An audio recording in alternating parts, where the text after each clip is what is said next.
what happened Belmont at the Big A in race number 9.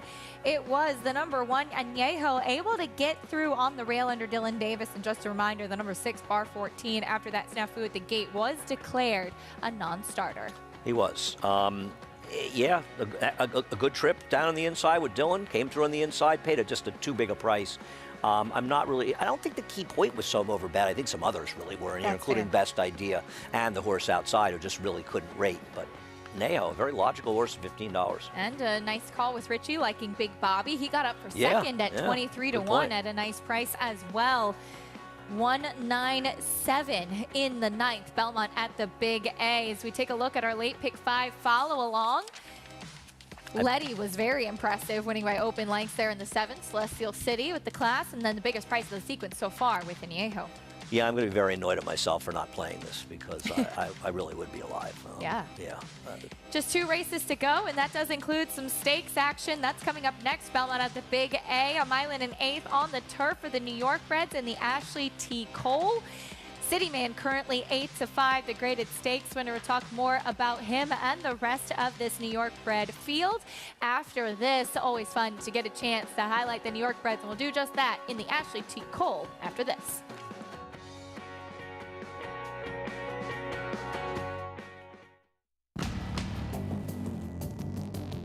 Whether it's Division I or Grade 1, top athletes have certain traits in common. Speed, strength, class, versatility, and most of all, willpower. Claiborne Farm Stallion, War of Will, was a Grade 1 winner on both dirt and turf. Now, his first foals are taking the field.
You're watching America's Day at the Races, brought to you by Run Happy. Stands now in legendary stall number 1 at Claiborne Farm, and a sire whose progeny can carry his speed from all distances on all surfaces. We're getting ready for some stakes action here in New York. Belmont at the Big A, the Ashley T. Cole up next, a mile and an eighth for the New York Breds on the grass. Cityman currently the favorite. Andy will meet the rest of the field, though, starting with Action Jackson. Yeah, Action Jackson, this is quite a move after winning a maiden race, taking a shot. And this is a salty group of New York Breds, too. Jerry the Nipper, he's 1 for 1 on grass. He's the controlling speed. I don't know what happened in the off-the-turf race, though. He's a better dirt horse than that. That bothers me, but he's a fair price if you like him. Cold Hard Cash coming out of the Grade 1 Sword Dancer. You know, he's not an impossible horse at a big price near. He has run some good races, and he's probably better going a little shorter. Cross Border now with Kerry Bryan. I'm taking this horse. He's headed to be a jumper, but they're going to take a shot right now, and that's why Kerry Bryan is training this horse. But I think he's better with less distance. Here's the 5, Cityman, your favorite. He's the one to beat, but a mile and an eighth, I think, is a bit of a question mark. Number 6, Sanctuary City, got to the winner's circle last time out. He ran great last time. I mean, I know he saved ground, but to close into that slow pace, and he always runs a good race. He will likely be there at the finish. A very cool horse that shows up every time. And advanced strategy. I don't know what their advanced strategy is to get in the winner's circle, but they're going to need one. That's the field for the Ashley T. Cole. For more on this field, let's check in with Richie. Thanks, Acacia. I find it really interesting, the 4 cross-border who has been training over jumps.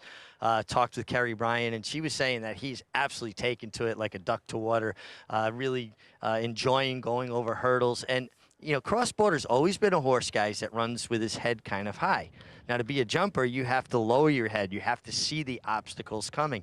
And I just wonder, trying a different discipline, training in a different fashion, does it make him use himself a bit more efficiently? Maybe his head lowers a little bit. Now, listen, he was very successful running with his head up in the air, but if he could actually move forward a little bit because of training in a different fashion and maybe lowers his head a bit more, I think there's a forward move there. He could not look any better. He looks resplendent. His coat is all dappled out. He looks fabulous. He's my top selection. I just think it's really interesting, and it shows that you can do different disciplines with horses and maybe unlock some keys that previously were locked to them. The 5 City Man, listen, I think a mile and 1/8 might be stretching him to his outer limits. Looks fantastic. Horse that carries his weight, carries his condition. He's had a good campaign in Saratoga. He's been running well all summer, but he just keeps continually, as far as I'm concerned, improving from a fitness standpoint and certainly in his coat. And the same can be said about the 6 Sanctuary City, coming off a hard-fought victory, closing into that slow pace that Andy alluded to, and another horse that continually holds his weight well. And that, to me, just speaks of a horse that's doing well and thriving. Sanctuary City, the New York bred, it doesn't matter the distance, it doesn't matter the company, he shows up every time. No, I mean, he's just such an admirable horse. You have to really like him. You know, as far as City Man, it's sort of an unfortunate situation because he ran so incredibly well, and this is in winning the Forbidden Apple. Anthony was saying on Talking Horses this is one of the best grass forms at Saratoga. I think it's one of the best grass forms we've seen by any horse on the grass in America this year. Huh? It was a huge effort. I mean, this was a competitive field, and he just thrashed them. You don't beat big fields like this. It's not like he was some heavy favorite that was supposed to win. And they had a decision to make. This is really the prep for the 4-star Dave. They took a conservative route and didn't run on the 4-star Dave, and that's the decision that was made. Unfortunately, they decided to point to the West Point.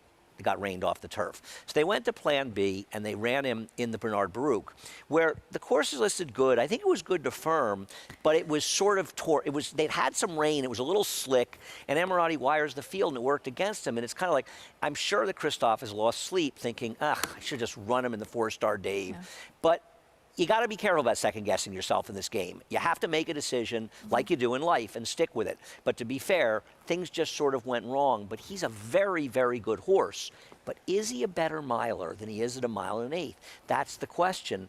Still, I get why he's a big favorite here. I worry a little about the distance, much more than I worry about his talent. I think he's the most talented horse in the race. It's certainly a fair argument to have as he's even money. Jonathan, a very talented group of New York breds coming up in this Ashley T. Cole.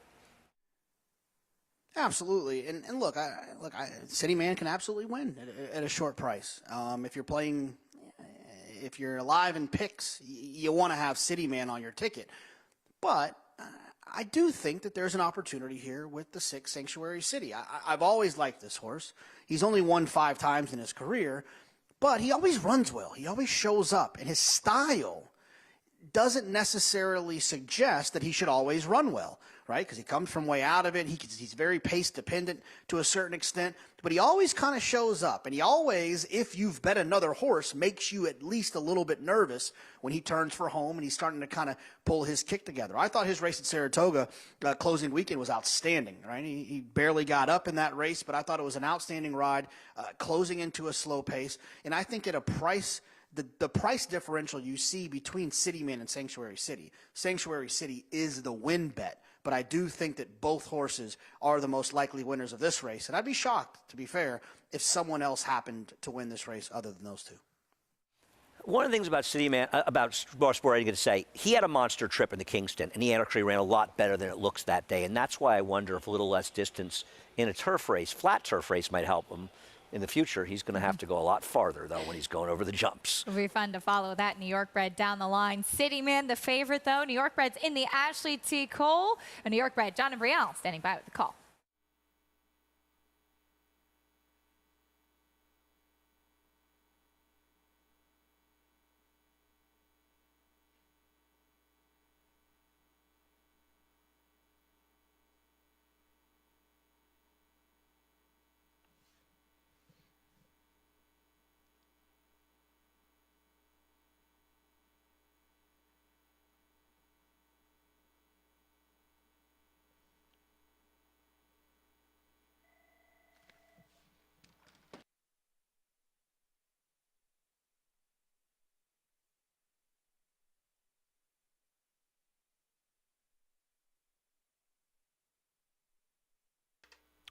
Ladies and gentlemen, we're going to have an equipment change on number 5, City Man. The shadow roll broke, so another shadow roll will be put on number 5, City Man. That's the reason for the slight delay right now.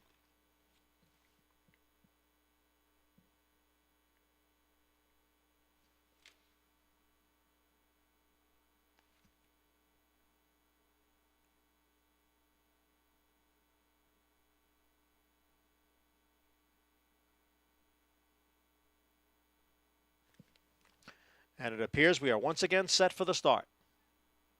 And they're off. And City Man broke well, so did Jerry the Nipper on the outside, Sanctuary City, and Advanced Strategy.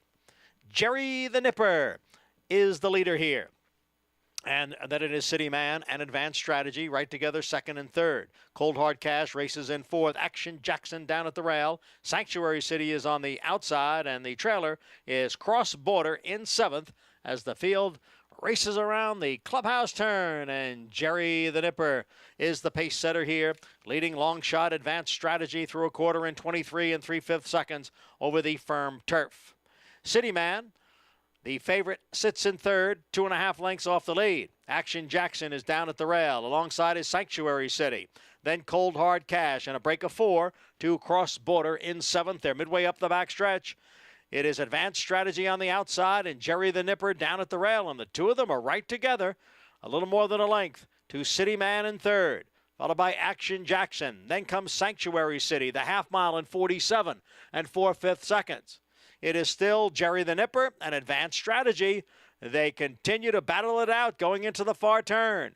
City Man getting a bit closer now in third. Sanctuary City is gaining on the outside. Action Jackson back in fifth. Then Cold Hard Cash and Cross Border. They're coming for the top of the stretch. Jerry the Nipper, Advanced Strategy. And on the outside, it is City Man who is moving well here. Here comes City Man on the outside. And City Man has now taken the lead. Jerry the Nipper, Sanctuary City on the outside. Then Advanced Strategy and Cold Hard Cash. It is City Man in front. Sanctuary City with one last try on the outside. Cold Hard Cash coming late. It is City Man to win the Ashley T. Cole Stakes under jockey Trevor McCarthy. City Man, a little trouble with his shadow roll and equipment at the gate, but luckily our tremendous gate crew had backup, Andy, and Trevor McCarthy gave him a terrific trip.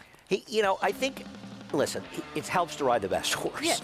But to be fair, and I think, I would be interested in Richie's take on this, and I think he would agree. Trevor kind of made sure he won the race when he was aggressive early.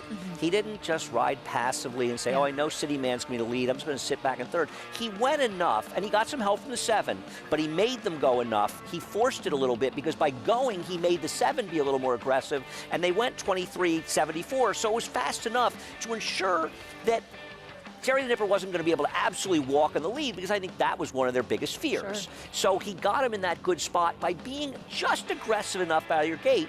And as Richie likes to say, getting the position going forward. Good old Sanctuary City. He ran his heart out. He held off Cold Hard Cash, who ran well also, but this horse just a little bit better. Sanctuary City in second, a hard-trying New York bred. City Man's a hard-trying New York bred as well, as he picks up another stakes win, the son of Mucho Macho Man, for owner Dean Reeves and Peter Searles. Congratulations to the connections. head back over to Parks, and it was Society with a huge effort setting the pace in that Grade 1 Cotillion. She makes it 2 graded stakes wins in a row as we go to Maggie Wolfendale. Here with winning a rider aboard Society in this Grade 1 Cotillion, Florent Giroux. And you'd never been on her before, Florent, but you knew the game plan. That's go straight to the lead. And it does seem as though horses are getting comfortable out on the front end, going these 2 turns, and it was a recipe for success today. Yeah, definitely. And we are not going to change anything. And actually, Steve didn't tell me anything. He knows I read the PPs, you know, just like everyone else, and try to keep it simple. I think the keys with those horses who can be a little bit aggressive, you just try to keep them in a nice rhythm, make sure they are nice and relaxed. Doesn't really matter where the position. And seems like, you know, it was on lead today, and she relaxed very nicely for me, nicely in the backside. I felt like the fraction were honest, but not overly crazy, and she was able to take some deep breaths, you know, to key moment of the race, especially in the far turn. And when I asked her down the line, she gave me another gear, and very excited about that gun for you. Yeah, exactly. Gun runners you have quite the nice rapport with, and another one you have a good rapport with, we'll see in a few minutes, is Cyberknife. And Florent, when you won the Haskell, we saw you have a target, and then last time in the Travers, he was up on the front end. Do you think he is a better horse when he can run at something? Yeah, definitely. I think if he has a target, he's better, but I'm not going to make him try to take him back if he doesn't want to. If I feel like right from the bat, the pace is not honest for me, just take it from there. I think just try to keep those horses, you know, nice and relaxed. I think is the key, and looked like he ran a great race last time in the Travers. It was, I think, a little bit longer to his liking, I would say. I think the cut biting distance should be favorable for him. So hopefully he can take to the track nicely today. Yeah, Grade 1 winner at this 9 furlong distance, 2 times over. We'll see if it's 3. Flo, congratulations. Best of luck. Thank you. All right, Florent Giroux, he's looking to sweep this Cotillion and Derby double with the Cyberknife coming up in just a few moments, guys. He's got a huge chance then, Maggie. Thank you. $17.60 for Society, a big price on Morning Matcha. Cool filly that came running late. All I know is she was 13-1 with a minute to go when Jonathan picked her. That's all I know. Jonathan moves the board, I guess. So huh? apparently he hasn't broken everybody yet. There's still got some cash left. Wow, she dropped down significantly. She did. I'm going to take it back. I don't think it was that great a pick if she only paid $17. Now, if he had said Morning Matcha, then. Yeah. Next, it's the other big highlight of the day, the Grade 1 Pennsylvania Derby, 1 1/8 on the main track. As Maggie mentioned, Florent Giroux and Cyberknife will team up against Taba. Currently 4-5 on the board. That's an underlay. Wow. Short price. He is pretty good, though. Yes, he is, and still lightly raced as of yet. This is what we've really been waiting for. I mean, Acacia, let's be real. The first at Churchill. You've been talking to me. You were texting about the first at Churchill last night. Admit it. I definitely was. Andy and I were very excited. Yeah. A maiden claiming to start off the day. Mostly, I was excited to hear from Paul LaDuca. Who is it? That's what we all are. Paul LaDuca with us live at Churchill. He gives us great updates on great music. Apparently, according to Churchill's Twitter, it's the Fiesta under the Twin Spires Does Paul today. have like a hat on for that? I hope so. Paulie? Let's find out. Paulie? Not yet. I need to play this slow. This is a long night. We have 11 races and some stakes races, too. We're going to get the comeback of Echo Zulu a little later on in the card. But, yeah, if you want to come out here to Louisville, Kentucky, it's mariachi music all night. They're actually giving salsa lessons out. Gary Stevens, Hall of Fame jockey Gary Stevens, is going to join me. I will ask Gary if he wants to do some salsa lessons with me. I don't know if that will happen. I know everybody out in America would absolutely enjoy that. But like Andy said, let's get to race number 1 because we just can't wait to get to this one before the Pennsylvania Derby. Okay, 3 horses to get to. The 2, 4, and 7. The 4, Candy Allen here, a Larry Jones runner that has shown speed, not a lot of stick. What I do like, though, is that she's been in some bigger races. The worry I have is the bullet drill that he puts right in front of you to look at to say, okay, I'm really up for a sale for $10,000, but let's be honest, dropping from maiden space straight to $10,000, I would think a couple of these horses are going to get claimed out of here. The 7, Silencing, I thought with the Bug Boy Renoy Diaz aboard, has shown a little bit more stick, and that's been at Indiana Downs than the 4. And I think the 4 and the 7 could go at it early here, actually. They look like the 2 pace setters in here. I'd probably land on the 7, but the 2 is very dangerous in here. Only show in town. This horse that has shown that, you know, she can just absolutely pass horses, at least going a mile and a 16th. And if you can pass a horse in this race at 6.5 furlongs, I don't believe they're going to be flying home like they're going to be flying home in the Pennsylvania Derby, Acacia. A different quality of horse indeed, Paul. Thank you. And we have a lot to look forward to throughout the evening. Paul doing some salsa.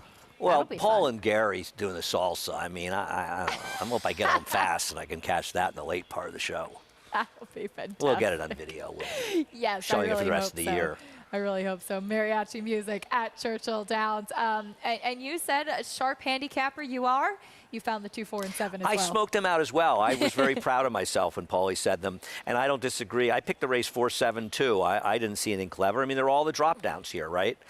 In a way, the 2 only show in town is not really dropping that much because she's already run and maiden 20,000 claimers. So the fact that she ran a couple of maiden special weights at Lone Star, it doesn't make her a big drop down, whereas Candy Island's dropping a lot. Now, I looked up Larry Jones, maiden special weight to maiden claimer on the dirt. He's only 3 for 26, the 59-cent ROI.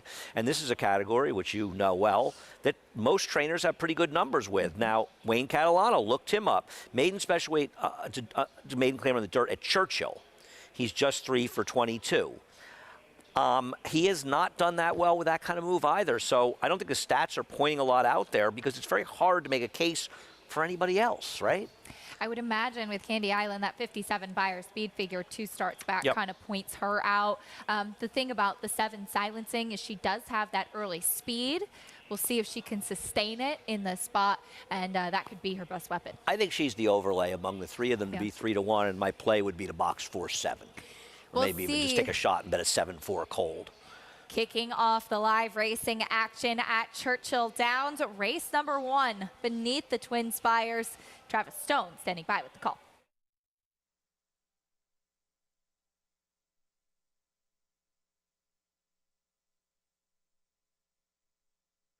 Waiting for silencing and Josine.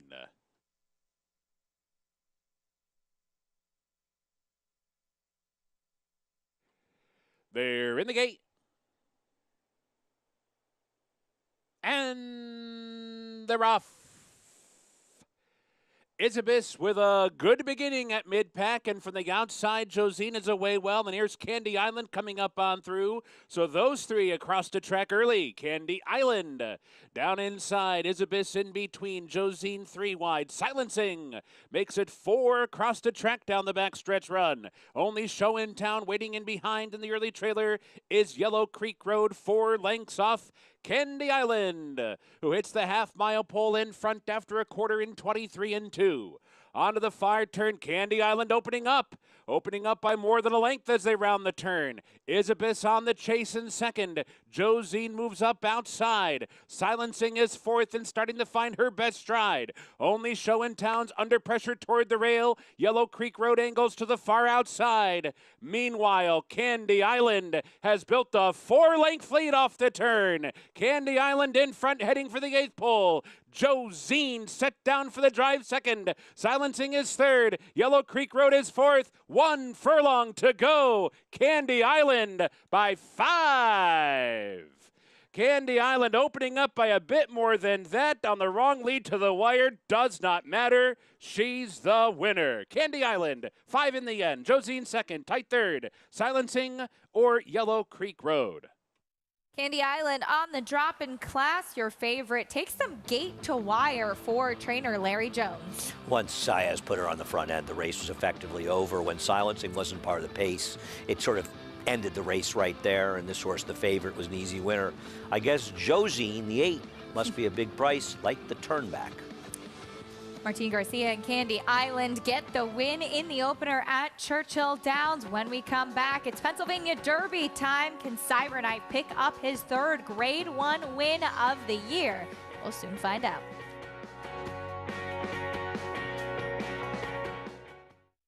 Eclipse champion Run Happy, the #1 second crop dirt sire of last year, is back and showing a new dimension with winners on turf, dirt, and all weather.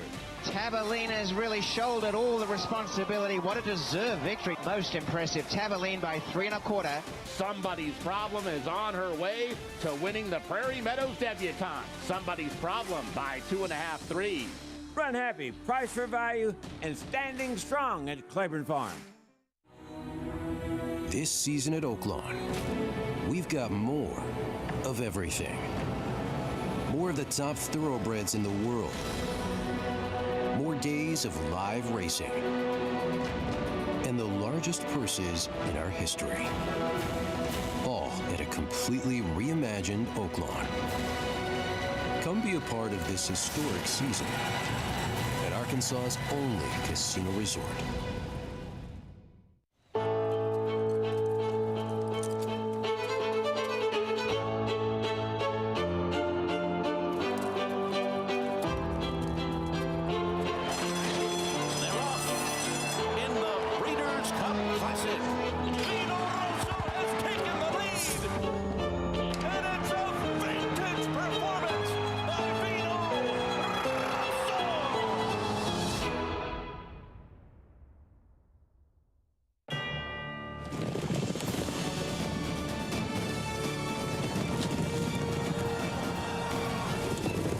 Together from every corner of the globe.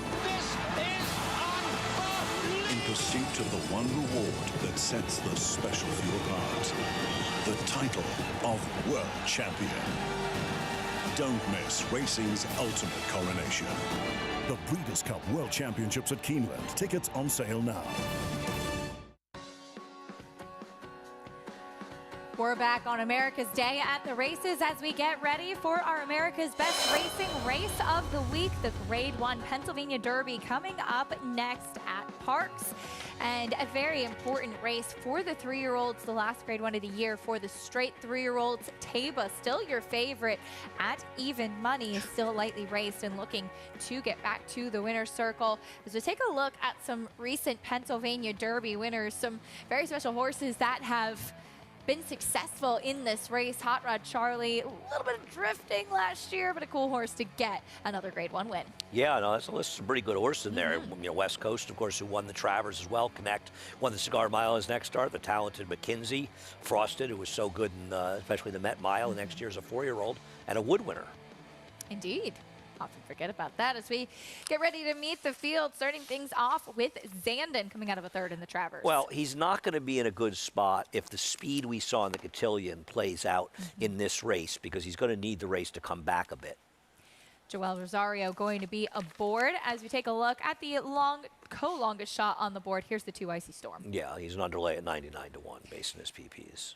Very, very tough spot for this son of Keen Ice. As we look at another long shot, B-Doc stretching back out in distance. Listen, he just taken a shot in here, but this race camp too salty for him. Here's the 4, Skippy Longstocking, winner of the West Virginia Derby last out. Obviously, he ran huge last time. I'm not going to bet a horse of a big performance in the slop at Mountaineer, but he did run well that day, and it's not as though he's awful in his other races. Maybe he's a fringe player to price. Here's Cyberknife, Haskell winner. I'll be interested to see how this race plays out, but I got to think that Florent's going to try to do the same thing he did in the Cotillion, be aggressive. He has early speed, but so does this horse, We the People. And Flavian Pratt not afraid to be aggressive. I've been disappointed in him, and I think his big racer when things go his own way, but there is some talent there. Tawny Port, I read Ortiz going to be aboard. Listen, his Jim Dandy was okay, and even his Ohio Derby was okay. This is a tough spot. Taba, your favorite. Even money seems to be overdoing it, but I don't disagree that he might be the best horse in the race. A lot of raw talent, still lightly raced. Here's a cool horse, Simplification. I think he's a big overlay at 36-1 in this race. If you're looking to get somebody in there at a price, he's a horse that can be a bit forward as well. I think he's a player to price to get at least a piece. I've always been a big fan of him, too. Here's the 10, Naval Aviator. Well, I don't think he should be 99-1, and the 3 should be 84-1, but I'm splitting hairs. He's not untalented, but he's better than that horse. Florida Derby winner White Barrio looking to get back on track. I've never really been a huge fan of him. He just never really shown he can be fast enough to win here, but he's a big price if you like him. coming out of a disappointing effort in the Haskell. Saffie Joseph Jr. saying they went back to basics with him after that, giving him some time off. As the top two finishers of the Haskell are back, the third place finisher, Jack Christopher, came back to win a Grade 1 at Saratoga in his subsequent start, but Taiba outside and Cyberknife inside in this Haskell. They'll rematch in this Pennsylvania Derby, Andy. Yeah, Taiba ran the better race. I'm not knocking Cyberknife. He's a cool horse. He's able to get through in there. But Taiba did not like being inside, and because of that, he was compromised. On the other hand, he draws well on the outside here. But Taiba has to be aggressive in here, because I think the last thing that Bob Baffert connections want to see is him lose to Cyberknife because they gave him an advantage to the front end, especially after the way the cotillion was run. Cyberknife came back to run second in the Travers. Third in that race was Zandon. He'll break down to the rail. A change of tactics in the Jim Dandy that likely didn't suit him too back. Agreed. I don't disagree. It didn't work out for him, but I don't know. I don't really know what to make of this race, to be honest with you. I think that it's time for Zandon to step up and show that he's as good as these horses. He's run well against them, and I'm not knocking him. He's one of the best steers in the country, but somebody has to assert himself. He has to win a big race. Well, Jonathan Kinchin, a good call on Society in the cotillion. What do you have for us in the Pennsylvania Derby coming up? Thanks for the pressure, Acacia. I was hoping that people missed that and they wouldn't expect much out of me here. This is a situation where the top two, Cyberknife and Taiba, both are talented horses that have run fast races, but they're being bet as if they have to win this race, and I think there's other horses in here that are interesting. I'll start with my choice in here, the 6, We the People. And with We the People, like I said earlier, with a horse that's probably still running, start at the bottom of the past performances and work your way up and tell yourself the story. And when you get to We the People's Peter Pan, that was a very, very fast race. Fast speed figure. It was over a sloppy racetrack. Then shows up in the Belmont Stakes too much too soon. Comes back in the West Virginia Derby, runs another fast number, which makes me feel more comfortable that his Peter Pan actually was fast. So in a race where Cyberknife and Taiba will take a majority of the money, I do think that it's a little bit interesting to get another opportunity with We the People. He's a horse that can be a little bit forward in here. He can find his position. He's not trip dependent. He'll be able to get out there and try to cruise along. And he's going to be an attractive price at 13-1. And the last horse I'll mention, I talked about it at the top of the show, was Zandon. I'm with Andy. Zandon needs to do something. He needs to win a race. He needs to win a race as of late. His 1 1/8 Bluegrass was his best 1 1/8 race. He's back to a 1 1/8 with a real pace to close into. I think he's very interesting in this spot. Maggie? JK, we'll take a look at Cyberknife, who I actually just got to talk to Brad Cox here, and I asked him, I know this wasn't your original plan to come here, but he said he has been training so well after the Travers back down at Churchill that they decided to bring up. He was a lot more quiet than what I had seen from him in the past, but we'll see how he does. He looks the picture as number 8, Taiba, coming in here off a bit of a break. Super, super fit, really well muscled. I don't love his works heading into this PA Derby, but he did look as though he is ready in the paddock. Number 6, We the People. The only time this horse has not washed out prior to a race was the Peter Pan, and he ran his best race. Today, back to being washy, and then rounding things out with another Brad Cox training. Tawny Port got a little revved up, but this is the most fit and strong this horse has appeared here, guys. The other Brad Cox with our Red Ortiz. Maggie, thank you. Tawny Port. Final thoughts on the Pennsylvania Derby, Andy? I'm interested to see how it's run. If I was trying to get a long shot in there, I'd try to get simplification into the third slot in the try. But I'm interested in seeing some of them settle who the second best or third best, because Jack Christopher might be second best 3-year-old in the country is. Fair enough. $1 million race for the 3-year-olds. Here's Chris Griffin standing by with the Pennsylvania Derby. To the outside. All in line. All set for the Bet Parks Pennsylvania Derby. And they're off. Skippy Longstocking has early speed. We the People from in between horses. Taba has got the lead now. It's Taba to the inside, and White Abario is trying to cross over. Plenty of pace on as they pass the wire the first time. White Abario and Taba, they're 1-2 into the first turn. Simplification is up in the early mix as well as in third. We the People is tracking from fourth, followed by Tawny Port, who's in the 2-path now in the 5th position, followed by Skippy Longstocking. At the rail is Icy Storm. Cyberknife is 5 lengths off the lead. Zandon towards the back end of the field with Naval Aviator, and B-Doc is the trailer. They move to the backstretch, and White Abadio has got the lead. It's White Abadio who's up by 3/4 of a length. Simplification is stalking from second. Now We the People is moving forward from third. Taba has lost some ground in the 4th spot, is right there tucked in behind the leaders. Skippy Longstocking is in the clear, is in 5th, followed by Icy Storm and Tawnyport. Cyberknife is looking to split rivals with Naval Aviator in behind that. Zandon, the trailer, is B-Doc. 23-1 was the opening quarter mile. 47-1 for a half-mile time. Less than a half-mile to go. White Abadio is still the leader. Simplification is right there in second. We the People is now called upon. Taba is at the rail in 4th. Skippy Longstocking continues to make up some ground, and now Cyberknife is within range, is 3.5 off the lead. Zandon dropping back was Tawnyport. A quarter mile left to go, and Simplification takes it right to White Abadio. Here comes Taba, who's looming up on the outside, and Taba has taken the lead. It's Taba and Simplification out in the center of the racetrack. Zandon from way out of it for a final furlong. Taba's got the front end, but here comes Zandon, who's rolling late. A 16th to go. It's Taba in the center of the racetrack, but Taba is drawing away, and Taba with Mike Smith, they win the Bet Parks Pennsylvania Derby. Zandon up for second, then a photo. Cyberknife and Simplification in 1 minute 48-3. Taba, the favorite, lightly raced still, just start number 5 for this 3-year-old son of Gunrunner. They were moving enough up front. Taba was relatively close. He's a very, very good horse. He got an excellent ride and trip, but he was the best horse, and it's not even a question. I thought that Zandon got an excellent ride from Joel Rosario. You could see him moving up on the rail, saving all that ground. It opened up. Nothing wrong with the rail today the way it was. He just simply was second best behind a better horse. My boy, Simplification, he just got nipped for third, it looks like, at the wire by the second choice near Cyberknife, as the favorites appear to run 1, 2, 3. So all you do is keep him in the 4th slot with the favorites in the Tour Super.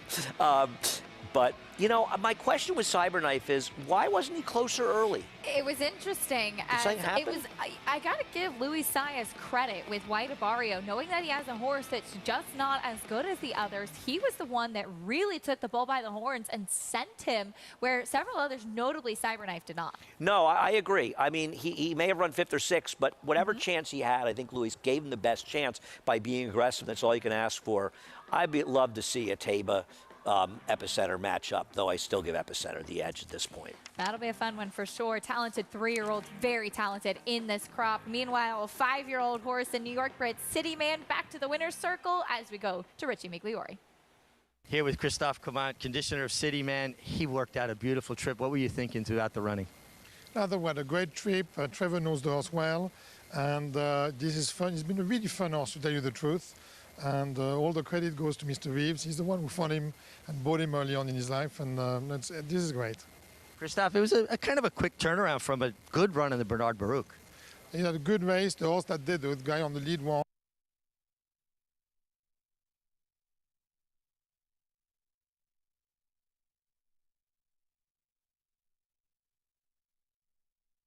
For technical difficulties. We apologize for technical difficulties. Hopefully we will get a chance to hear the rest of Christophe's interview as City Man. He was saying that this is a horse that's been quite fun. Actually one that won first time out on the dirt and was a stakes winner on the dirt as a 2-year-old, which some people forget as well. But he's turned into a very good older turf horse against the New York bred foes. We can't even give your father-in-law your respect on this show. Mike's going out, his big moment, the son wins his first race in Saratoga, and then Mike goes out. It's like the Rodney Dangerfield of racing. 420 for City Man in the Ashley T. Cole. Horses in the nightcap to come for our final race of the day at Belmont at the Big A. New York bred meeting claiming on the turf for the fillies and mares. We'll talk more about it after this break on America's Day at the Races. Stay with us. Nightcap from Belmont at the Big A after this.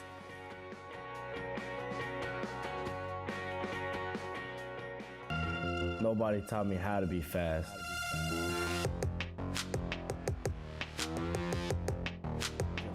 Just win to be fast. Nashville under no stress whatsoever. Simply incredible. Never asked for a thing. Track record. This is one of the most impressive sprint performances that we have seen.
You're watching America's Day at the Races, brought to you by Naira Bets. You can bet any track, anywhere, anytime. Get started at nairabets.com today. We have the nightcap from Belmont at the Big A on the turf.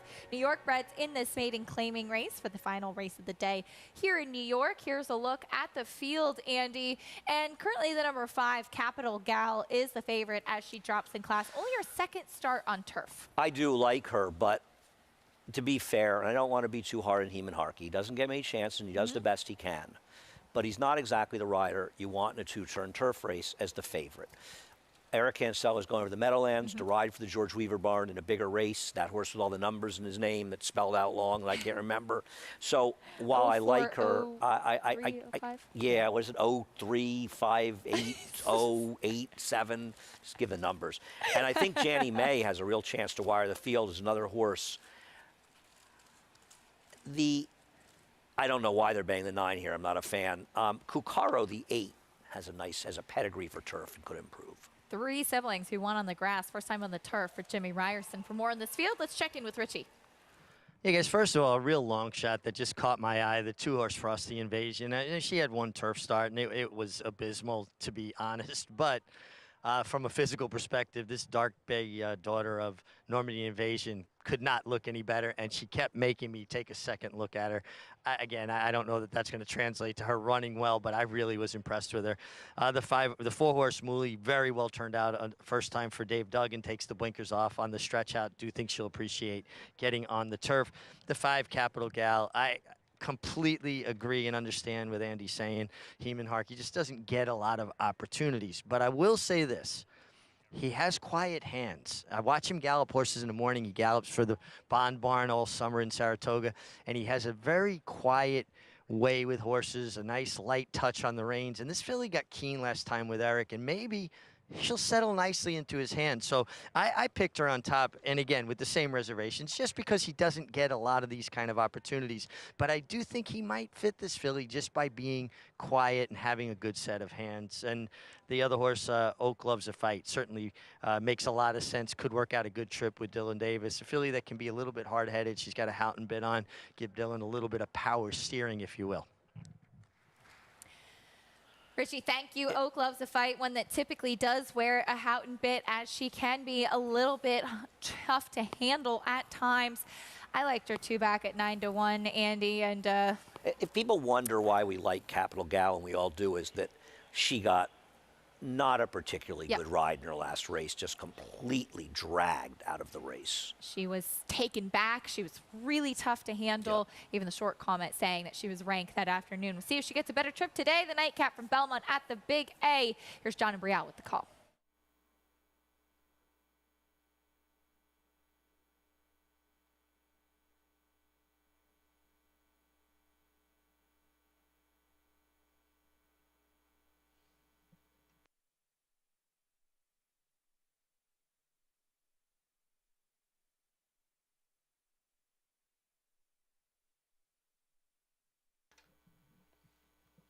Set for the start of race 11.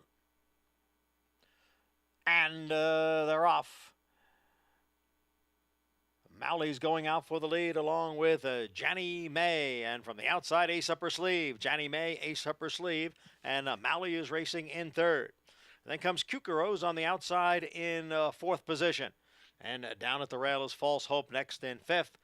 Capital Gal had a little bit of bumping there at the start, is now moving up in between horses from sixth. Then Frosty Invasion next in seventh. Oak Loves Fight is on the outside and in eighth. And then comes Skywood Princess in ninth. Busy Izzy trails the field in 10th. The quarter 23 and 2, they've reached the backstretch, and Janny May is the leader here by a length, with Kukuro on the outside racing in second. And down on the inside is Ace Up Her Sleeve. As they continue up the backstretch, Janny May steps away here to lead by 2. Ace Up Her Sleeve is in second. Kukuro's on the outside in third. Then the favorite, Capital Gal, next in fourth. Malley on the outside in fifth. The gray, False Hope, is in sixth, followed by Oak Loves a Fight, then Frosty Invasion, and Skywood Princess. Farther back, Busy Izzy. The half mile in 48 and 1. Janny May with the lead, but Ace Up Her Sleeve now moving up on the outside, and just in behind is Capital Gal in third. To her outside is a Malley. Then comes Oak Loves a Fight in fifth, and False Hope, followed by Skywood Princess. The field is in the stretch now. It's Janny May, Ace Up Her Sleeve. Capital Gal looks to rally down on the inside. Here comes Capital Gal up to challenge Janny May for the lead. Then Ace Up Her Sleeve. Far outside is Oak Loves a Fight. And then Malley, and Capital Gal is now in front in deep stretch. And Capital Gal will win the nightcap. Janny May was second. Oak Loves a Fight finished third. Richie talked about Heeman Harkey's soft hands, and he got Capital Gal to settle nicely on this drop and clash. She snuck up the inside, Andy, with a nice trip in here today. No, and to be very fair, this was a great ride. Absolutely. And Richie talked about it with him. This was a terrific ride by Heeman. I tell you what, there's no other. I don't think any rider in the room would have ridden this horse better than he did. He really did. He got position. He got to the fence. He saved ground. She's the best horse in the race. But he rode her well in here. Very good job by him to get it done. Did everything right. Getting her to the winner's circle was a good effort from the runner-up, Janny May, who, as you mentioned, you thought had that speed to potentially wire the field. She was able to hold on for second with apprentice Jose Gomez in the saddle. It was 5-3-9-4. I took some heat from Dan Stupp, the assistant trainer, to Chad Brown, because I said that the 7 was the worst horse in their barn on Talking Horses. I'm looking forward. I'm gonna hunt Dan down tomorrow. He was teasing me. He was just having fun. Absolutely. Skyward Princess off the board in the nightcap, but Capital Gal and Heeman Harkey getting the win at 8-5. Good to see him get to the winner's circle as she took that drop in class. Turning the page, we move on to race number 2 at Churchill Downs. It's a starter allowance, 6 furlongs on the main track. Here's a look at the field as we have Constitutional Law. Currently your favorite. This horse broke his maiden just last time out, but he did so by 7 in his first time for a maiden claiming race, making him eligible for this race right here. You're all over the place. I got to find this. Okay, where are we? Constitutional Churchill, Law. yes. No, I know where we are. I got a stat. How about this? Off a maiden win in a dirt sprint at Churchill Down for Chris Hartman. 0 for 16. Wow, Yep. I would not have guessed that. And this horse is coming back in 9 days. I want no part of this guy in here. I think the 1 is dangerous. Isn't the 7 a weird, interesting horse here? I was just going to bring Go that to the lead, up. right? Fell to his face at the start last time out, was not able to contest the field that day, and the Turf 2 starts back. The race back in June I thought was really interesting and a huge figure that day too, but he has a lot of speed. Yeah, no, I'm gonna bet a little bit here. I'm gonna have to get involved here. What's wrong with the 1 coming from out of town? He's got some races. I'm gonna bet a little 1-7 box here. Amongst Friends has some strong numbers for sure, as he does have 2 wins to his name. As comes out of Indiana, Horseshoe Indy, last time out finishing 3rd. 77 by our speed figure. By the way, I know we're at Churchill, but just got a text from Dean Reeves that City Man set the track record in the Ashley T. Cole Belmont at the Big A. Tell Dean I have bad news for him. We've never run races at the Aqueduct Turf Course in September before, but tell him not to get too excited. It's worth Big being news. excited I hate to burst his bubble. Congratulations No, to Dean's a great guy. Absolutely. I'm just having fun. Dean's a great guy that's put a lot into the game as well, and having a lot of fun with the New York bred program too, which has been fun to follow. Back at Churchill Downs, race number 2, 6 furlongs on the main track here. The number 6 Constitutional Law, currently your favorite. Andy's on his phone betting. I will not distract you. I box 1-7. All right, I like it. That was my play. I like it. Best of luck. Thanks. Race 2, Churchill, Travis Stone standing by.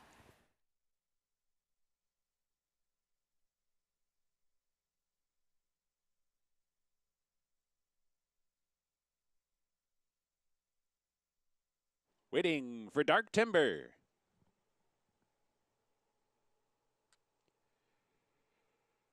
They're in the gate, and they're off. And Dark Timber breaks alertly and quickly. Races for the lead. Dark Timber out sprinting them. 3 lengths in front in the first few jumps. Cold as Hell comes off the rail to track the pace from 2nd. Spen Benjamin's on the outside is away 3rd. Amongst Friends advancing toward the rail 4th. Flags up out 5th. Constitutional Law comes away 6th on the far outside. And Master of Arms the trailer behind Dark Timber, who tears through that quarter 21-3. Leads by 2. It's Dark Timber in front. Cold as Hell on the chase 2nd. Spen Benjamins is revving up 3 wide and coming on quickly now. Amongst Friends is tucked in behind 4th. Constitutional Law revving up on the outside 5th. Flags up 6th and only 4 behind. Master of Arms at the back. They're off the turn. Dark Timber trying to hang in there. Time running out for the others. Spen Benjamins comes on. Cold as Hell is there. Amongst Friends toward the rail. Constitutional Law. Dark Timber has lost the lead. Amongst Friends has come up the rail to take it. Cold as Hell finishing fast. Constitutional Law down the center. But it's Amongst Friends who rides the rail to win it. Amongst Friends, length and a half in the end. Tight for 2nd there. Constitutional Law or Cold as Hell. Spen Benjamins was 4th. Amongst Friends coming up the rail. Andy, you brought up how this one had a bit of a look coming in from Horseshoe Indy. A nice ride from Alex Achard, too, coming up the inside. I agree. Unfortunately, my other half of my exacta stopped like just had absolutely nothing left. And he looked to be cruising around the turn, but he just came up empty in the stretch. And nice ride coming up the fence. And love that trainer stat on the heavy favorite. I think the horse did finish 2nd, or maybe I'm 2nd or 3rd. Not sure where that wire is, but no threat amongst Friends. Gets it done at the bigger price. Constitutional Law on that quick turnaround off the back of the maiden win. Comes up short, but the winner Amongst Friends down on the inside does not. A nice little pat on the shoulder from Alex Achard, too, as he crosses the wire first. A horse that he rode to victory 3 starts back as well. Bring you prices in a bit. We'll also recap what happened in the Pennsylvania Derby and some reactions from that after this on America's Day at the races. Taba was much the best with a big performance to pick up another grade one in his short career.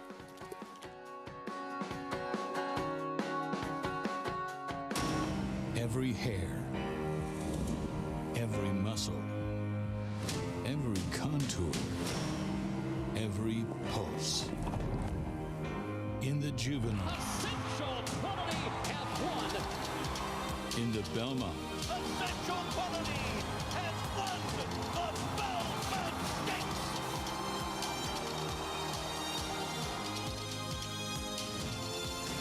well named. Who you betting on? How about an app created specifically for horse racing? Naira Bets. We specialize in thundering hooves, fist pumping, and boosting your bankroll with robust weekly promotions. and offer betting tips from actual horse racing experts. Bet all day and night, nationwide. Get the action and thrill of horse racing with Naira Bets.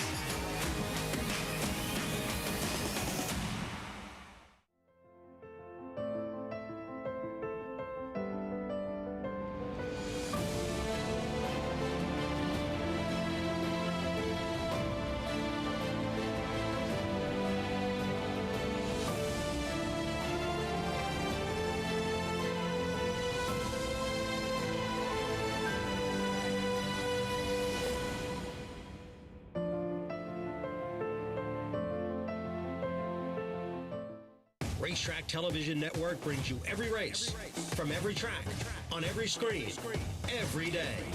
With monthly packages starting as low as $5, RTN gives you great value and access to more live HD streaming and race replays than anyone. Visit RTN.tv today to sign up and watch on almost any device, including Roku and Amazon Fire.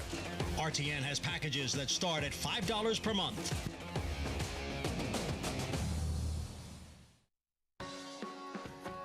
We're back on America's Day at the Races, brought to you by Naira Bets. You can bet any track, anywhere, anytime. We saw an impressive performance in the Pennsylvania Derby, the Grade 1 $1 million race for the 3-year-olds. Mike Smith with the win aboard Taba. As we go to Maggie Wolfendale with a special guest. Please be joined by Gary Young here, who purchased Taba for the $1.7 million at the Fasig-Tipton sale. And Gary, first of all, you got to ask, why? With a horse like this, and I gotta say, in 5 starts, he's nearly close to recouping all that money. Yeah, he's been a very straightforward horse from the word go. He knows the difference between the morning and afternoon. But in the afternoon he kicks it in. You know, we respected the competition, especially, you know, Cyberknife after he beat us in the Haskell, but we will look forward to this race, and this effort did not surprise us. And Gary, we were just talking about the fact that he seems so much more comfortable inside today compared to the Haskell at Monmouth. Yeah, well, this is only his 5th race. I mean, we've thought all along, as good as he is, that you know, as he gets racing and, you know, like later on in the year or next year, that this horse could really, really be better than he is, improve more than most horses do. Congratulations to Mr. Zidane and Mr. Baffert, and just glad to be along for the ride. Breeders' Cup Classic, how do you think he stacks up there? There's a couple of fast horses in that race named Life is Good and Flightline. I mean, but you know, we're gonna go there, and you know, obviously the pace should be fast in that race, and this horse is getting better all the time. He is. Stranger things could happen, Gary. Well, thank you so much. Congratulations. Enjoy this win here in this PA Derby. Thank you, Maggie. All right. He knows how to pick a good one. Gary Young, bloodstock agent, who did select Taba, and he's here to celebrate the win in fashion. Guys? Here's your 7-5 favorite, Taba, winning the Pennsylvania Derby, and you were the underbidder, right? I was. Yeah. I said I'm not going above 1.65 million for it. I got to tell you that we got to cut out that thing with Maggie, the look on Gary's face when she said, "What about the Breeders' Cup Classic?" That's got to be one of my favorite moments we've ever had the show. His face was so great. Horses waiting in the wings. That was awesome. I love that. $4.80 winner was Taba, and indeed, I think it's true. We have a really strong older horse handicap division right now, and a very strong 3-year-old division, which makes the Classic a really, really great race to look forward to. Yeah, a friend of mine texted me after the race and said Zan didn't pick a bad year to be a good 3-year-old. It's a very tough crop, and I agree. And I mean, it's a legit question, and it is. It's a very, very tough situation. And the other problem for a horse that doesn't affect epicenter as much, now while Taba can rate, he's a little bit more forward. I don't think he's as comfortable as epicenter sitting back in here. He's a very, very good horse, Taba, and I think a lot of us wish that there was an opportunity to see these 2 horses, he and epicenter, square off. But hopefully both will stick around next year, and we'll get a chance to see them run. One thing I know, both parties like to run their horses. Bob Baffert does, Obviously, the owner of this horse likes to run, and Steve Asmussen, he isn't afraid of anybody. Flightline and Life is Good waiting in the wings, arguably the two best horses in the handicap division right now. But it's a strong group of 3-year-olds that we have to look forward to. Back at Belmont at the Big A, we wrapped up the card with Capital Gal coming up the inside and a strong ride from Heeman Harkey, giving her the right trip to get to the winner's circle. No, it was an excellent ride by him. It really was. And, you know, and he got his chance, and Richie was dead on about him. An excellent ride by him. And same with Gomez as well on Jannie Mae. She did the best she could, finishing second. Capital Gale, just better than these horses. Here's your pick 5 payout, $419 for the return in that late pick 5. The biggest price of the sequence was Añejo in the 9th. 300, so about 800. It's amazing. It's twice the parlay. Wow. It's almost twice the parlay. Wow. Yeah. Well, that's the late With pick 4 5. short-priced horses and one, you know, logical horse, it was probably an overlay. Right. Very fair. Meanwhile, when we come back, one of the biggest sales in the world is coming up October 4th to 6th, the Tattersall's October Yearling sale. You've heard us talk about graduates of the sale on this show. We'll learn a little bit more about it after this.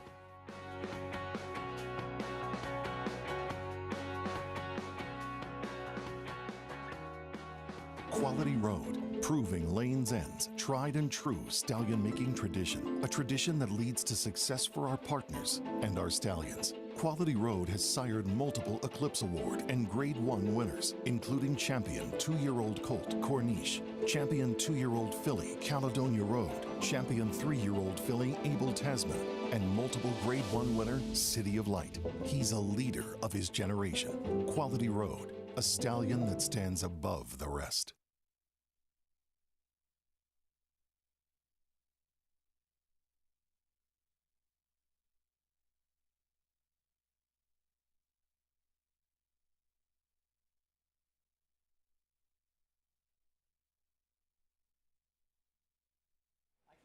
I'm not hearing him.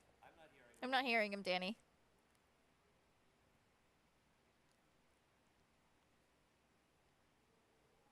Jimmy. I'm still not hearing him. Hearing me now? Okay. I hear him vaguely. Jimmy. Oh, I didn't hear him at all. Hi, Acacia. How are you? Oh, I hear him, but he sounds very far away. It's Andy. It's Andy. I'm here too. You sound like you're in the tin box on the moon. 1, 2, 3, 4, 5, 6, 7, 8, 9, 10. You guys just have to turn it up. I hear you fine. Do you hear me, Jimmy? It's Andy. No, he sounds very quiet. If I turn him up, I could hear it, but then you're really, really loud. Acacia's pretty quiet her end as well, coming through mine. Can you hear me, Jimmy? Can you hear me at all? Oh, it's Andy. Can you hear me? It's Andy. Hello? Hello? How are we doing? He doesn't hear me at all. He does not hear me at all, guys. Yeah. I can hear you guys very faintly. Okay. He sounds very quiet too, Danny.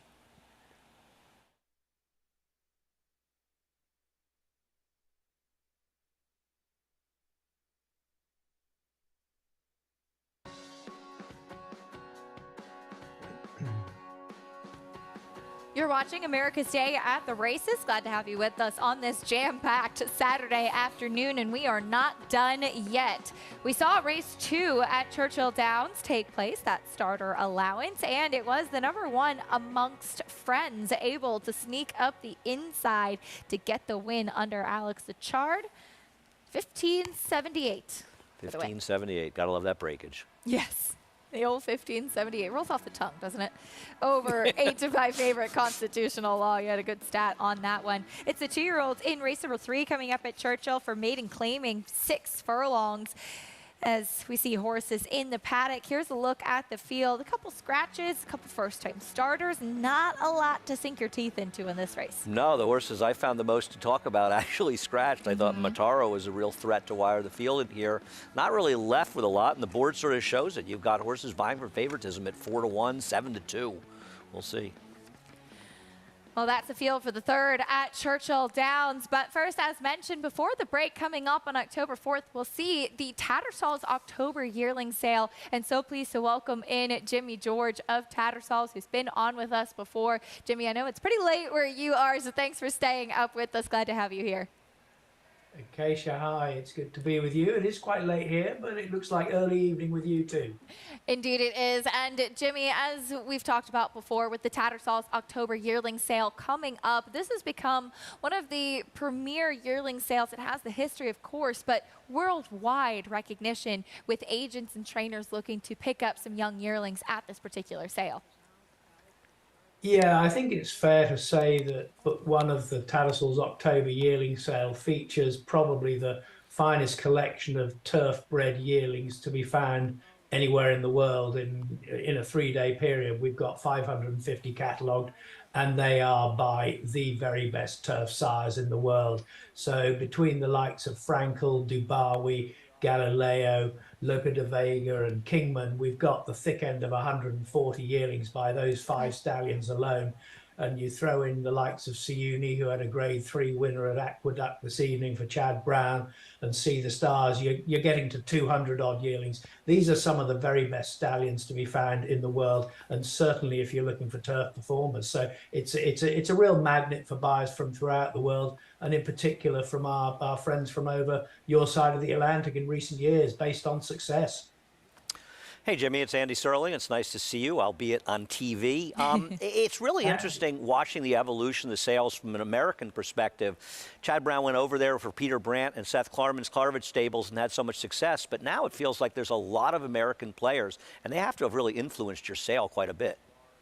Yeah, they very much have, Andy, and good to see you again as well. Yeah, it's success driven, and I think that's the beauty of it. You know, the guys came over here a few years back, they had a plan, and every single year that they've been back since, they've gone home with at least one Grade 1 winner, and that's a pretty phenomenal achievement. And so, as I say, their success has driven other people to focus on the Tattersall's October yearling sale, and the success is so consistent. I mean, today alone, there were 4 graded stakes races for 2-year-olds in Europe today. 2 Grade 1s, 2 Grade 2s. Every single one of them was won by a horse bought at Tattersall's, 3 of them at the Tattersall's October yearling sale. And it's that sort of success that brings the guys over to the sale, and it's fantastic to see. It's just been remarkable to follow, Jimmy. And of course, as mentioned, coming up starting on October 4th is the October yearling sale. This is really the marquee sale of the year for Tattersalls as well. How do we come to see the horses that are in this book? Because it really is all about quality at this particular point in the year. Yeah, it is. And the great thing is everybody can tune in to all of the sales from wherever they happen to be in the world. So any potential American buyers who perhaps aren't even able to visit the sales, they can bid online on going to tattersalls.com and registering with us online. It's unbelievably accessible now, and I think there's the added attraction, certainly for anybody spending in US dollars, that fundamentally everything is 20% cheaper than it was last year. You know, look, I'm getting on a bit now, Acacia, but the dollar at the moment is stronger than it's ever been pretty well in my entire lifetime. So for anybody out there who's value hunting and looking for the best turf horses, this is a great opportunity at the moment. And it's a terrific sale. Jimmy, thank you so much for taking the time with us here. We hope to see you back in New York and with us in person soon. I hope to be there soon. Lovely to see you both. Thank you very much to Jimmy George, Director of Marketing at Tattersalls. Of course, that October yearling sale coming up. And Jimmy's absolutely right. Take an opportunity to follow the sale if you have it, because they really do things so well, and the results speak for themselves. And I think the success of the American horses that were bought over there has increased the amount of interest in European racing a little bit. People seeing how well the Kingmans particularly have done here, but getting a little bit more familiar with the European pedigrees. And I just think it's better for racing overall. Everybody doesn't follow European racing. I understand that, but the racing's pretty exciting over there. I know Frankel sort of made the interest there. They have a very good horse over there right now, but that sale and the interest in America's buying horses over there, I think, has increased just general knowledge of racing, both pretty much abroad. We love the opportunity to have Jimmy George on as well. Good guy. Great guy, for sure. And big thanks to Jimmy for taking the time to join us, and we hope that you'll follow along with everything that's to come with the October yearling sale at Tattersalls. Meanwhile, Steve Asmussen, we just saw him pick up a Grade 1 with Society in the Cotillion at Parks. He could pick up some more stakes wins a little bit later on today at Churchill Downs, including with the return of the 2-year-old champion Echo Zulu, her first race since the Kentucky Oaks. A Grade 1 winner of nearly $2 million, Silver State hails from the sire line of legendary Claiborne stallion Danzig. And his second dam is full sister to Kentucky Derby winner Monarchos. After winning the Oaklawn Handicap, Silver State defeated Knicks Go in the Grade 1 Metropolitan Handicap. On the board in 12 of 14 starts from ages 2 to 4, his career included a 6-race winning streak. Grade 1 winner Silver State, standing at Claiborne Farm. If you're looking into racing partnerships, you should know they're not all the same. When you partner with Bond Racing Stables, you become a member of a growing family of racing enthusiasts, all guided by 3 generations of experience in thoroughbred breeding, training, and racing. Sharing the excitement at Saratoga and Belmont Park, where we've graced the winner's circle with winners like Giacosa, who was bred, born, and raised here at our Song Hill Farm. Get more than just a partnership. Become a member of the Bond Racing family. 3 generations of thoroughbred excellence. Eclipse champion Run Happy, the #1 second crop dirt sire of last year, is back and showing a new dimension with winners on turf, dirt, and all weather. Tabaline has really shouldered all the responsibility. What a deserved victory. Most impressive. Tabaline by 3 1/4. Somebody's Problem is on her way to winning the Prairie Meadows Debutante. Somebody's Problem by 2.5 3. Run Happy, price for value, and standing strong at Claiborne Farm. Now more than ever, it's time to get with the program. When shopping for your next race prospect, consider that New York breds start with an advantage. Our New York breds run for serious green. At Saratoga Race Meet, New York bred maidens run for up to $88,000. New York bred allowance horses run for up to $100,000. And New York bred owners can collect awards of up to $20,000 per horse per race. So get back with the program. Seriously.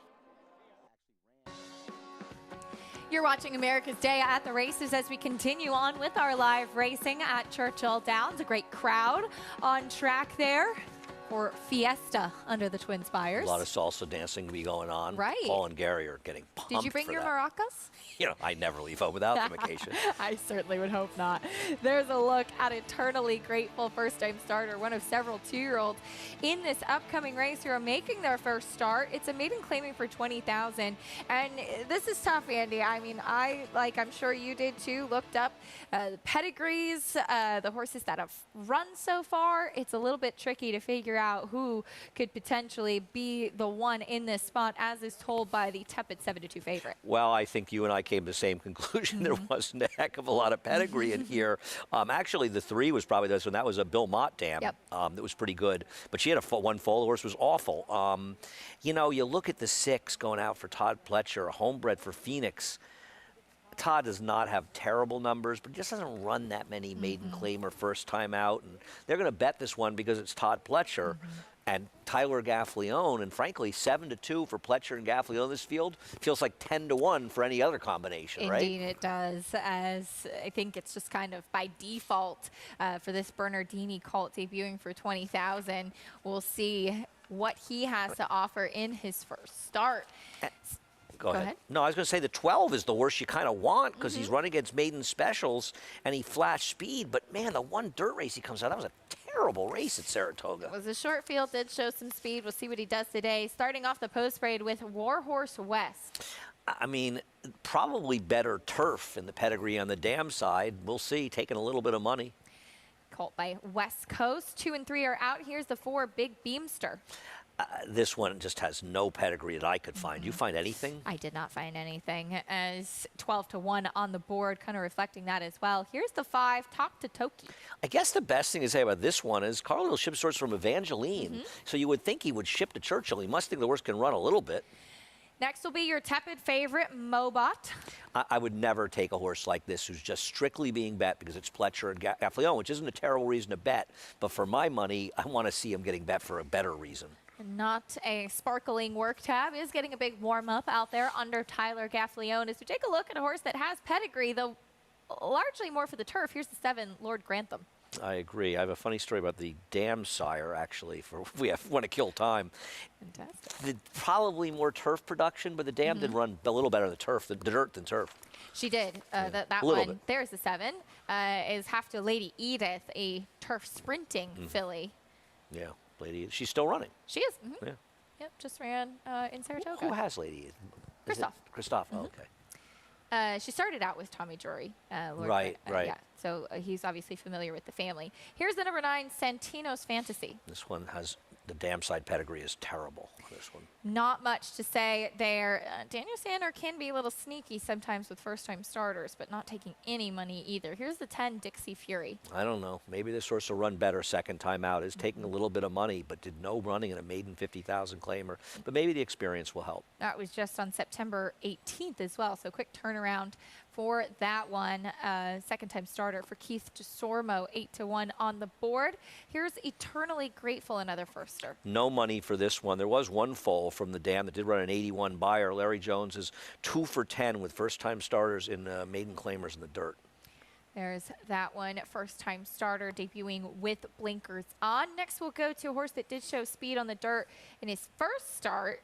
For Steve Asmussen, here's Swiss Guard. Feels like a speed, but stamina could be a bit of an issue for this horse. But 4-1, either is telling this horse can't run at all, or this is a very generous price.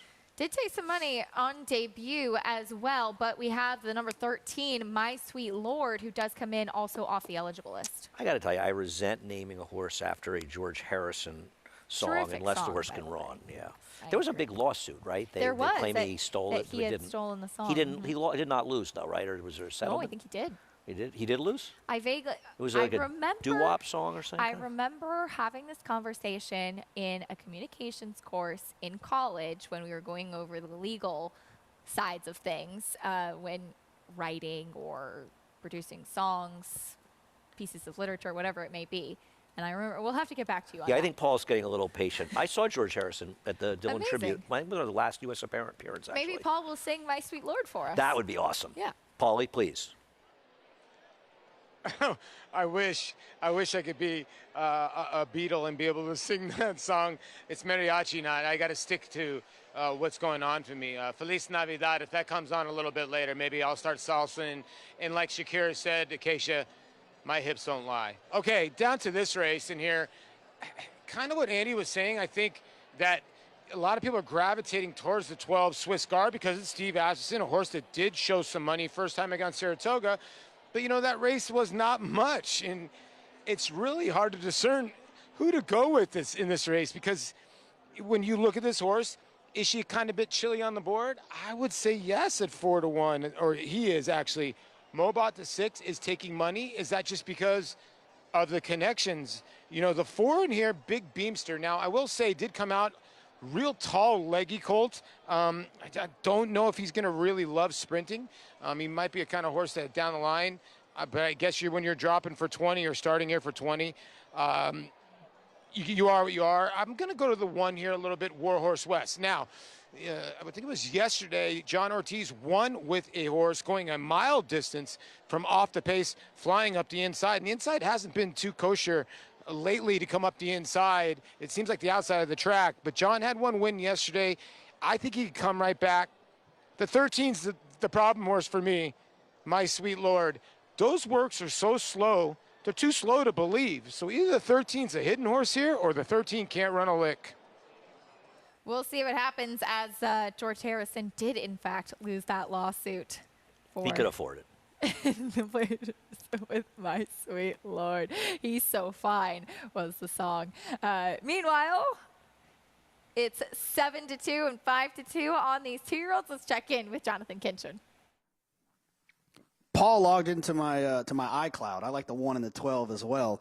I'm just kind of against the 6 here. I think a lot of times these races where no one knows what to do, they see Todd Pletcher, they see Tyler Gaffalione, and they go, oh, let's go there. I just don't trust the 6. I think the 1 Warhorse West and the 12, like Paul said, the 12 Swiss Guard, took money first time out at Saratoga. If you're taking money at Saratoga, there's got to be something that people are leaning on from a talent standpoint. Dropping in with these maiden claimers, I think, could help that one. Outside draws for young horses is something I'm always a fan of. I'll officially pick the 12, but I agree with Paulie, the 1's live as well. I bet the 5. I like it. Ship You had that a horse. Yankee Gentleman story? I believe Yankee Gentleman ran here on Wood Day years ago with Jerry Bailey and was 1-5 and dumped him coming out at the start. And it might have been the start of a pick 6 carryover. Wow. I'm almost sure I'm right. I know that happened, and I think Yeah. it was Yankee Gentleman. Wow, as he is the dam sire of the number 7, Lord Grantham. Maybe Jerry will text me. He probably I remembers hope so. it fondly. Jerry, if you're watching, let us know. He watches. He watches. Yeah, absolutely. How could he not? Well, we're so charming. Race number 3 at Churchill Downs coming up. It's the 2-year-olds in the spotlight. Travis Stone standing by with the call.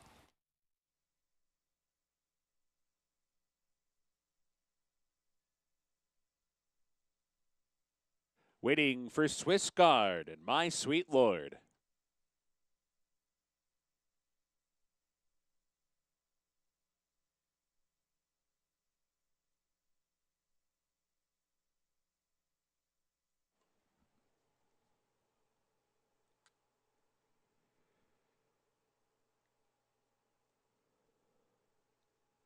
They're in the gate, and they're off.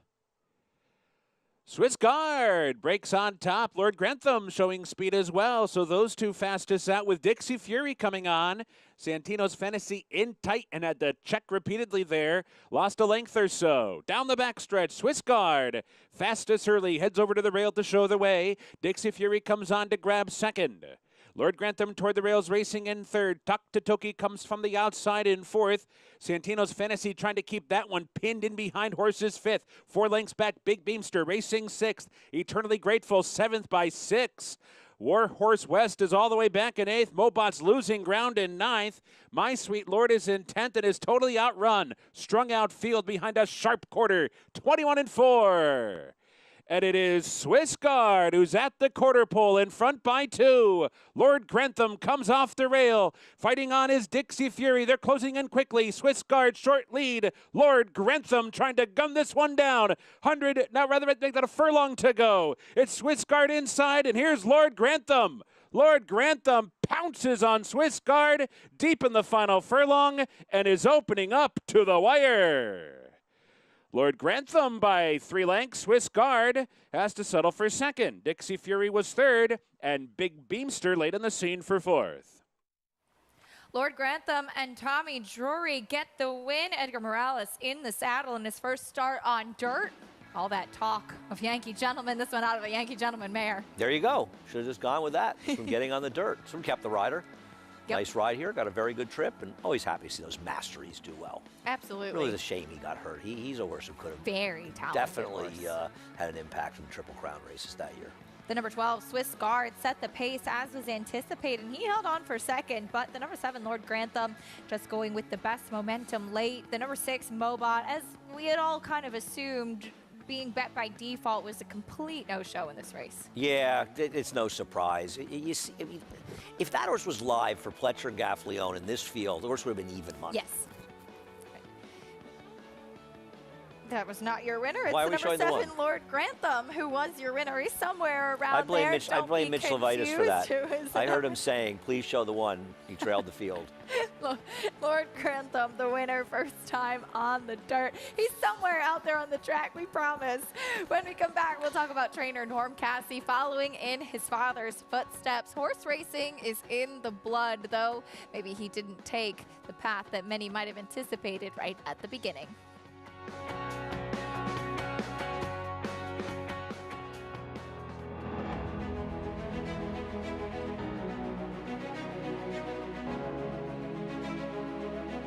And Lost Ark.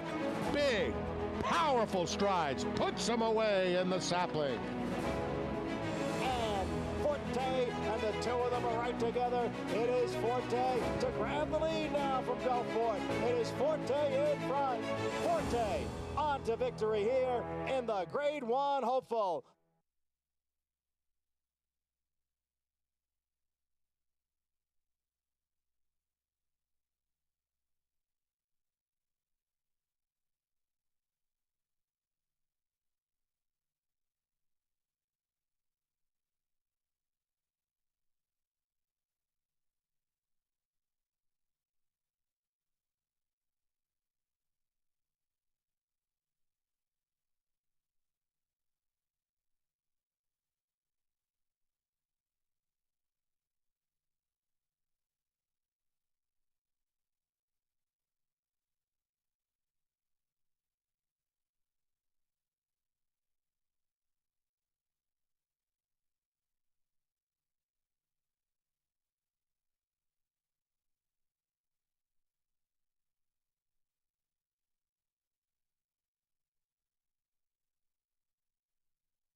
watching America's Day at the Races, brought to you by America's Best Racing. For the love of the race, visit americasbestracing.net today.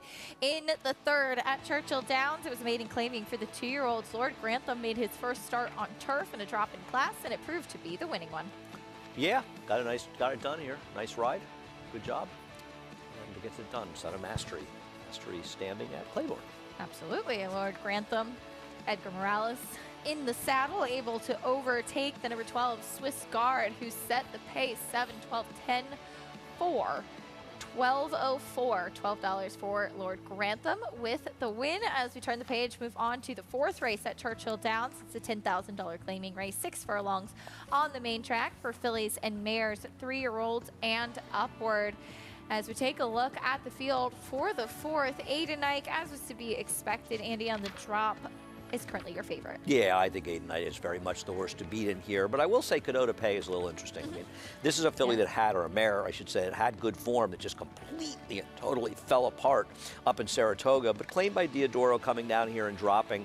I wonder if she has anything left in the tank. If she does, she could be tough. First off the claim for Robertino Diodoro. Meanwhile, in this race, we'll also see trainer Norm Cassie send out the 3, Catch Us If You Can. Norm Cassie didn't always know that he wanted to follow in his father's footsteps and become a horse trainer, but when he finally did decide to follow that path, he had to do it on his own, and he's made quite a name for himself along the way.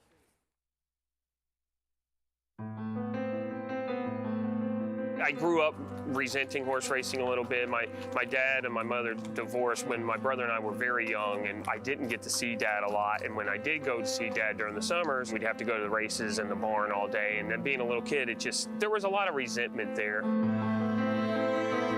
I didn't really have a direction early on in my life. I loved sports. I loved baseball. I actually played a year of college baseball. But I mean, at some point you realize, you know, you're 5'6", you're 5'7", you're slow as hell, you have a terrible arm. You're not going to be a Major League Baseball player. Growing up in Louisville, I fell in love with horse racing on my own. The unbeaten colt, Smarty Jones, is drawing away to win the Derby. In the year that Smarty Jones won, I caught the bug really, really bad and decided that's what I wanted to do. I remember the conversation really well because it took a long time to have it. Probably a couple years to tell Dad I knew I wanted to be a trainer. I knew I wanted to follow in his footsteps, but I wasn't brave enough to tell him that yet. I was embarrassed to admit it for whatever reason, and it was an emotional thing to tell him, and I don't know why, because as soon as I did tell him, he's like, well, then let's do it. Let's make you the best that you can possibly be, and we hit the ground running. But Tepin has a 5-length margin and deep stretch. It is Tepin. Tepin in front. Tepin, Parado wins the effort near the line. Tepin puts that move. Wins for America and the quicker. Tepin in front. They have a furlong to run, and she has turned them away. And she is going to make this her own personal playground. Tepin. I just give credit to Tepin for a lot of things. Tepin is definitely the reason I went on my own because she gave me that confidence. You know, when I left to go on my own, there was no handouts. I got my own clients. At the time, I was a little upset about that, but in hindsight, that was the right thing to do because now everything has been that much more rewarding. Hard Legacy still going strong. Hard Legacy goes coast to coast. To win my first graded stake at Churchill Downs, we did it for Mary Lou Whitney while Mary Lou was still with us. And to win a race named after a horse that Mary Lou bred, the Whitney's Bred Regret. You know, it's kind of fairy tale, and it was a good moment. It is Pretty Birdie, jockey Louis Saez, wearing the colors of the Mary Lou Whitney stables. Pretty Birdie takes the Schuylerville. Being associated with Mary Lou Whitney and her husband John, who have been so great for the sport and so great for the town of Saratoga, I knew there was a lot of pressure riding on Pretty Birdie and me, and she delivered. I've been a part of a lot of big races, won a lot of big races when I worked for my father, but that was the biggest moment of my life in racing so far. There's 2 simple goals. I would like to be the guy in Kentucky, you know, at that very top tier at Churchill and Kingland. That would be one of my main goals, but the only goal is to win the Kentucky Derby. And trainer Norm Cassie sends out the number 3, Catch Us If You Can, back onto the dirt. And the blinkers coming off for this practical joke filly for a young trainer who has certainly started out, particularly throughout the spring at Churchill Downs, a terrific meet and making his name up in Saratoga as well. Pretty Birdie and Mary Lou Silks was a special moment. Yeah, that was a pretty neat moment, no question about it. And Norm's a good guy. I've known Norm for years. And, of course, he and Gabby have a baby that looks exactly like Norm. His twin. Crew is mini Norm. Exactly. Yeah. We turn the page now. It's the moment Andy has been talking about since we sat on this set. The first race at Charlestown, and a significant scratch of the number 1 Juju on to beat. He was 9-5 on the morning line. It's a maiden claiming race for the West Virginia bred filly and mares, as currently the number 5, Weaving You in the Dust, is the favorite. You can join Naira Bets today and play the action on our program and a whole lot more, while earning up to a $200 deposit match bonus. Sign up with promo code MATCH200 and you could earn up to a $200 deposit match right after your first deposit. Bet any track, anywhere, anytime, and join now at nairabets.com for your $200 deposit match. Have you ever been to Charlestown? I have not. I have not had the pleasure. Been to West Virginia. I've driven by it, actually. Been to West Virginia, saw the Grateful Dead in Morgantown in 1983. Wow. Yeah. Cool. So, University of West Virginia. I've driven through it quite a few times on the way to Lexington. Yep. Yeah. Yeah, there was a dog track in Charleston I might have stopped at one night. Very possible. South of Morgantown, just before you cross the Kentucky border. I've not been to Charlestown. Taking a look at the field, as we'll have the whole card from Charlestown throughout today, as when we step aside after 8 o'clock, Greg Wolf and Anthony Stabile will be here well through the night, bringing you Charlestown and Churchill Downs, and Paul LaDuca and Gary Stevens and their mariachi band as well. It's tough to take anyone at a short price in this race. It's a little tough to jump on any one period, but it does feel like Weaving You in the Dust is the controlling speed in this race, and one of the real horses that theoretically be a challenger is the number 6 Woodsong's Castle, but this horse is over 26. Is dropping down for what it's worth from maiden specials to 12.5. No, I'm not familiar with how that kind of drop is. And this horse has been huge prices, so this is a lot of class relief for the 6, but over 26 for a trainer that's 6 for 107, a little tough to take. Currently 6-5 on Weaving You into the Dust. I Shall Be Released, the number 3, also dropping for the first time, or I'm sorry, dropped last time for the first time, and was the favorite, finished behind Weaving You in the Dust that day. I Shall Be Released, currently the number 3. I hope that this horse runs better than My Sweet Lord did, as there's another big song-themed There is indeed. Race number 1 at Charlestown for the West Virginia bred fillies and mares. We send it up to track announcer Paul Espinosa Jr. And the last one in will be Woodsong's Castle. Goes in. They're in the gate. And they're off in the opener at Charlestown. The favorite Weaving You in the Dust had a good beginning. From the rail, Rue is also showing speed. I Shall Be Released comes away in third, followed by Sunset Queen and Woodsong's Castle, in danger of being caught wide into that clubhouse turn. So it is Rue down along the inside. She'll have the lead as they hit the turn, but now Weaving You in the Dust moves up to take command as they bend around that first of 2 turns. Woodsong's Castle is back in that third spot. Then comes Sunset Queen, and I Shall Be Released has been taken back to last and racing about 5.5 lengths off of the speed of Weaving You in the Dust. Opening quarter in 24 seconds flat. It's Weaving You in the Dust in front by 3 parts of a length from Woodsong's Castle in that second spot. Rue is now back to third. I Shall Be Released has moved past Sunset Queen. Quintet still covered by just about 5.5 as they head for the far turn. Weaving You in the Dust is clear by 2 now from Woodsong's Castle. I Shall Be Released begins to roll on the outside. Rue is backpedaled to 4th, and then comes Sunset Queen, opening half in 48-4. Weaving You in the Dust continues to run the point. She's clear by 2.5.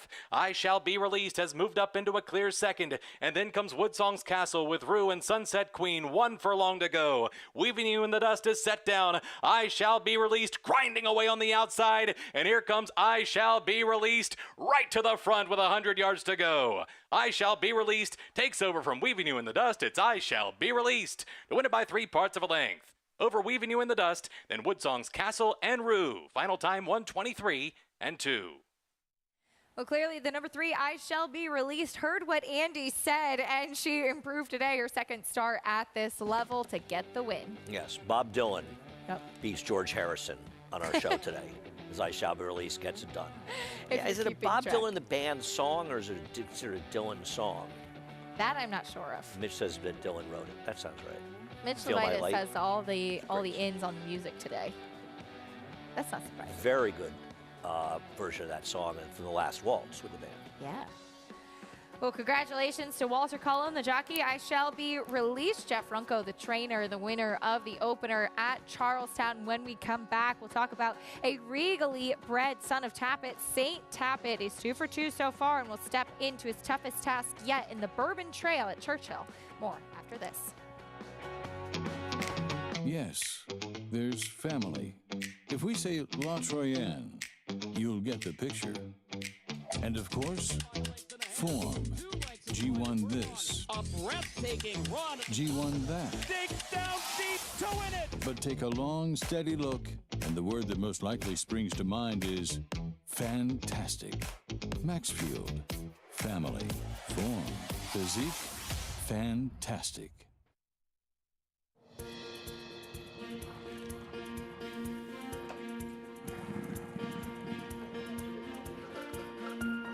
We take pride in what we do. For me, it's more of a passion than actual work. I'm an assistant trainer. Carpenter. I'm a peace officer. I'm a jockey. I'm a gardener. I'm a groom. Clocker. Assistant starter. Trainer. ESL teacher. I love what I do. There's so many jobs that come together every day. It's a collective effort that really makes this ball go round. We are New York Racing! I couldn't imagine working anywhere else. For me, riding horses in the morning is the best thing I can do. New York Racing helps support my small business. It's extremely important to the New York economy. Like my dream come true. This is like a big family. We are New York Horse Racing. Racetrack Television Network brings you every race, from every track, on every screen, every day.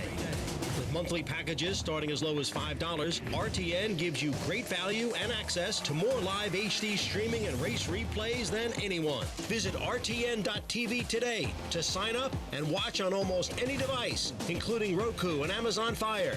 RTN has packages that start at $5 per month.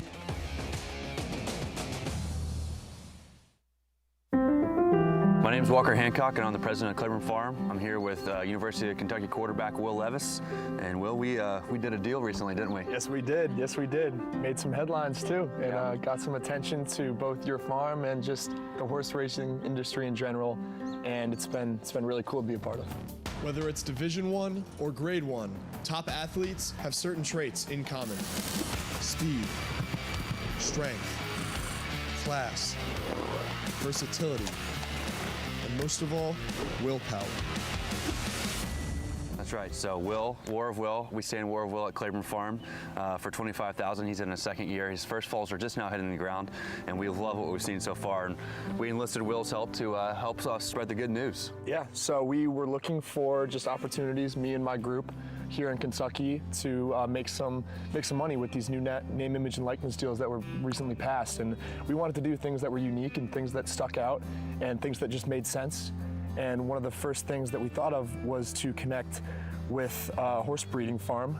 And when going through the stallion catalog, the name War of Will came up, and we thought, pretty perfect. And we got in contact with Walker, and here we are now with this relationship, and it's already brought a lot of attention to, like I said before, both Claiborne Farm and Walker and his family and his farm, but just the Kentucky sports and horse industry as well. Yeah, it was great for a horse racing article and news to go viral in a positive manner, and we thank Will and his team for having the foresight to reach out to us and us, I guess, taking a leap of faith. I mean, we didn't really know what to expect, but thus far it's been awesome. The response we've gotten, I think the tweet just got over like 500,000 impressions, and everyone's asked me about it from people at Keeneland to people on the corner deli to everywhere. So everyone at least have seen it. Yeah, a lot of people I've bumped into, people who don't even know anything about horses in general, have been intrigued by it and want to know all about it. So that's been really cool to not only tell people about the deal, but also to give them a little bit of education on Kentucky and just how important horses are to the state and to us. Yeah, only at the University of Kentucky can you probably partner with a thoroughbred stallion. So we're really thankful for Will and his team, and it's been great so far. It's been great.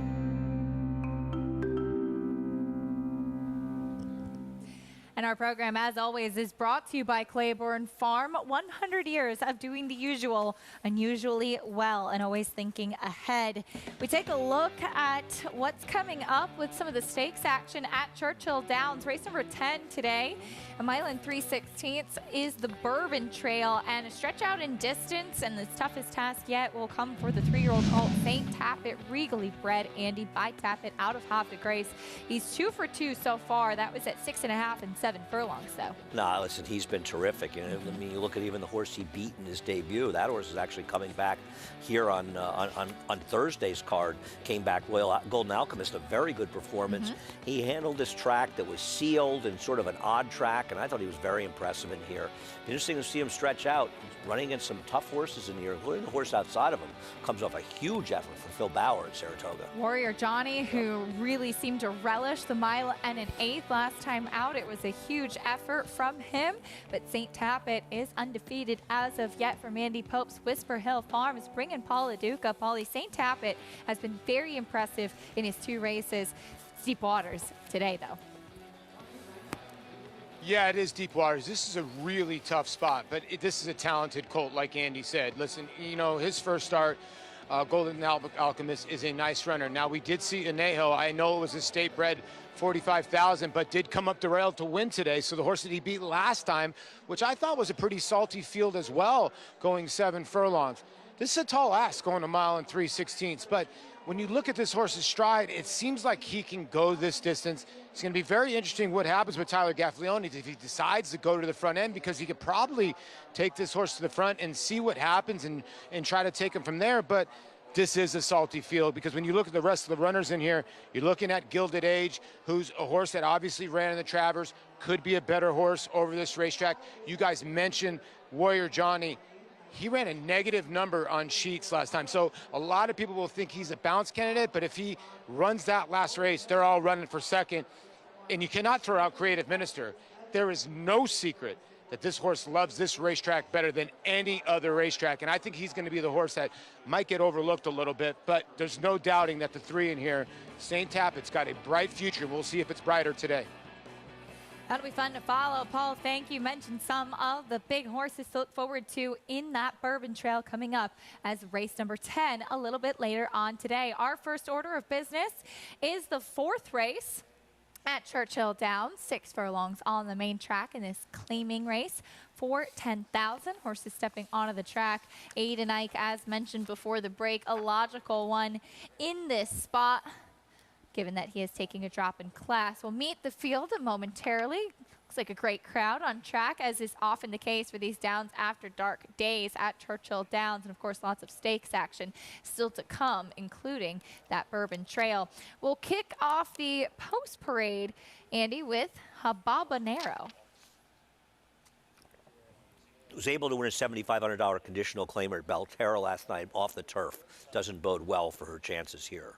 See if she can make it 2 wins in a row as she comes back to Churchill Downs. She's 6-1 on the board right now. Next will be Funny Bet cutting back. I'm a sucker for a turn back, but this horse completely lost her form, and now she drops off a cliff for Dale Romans. And she's been tough to keep on the racetrack as well. Here's Norm Cassie's runner. Catch us if you can.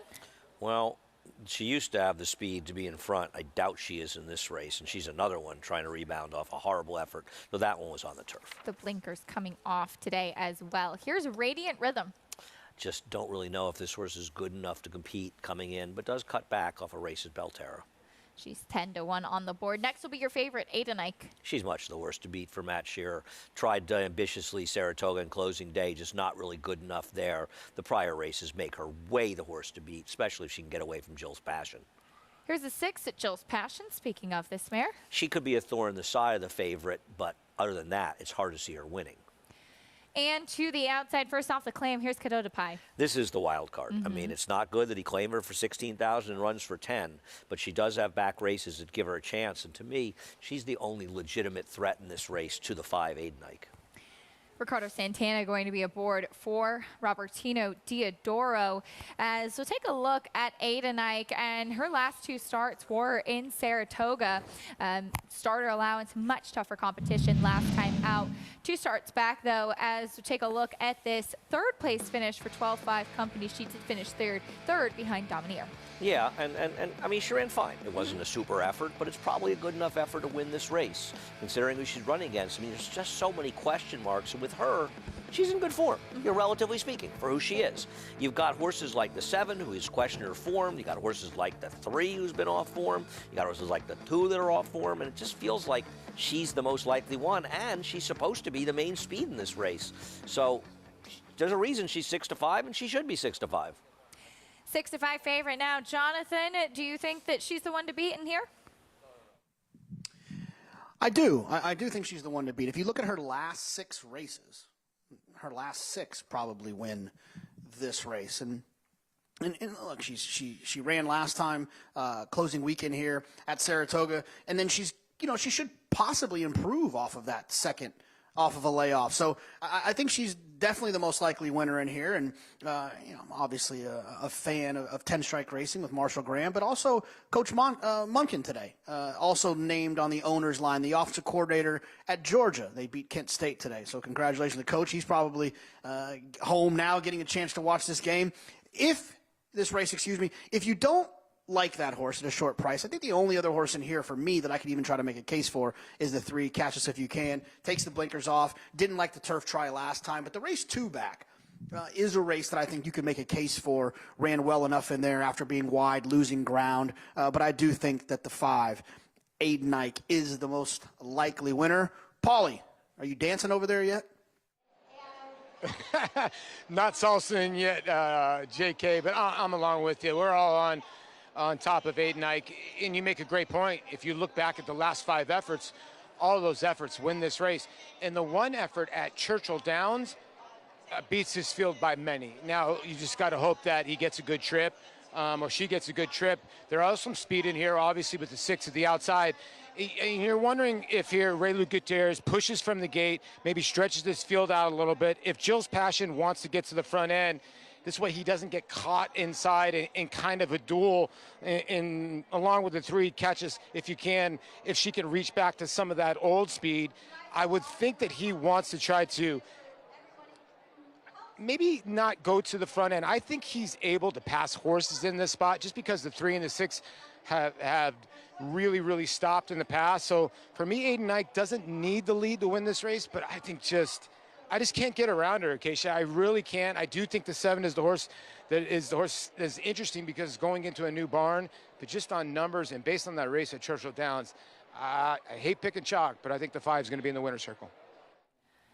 Fair enough, Paul. She does look tough to beat in this spot. Aidenike, Cadota Pie, the interesting one on the Cadota Pie, the interesting one on the outside at 9-2. It's 3-5 now on your favorite. Still plenty of stakes action to come, including that Dogwood a little bit later on, Andy. And I think with Echo Zulu, the interesting thing is yeah, she's the 2-year-old champion, of course, scratched at the gate, the Acorn.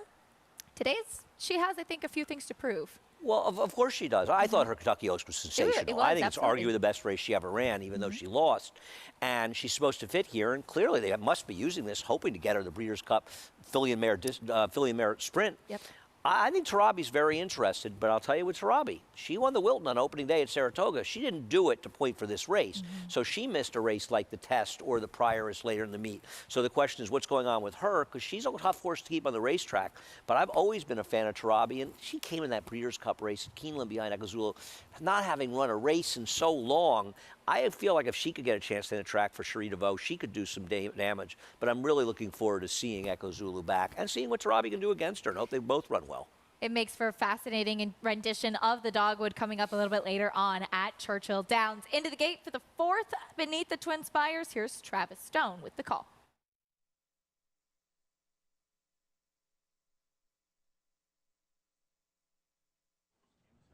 They are in the gate, and they're off. Habanero off slowly for that inside post. Jill's Passion bounces out on top, and Catch Us If You Can comes through toward the rail. Cadeau de Pay on the far outside, and not far behind is Aidenike at up close fourth. So down the backstretch they go, 5 furlongs left, and it's Jill's Passion in front. Cadeau de Pay prompting from second. Catch Us If You Can tucked away in tight third toward the rail. Aidenike within range fourth, only 2 lengths off the lead. Radiant Rhythm comes up on the far outside, launching a rally there. Funny Bets in behind that first flight, and slow starting Habanero is the trailer. 22-1 for the quarter. And it's Jill's Passion, the leader. Cadeau de Pay pressing for that lead. Radiant Rhythm, 3 wide outside. Catch Us If You Can in behind with Aidenike. Funny Bet is launching a rally now, but is forced to go 5 wide. Off the turn, Cadeau de Pay comes away with the lead, but it's tenuous. Here comes Funny Bet down the center. Radiant Rhythm between them. 1 furlong to go. Radiant Rhythm is roused to the lead. Funny Bet tries to move with that one. Down to these 2. Radiant Rhythm short lead. Funny Bet continues to fight on, but is second best to Radiant Rhythm, the winner. Funny Bet was second. Cadeau de Pay was third. Aidenike checks in fourth. An upset at Churchill Downs. Radiant Rhythm able to wear down those horses up front and then hold off Funny Bet as well. Big effort from this mare. The 2 turnbacks ran 1-2. Yep. I couldn't add either one of them in this race, to be honest. I mean, Funny Bet, I guess, a little bit. I figured when the 7 Cadeau de Pay actually showed up and ran a little today that she'd probably win this race. As far as Aidenike, I don't want to criticize my friend Raylu Gutierrez. And maybe she had trouble with the start. And without seeing the start and seeing the head-on, but you would have thought she'd be in front. She wasn't close to the lead. She got in a tough spot after that. And it might have been that the break was an issue for her. I'm watching a little bit right now, and she was slow coming out of the gate. We're watching on the other TV, and she kind of bumped into the horse outside of her. So without breaking cleanly, she was really in a bad spot from there, and she was awful. Just seemed like she was a little sluggish early, and he asked her a little bit and didn't kind of push her forward, and she'll do no better than fourth in this fourth race at Churchill Downs. But Radiant Rhythm 13-1, an upset there in the fourth race at Churchill. Bring your prices in a bit. We've got more live racing to come for you after this break on America's Day at the Races. Stay with us for more after this.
Welcome back to America's Day at the Races. Glad to have you with us as we continue with our live racing coverage at Churchill Downs under the lights. And it was an upset.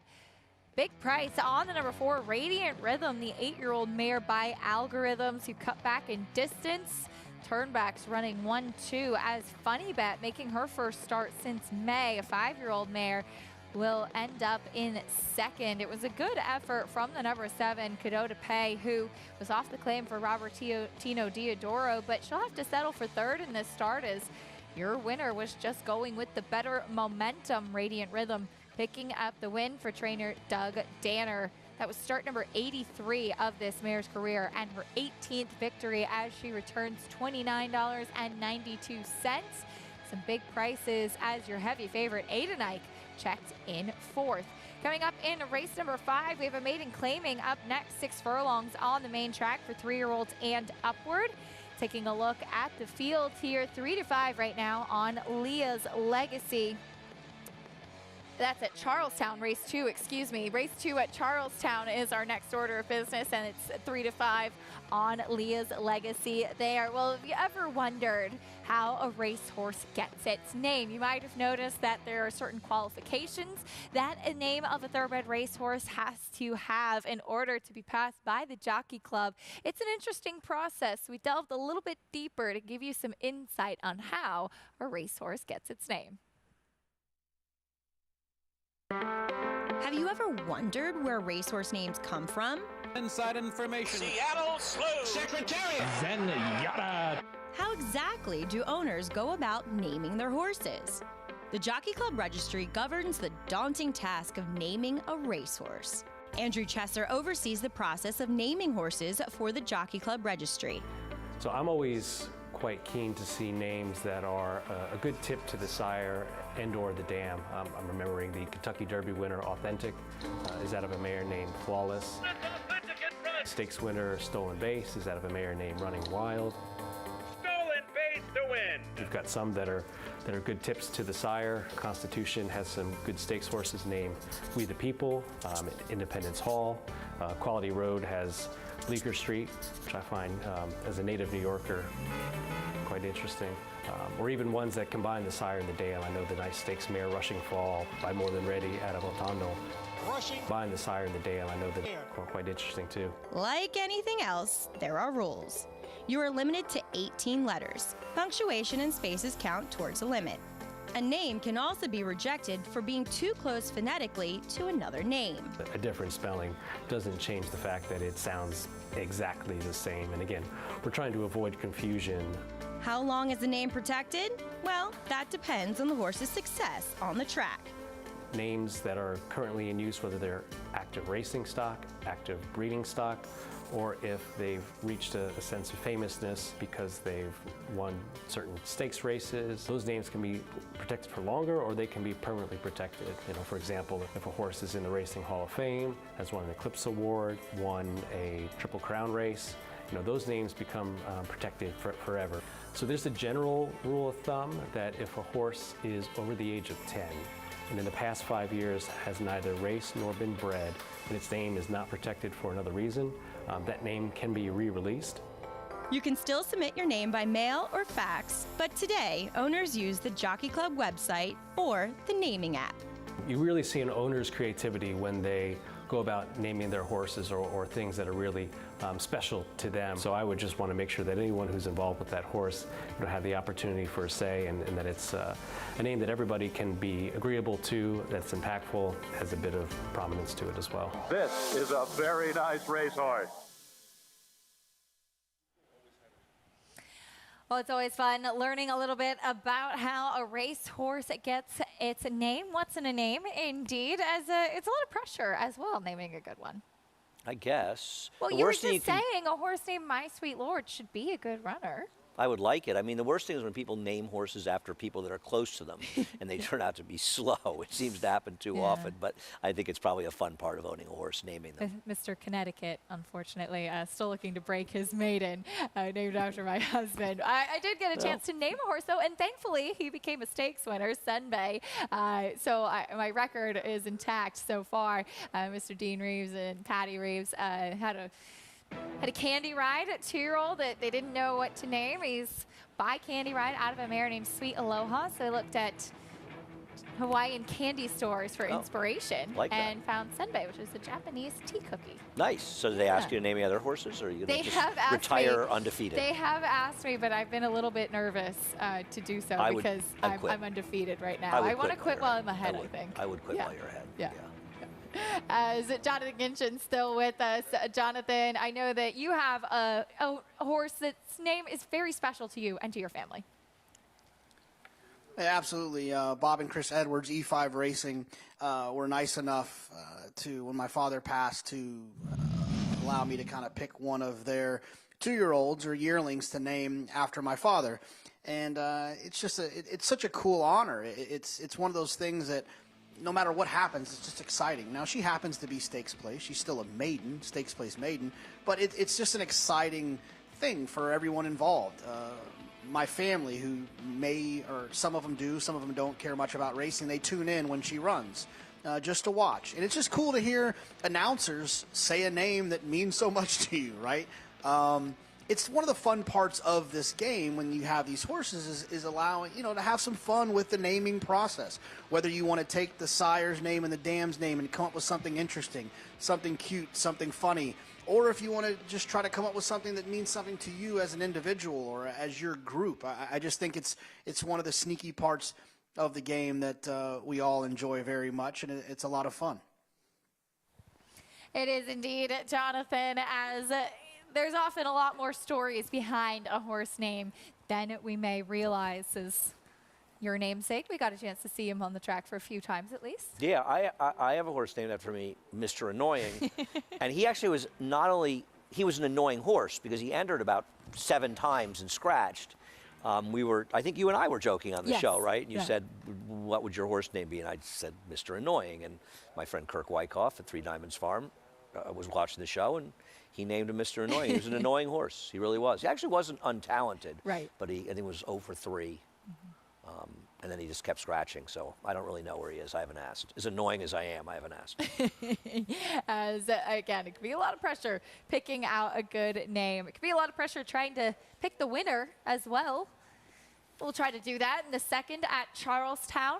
Horses approaching the gate. I'm going with the 6, Leah's Legacy. I'm always going for the new face. I like it. And Leah's Legacy is new face coming in from Monmouth and Delaware Park, so I'll take the new face in here at 9-5. She did win first time out, albeit at 12-5, but she won first time out at Gulfstream on debut.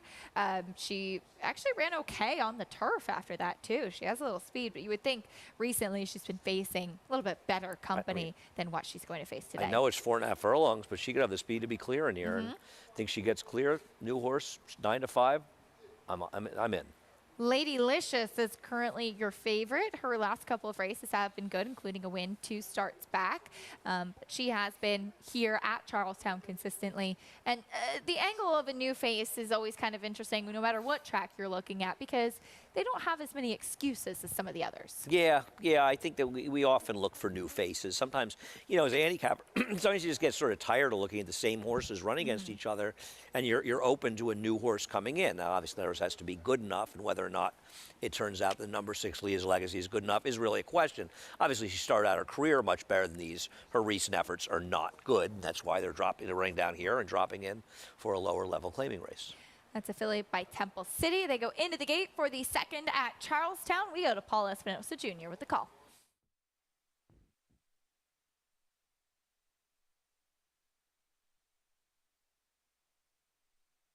Martha's Banner, along with Leah's Legacy. 2 left to load. Lucky Us. Last one in will be Not for Gold. And they're off. Queen of Cantharos with a good beginning. There goes Leah's Legacy out for the front and Not for Gold from their outside. But Queen of Cantharos steps on it now. Has it by a half length from Leah's Legacy as they link up with the main track. Not for Gold is third, and then comes Lucky Us in fourth. They're followed by Lady Licious back in fifth. Joined outside by Martha's Banner, and the trailer is Mojo Matters as they race for the far turn. Queen of Cantharos now collared by Leah's Legacy as they hit the far turn now. And it will be Leah's Legacy through a 22-1 first quarter. She's taken over inside the quarter pole, but taken on in earnest by Lucky Us, who moves up now on even terms with 3/16 to go. Not for Golden. Ladylicious now trying to weave her way through the pack, and Martha's Banner comes wide to the top of the stretch. 5 of them fanned out across the track. Down at the rail is Leah's Legacy. Lucky Us in the 2-path. Here comes Ladylicious, and widest of all is Martha's Banner. 16th to go. Here's Ladylicious to the front. Ladylicious from Martha's Banner and Leah's Legacy. Ladylicious just holds on. Ladylicious from a fast-closing Martha's Banner, then Leah's Legacy, and Mojo Matters in 54 flat. It was the number 3, Ladylicious, the local horse, coming off of a second-place finish as the favorite. She delivers today. Yep, she gets the trip. The number 6, Unable to Clear, as a long shot Queen of Cantheros got there, but she had no excuse, and Ladylicious gets her 6th win, 33 starts, the local horse. The number 5, Martha's Banner, made it a little interesting late with a big late run, but it was the number 3, Ladylicious, with the win. When we come back, we'll talk about some graded stakes action tomorrow at the Big A. We're certainly not done for the weekend. There's Kamari, who had a nice win in the Honorable Miss last time out. Can she make it 2 graded stakes wins in a row? She'll have to deal with Lady Rocket and her speed. More after this. Introducing a stallion, as top class as they come. In 22 career starts, he won or placed in 12 graded stakes, competing in 15 grade ones, earning over $1.7 million. His undisputed speed is evidenced by 7 100-plus buyer speed figures, a 3-time grade 1 winner, Raging Bull. Who you betting on? How about an app created specifically for horse racing? Naira Bets. We specialize in thundering hooves, fist pumping, and boosting your bankroll with robust weekly promotions. And offer betting tips from actual horse racing experts. Bet all day and night, nationwide. Get the action and thrill of horse racing with Naira Bets. Union Rags, proving Lane's End's tried and true stallion making formula. A formula that leads to success for our partners and our stallions. He's a leader in his sire crop by graded stakes winners and grade 1 winners. He's a commercial standout with multiple million-dollar sales and a 6-figure yearling average. And with 4 full books bred at 50 and 60,000, he has even more exciting progeny in the pipeline. Union Rags, a stallion that stands above the rest. Adelphi Racing Club, offering a truly personal racing experience. I would just say that it's a smaller, tighter-knit group. Everybody has a common interest. We spend a lot more time together than some of the bigger operations, and I very much enjoy that. We're not just a syndicate, and our members aren't just investors. We are partners. Contact us to get a taste of the Adelphi Racing experience, and let's win races together.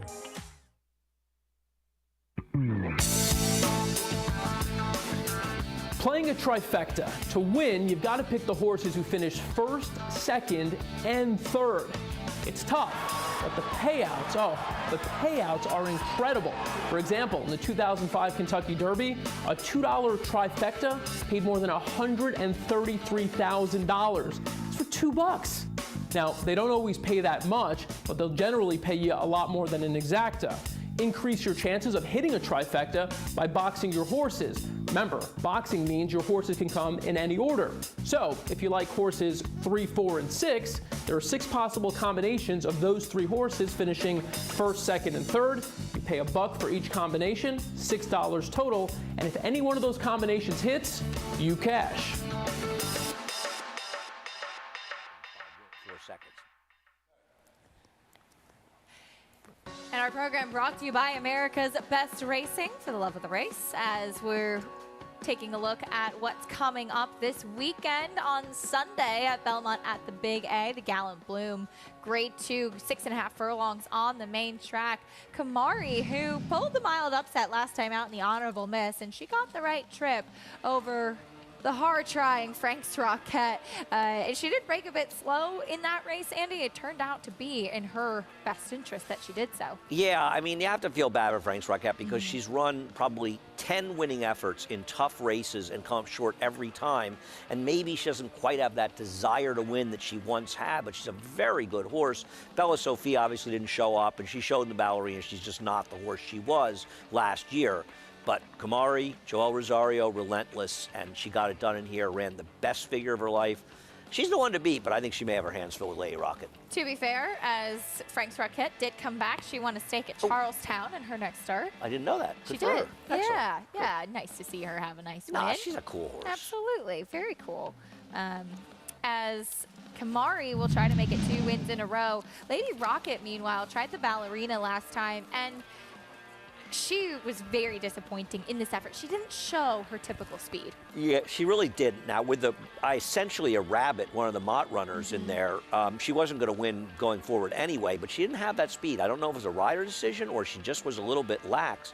This was her big effort in Chicago. I have to think that one of the reasons Brad Cox came here is far and away the best race she ever ran was her Go for One at Aqueduct early December, actually, when she ran like a 107 buyer. She was huge in there, and she is the speed. Now, we'll see how much pressure Chitara puts on her, but Irad's going to go from the rail, and I think she can upset Kamari. They're the main two, though the horse outside remain anonymous. She has improved for Rob Falcone, and she's another possible player in the race. Impressive stakes winner at Parks, remain anonymous last time out. That'll be fun coming up on Sunday as we get back here today at Churchill Downs. Race number 5 coming up next. It's a maiden claiming, going 6 furlongs on the main track for 3-year-olds and upward. Taking a look at the field, Tommy Gun for Tom Amos. Do you think he claimed this one because it's named Tommy Gun? It's his name?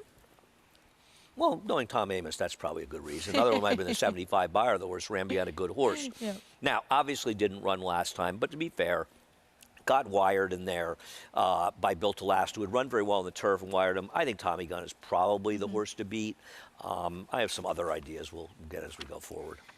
9 to 5 now on that one. We'll meet the rest of the field, starting with Per Diem. Yeah, I just thought Per Diem was probably a little too slow for these. Had so many chances, also 5 seconds in 10 starts. 7 to 1 on the board right now as this one drops back down to a maiden claiming level. Here is Tommy Gun. I think Tommy Gun is the horse to beat in this race. Has run the figures to win it. Has to bounce back from that last effort, though.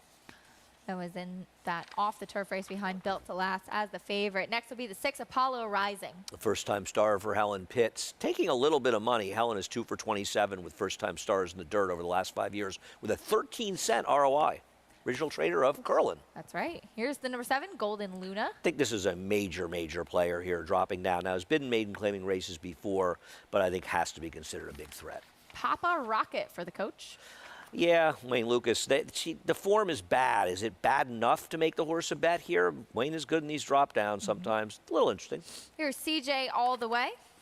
Okay, don't really know why. This trainer is 0 for 38 off the claim on the dirt. Wow. Over 35, I think, sorry. And claimed back in May as well, now Yeah. dropping. Here's the 10, Cat 5. Yeah, nothing I can think to recommend off the debut. Didn't run too much in that first start. Here's Paid in Full. Thought this horse was a bit of the wise guy horse if you're looking for somebody. I might bet a few dollars in this one. Has not run since Oaklawn. Cuts back in distance. Never took any money in the races. Did run in some decent enough fields. Thought this one was like the wise guy horse if you want. And a firster, Left Pocket Money.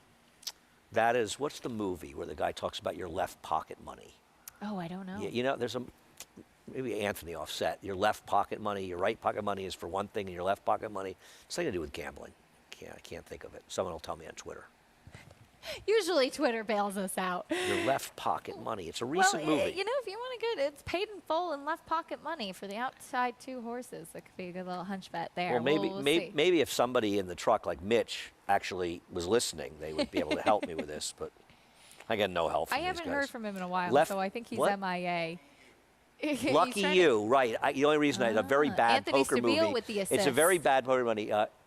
Eric, Eric Bana is a poker player, and the only reason I've seen it it's a terrible movie, is that a friend of mine who's a poker player is actually in it and actually has cool. like lines in it. And that's the only reason I watched That's it. pretty cool. Yeah, I think Bob Dylan may have written the theme song, as a matter of fact, for it. Speaking of Bob but Dylan, that's we where were he talks talking about about him earlier. That's the movie. Thank you, Anthony. A lot bigger help than these guys. This is a very fascinating LaDuca's seen conversation. it. But Paul LaDuca is waiting. He's got his maracas, and he wants to talk about the 5th race. I don't have my maracas yet. They're on their way, Acacia. This place is filling up Downs After Dark in an awesome, awesome atmosphere. Like I said, Gary Stevens, Hall of Fame jockey, will be joining me for the stakes races. We got to make some money here. And right now, the 7 is very interesting, Golden Luna. And it seems like that this horse has been the horse that's been talked about since I walked into this place. Both the track handicappers picked this horse. I walked in, I want to say the guy that was, I think, tending the gate gave me this horse. So it's almost one of those things at 5-2 now is, why am I going to bet this horse from a 12-1 morning line? I thought the horse had a big shot. I get it, but not at that price. The 4, Tommy Gunn, I'm in agreement with Andy. Probably the most likeliest winner off that, claim. If you go back 2 back, that's a winning race. They put blinkers on this horse. George Weaver did. And, Tom usually tries to make some changes, but he leaves the blinkers on. I think that's a very good sign. The inside horse, the 1, Per Diem for Johnny Court. One way to go for me. I think this horse has got to go to the front end. Remains to be seen. Again, what Andy said, if he's fast enough, to get to the front end, because he does have a couple numbers at Colonial and Old Chucktown, which we're watching tonight. But, is he good enough to win this race? You know what, Andy? I landed on the Lukey horse, the 8. He had 2 horses win the other day, 1 horse off of 1 buyer. And it's just hard for me to ignore Papa Rocket, who lost the Apprehend first time out. We the People, Actuator, who won the Indiana Derby, Warrior Johnny, who's probably maybe your favorite a little bit later on. This horse has run against some monsters. Now down to maiden 30. I'm thinking this could be the coach's time. Big son of Into Mischief, Paul. Thank you, Coach Dwayne Lucas. And as Paul mentioned, he can spring a few upsets. And as you said, he's never met an entry box he doesn't like. No, he hasn't. This one is taking some money coming off the layoff here at 5-1. I bet a couple dollars on the 11 paid in full. This is sort of my kind of look, cutting back in distance here. Really hasn't done any running, but chips in and runs against much easier competition than he's ever faced before.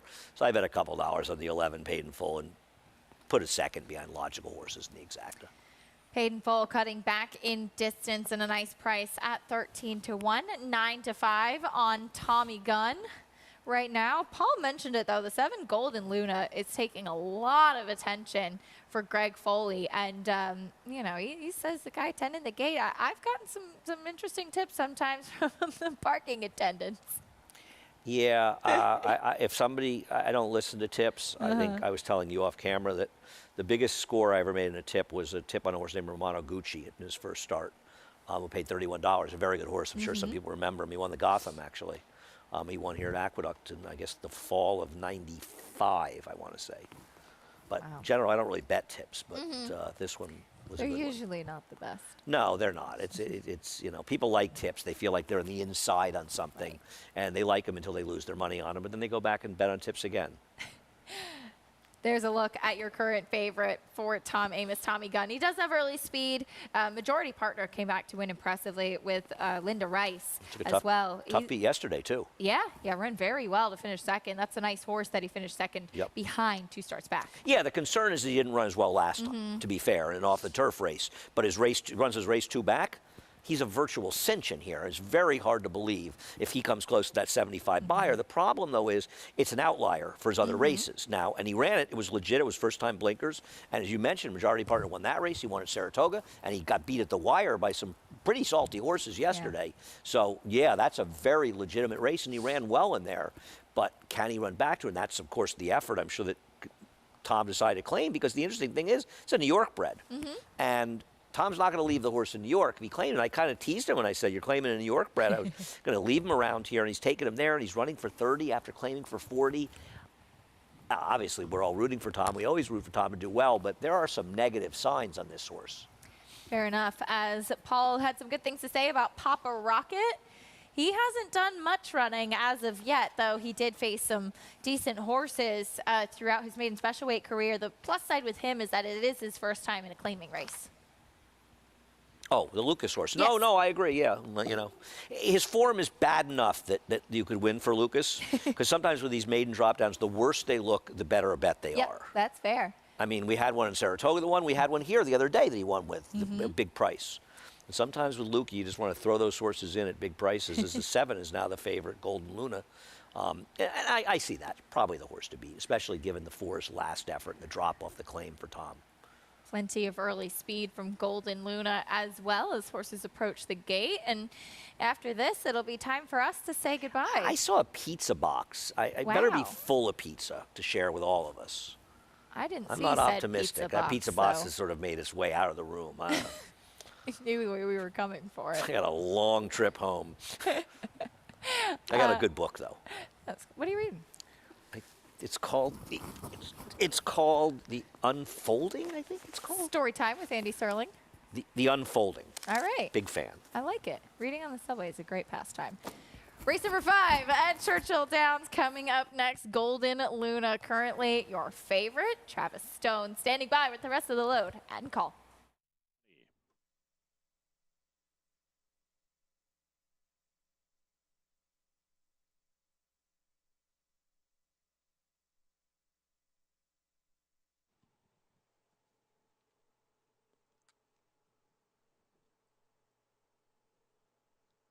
They're in the gate. And they're off. Bit of a bobble there for Papa Rocket. Left pocket money was left behind at the start. That is 5 lengths behind Golden Luna, who bounces out on top. And Tommy Gunn. Tommy Gunn shoots through toward the inside to challenge, and CJ all the way is there. Per Diem holds his spot down toward the rail, and Paid in Full joins them from the far outside. Scramble up top. Tommy Gunn, short lead, Golden Luna right there. CJ all the way, 3 wide. Paid in Full, 4 wide to the far turn run. In behind, it's Per Diem racing in 5th. Apollo Rising is 6th. Cat 5, 7th. Papa Rocket is 8th while wide. Long way back to Left Pocket Money. Contested quarter, 22 seconds flat. And the battle continues as they round the far turn. Tommy Gunn under pressure toward the rail. Golden Luna in between. CJ all the way has been 3 wide throughout. Nonetheless is in front off the turn. CJ all the way. In front, 1 furlong to go. Golden Luna fights on. Papa Rocket is revving up for 3rd, 2nd, and coming after CJ all the way. CJ all the way digs in, but Papa Rocket with all the momentum has swept to the lead and gets the money on the wire.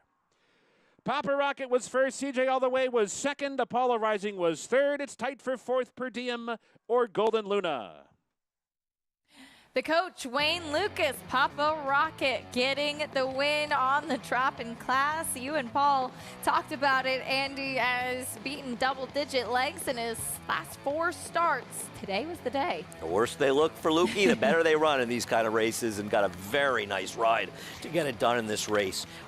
Mitch Morrell giving a nice ride. Tough beat for CJ all the way. Off the layoff and claim for Michelle Lovell. He ran very well contesting the pace, which fell apart. Very tough beat for him. But Papa Rocket gets the trip, and a nice pick by our man Paul LaDuca. A nice pick indeed, as it was 8, 9, 6, and a photo for 4th in the 5th at Churchill Downs, as that will do it for me and Andy. Thank you so much for keeping us company today.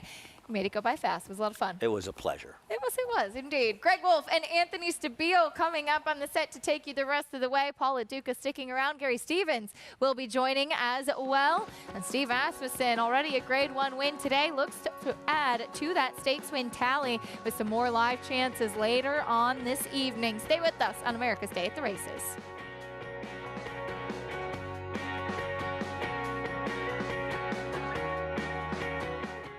He was just put together like a machine, and he had a great mind. Everything about him was what you'd want. Tis the Law pops the cork in the champagne. Tis the Law is going to win the first leg of the Triple Crown. I've never seen him get tired. Respect the law. Tis the Law. His structure is just perfect. His bone is perfect. He's left the others behind. He's going to win the Run Happy Travers. He's everything you would look for in a horse.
On June 6, 2019, a new chapter began at Alapa when Hillendale transferred its operations to the famed Kentucky Station and Thoroughbred Nursery in Paris, Kentucky, on a farm that traces its origins to 1827.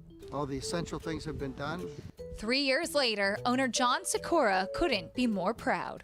You know, we're trying to be progressive, thoughtful, and respectful to what's already been here, the intent of the farm, along with, trying to become efficient and modern.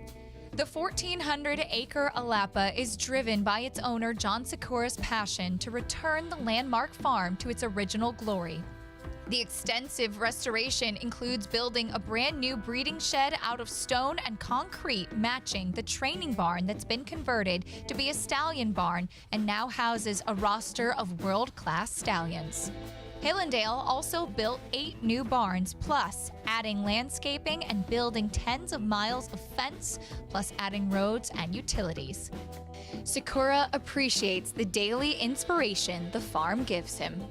There's the ruins of an old dairy barn, which is it's like a beautiful relic. It's peaceful and quiet. There's waterfall ponds behind the house, behind the office. There's many unique, peaceful, great parts of the farm that create peace and a sense of understanding where you are and how unique the farm is.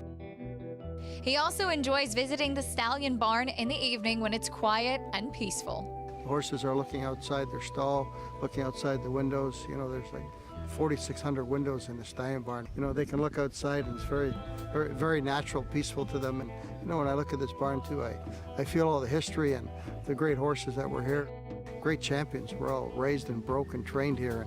Sikora is now focused on making new history at Alapa. When you think of all that living history, it makes you respectful of the barn and who's been housed there, and then also a responsibility of trying to keep that same standard and try to move it forward and be historic in what we do, so that when someone would look back 50 years from now, they have a feeling of obligation for them to do the same here. Incredible history at those just gorgeous grounds. Our program, America's Day at the Races, brought to you in part by Hillendale at Alapa. Live continuing coverage from Downs After Dark at Churchill Downs and from Charlestown as well. Greg Wolf, Anthony Stabile taking over for Acacia and Andy. Good to see you on this evening edition. Rare for us. Yeah, I'm trying to think. You and I have done plenty of shows together over at beautiful Belmont Park, but I don't know if you've ever joined me in Queens for a Saturday evening of action, Greg. Saturday evening, I don't think, no. Definitely have not. We have some good ones tonight, too. Spin-away hopeful winner from last year for Steve Asmussen. Gunite back in action against Conager. And Echo Zulu, big test for her tonight. Certainly some questions to answer for her. Yeah, Wicked Halo is going to come out, her stablemate, excuse me, is going to come out of there.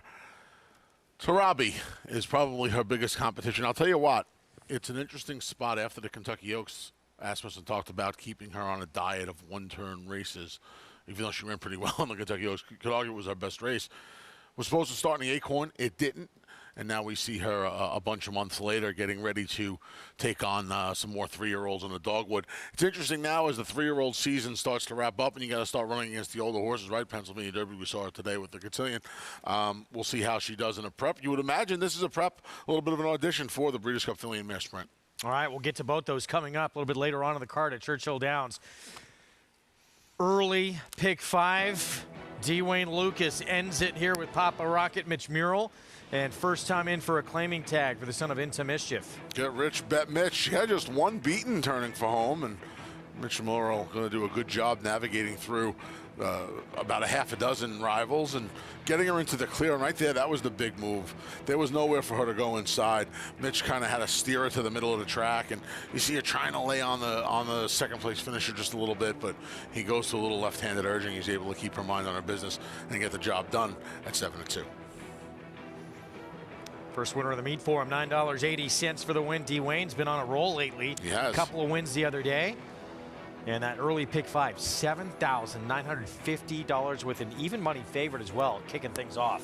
Game is far more interesting when Wayne Lucas is winning races. It's fun, isn't it? Yes. Derby City 6 begins in the next race. We'll set it up momentarily. Right now we go to Charlestown. I think about an hour and 20-minute drive due west of Baltimore. That I thought it was a little bit more than that. I think we're about 5.5 hours from where we're sitting here in South Ozone Park, Queens, but you could be right. I am. I looked it up. Okay. 15-1 on Nth Power. Yeah. 0 for 6 has never come close to hitting the board on the main track. We'll see if he can change that tonight. 9-2 Turtleneck Ted. Yeah, trainer change to a barn who hasn't started a runner this year. Raced well last time in the mud. Bobolino. 40-1. 0 for 5, looking to hit the board for the first time as well. You mentioned the big price. Motivated Speaker showed a little life, at least last start. Yeah, a couple of second-place finishes, 1-3 back at Charlestown. We'll see if it can wake up again. 2-5, playing gold. This is the 20th start. 0 for 19. Can you imagine taking 2-5 on this horse? 12-1 New South. Another one who's 0 for 19, finished third last time out in his second start since a March break. Maybe he's ready for his third start off the break. Tough to make any kind of case for the 7. Yes, eased once, beaten. I never seen 92 lengths in PPs until tonight. Wow. I don't think I've seen that either. Bloke, 0 for 19. We got a lot of 0 for 19s in here. Yeah, 3 0 for 19s. That's the first time I think I've ever seen that as well. And then at least you're going to get speed on the outside, right?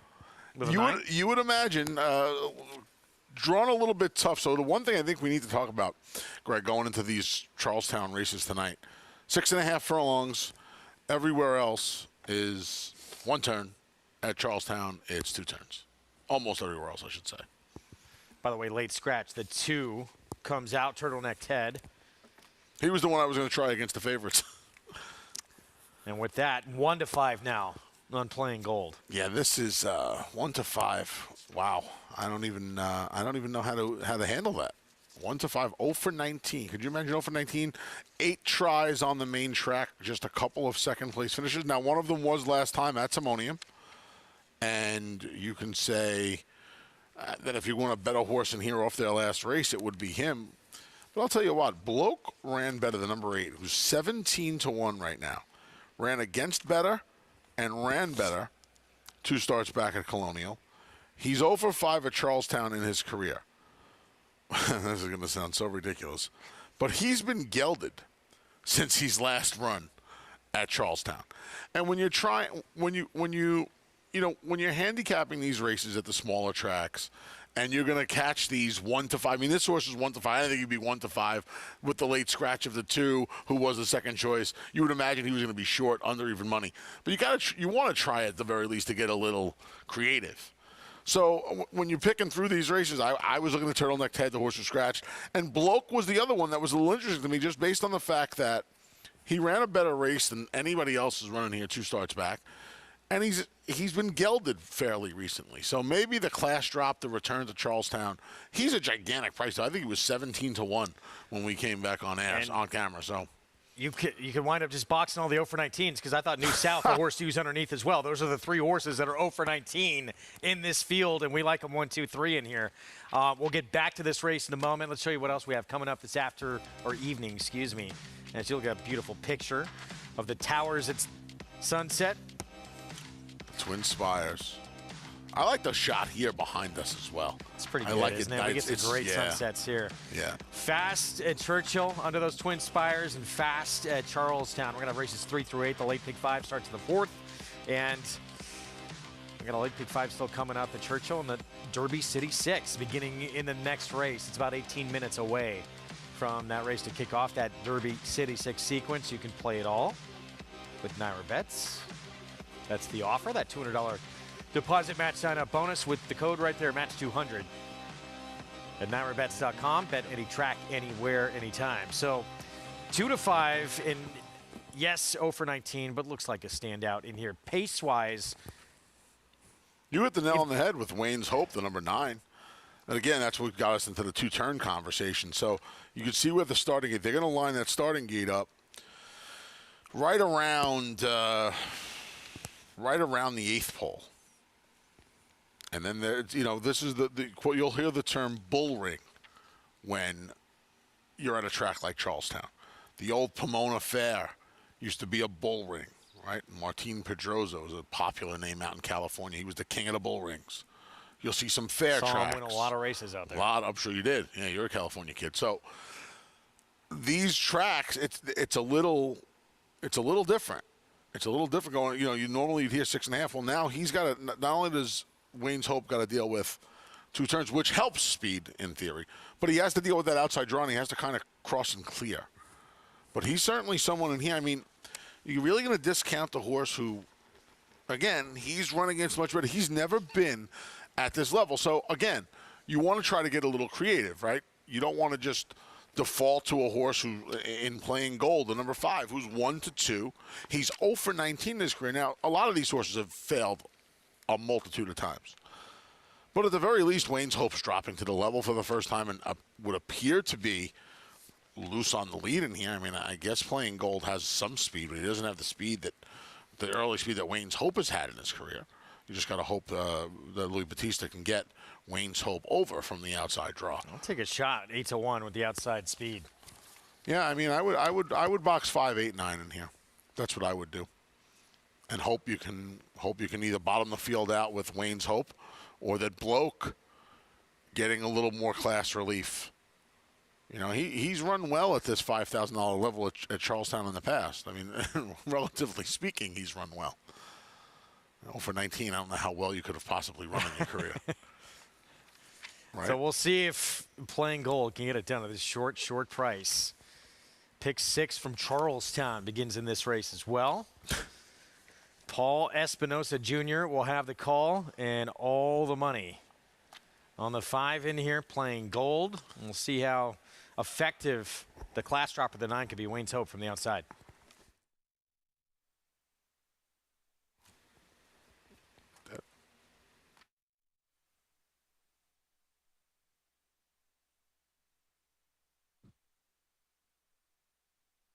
Last few runners moving into line. Here's Wayne's Hope.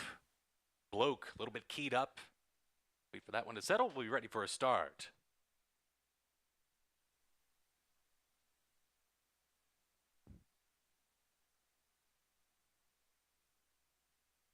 And they're off. Due south with a good beginning. There goes Wayne's Hope from the outside. And Wayne's Hope is gunned up to take the lead. By the time they complete a 16th of a mile, Wayne's Hope crossed from the outside post to the rail and opens up by 3 now on New South, who will sit in second. Then comes Bloke back in third. They're followed by Bubalino, who's 4th down at the inside, now moves up a spot into 3rd.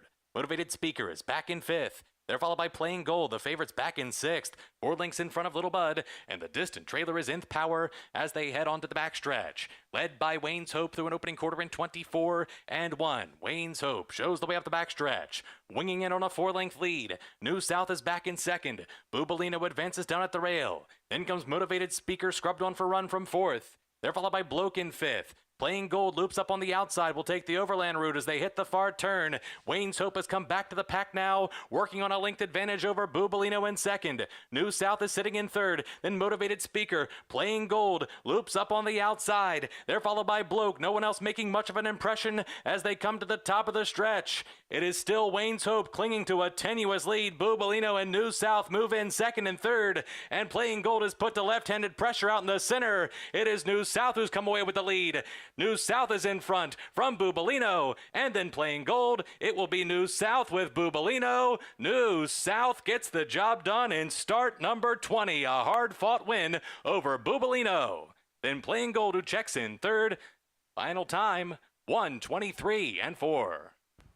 Well, we were right about one thing. We thought one of these 0 for 19 horses would get it done in here. It turns out to be New South for trainer John Carlisle. Yeah, the one I like the least of the 0 for 19 runners gets the job done. Was able to hold. Bubalino was game. First time Bubalino really showed any kind of oomph in the stretch and battled back and almost got the job done. We touched on it briefly at the top of the show. Echo Zulu, 2-year-old champion filly, back in action tonight in the dogwood. Scratch basically going to the gate in the Acorn at Belmont here in New York. So let's be the first start back for her since the Kentucky Oaks.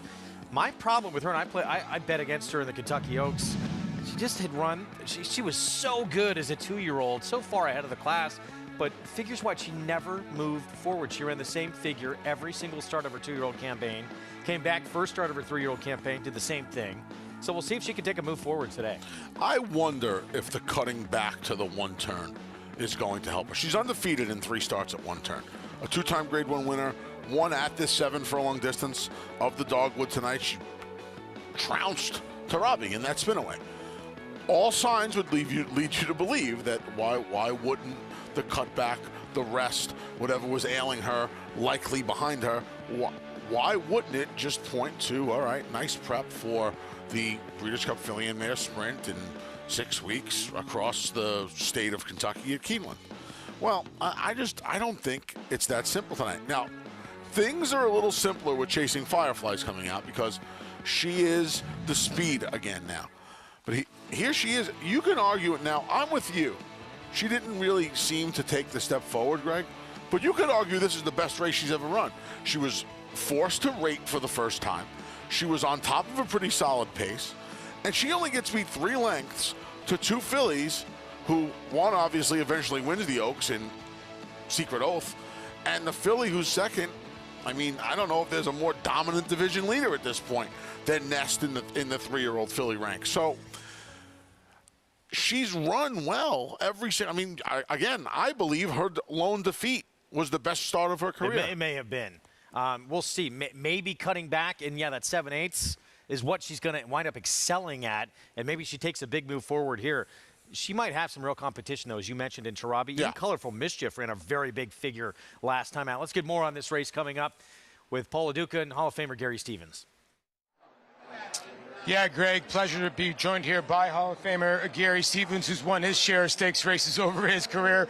When we go to the Dogwood, Gary, listen, there's no secret. Echo Zulu is the class of the race.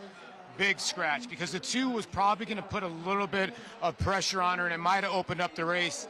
Does it still open up the race, or is she going to be really hard to beat? I think she's going to be really hard to beat today. Listen, she was thrown right to the dogs at the start of the year, had 1 prep race for the Kentucky Oaks, and that was the Fairgrounds Oaks.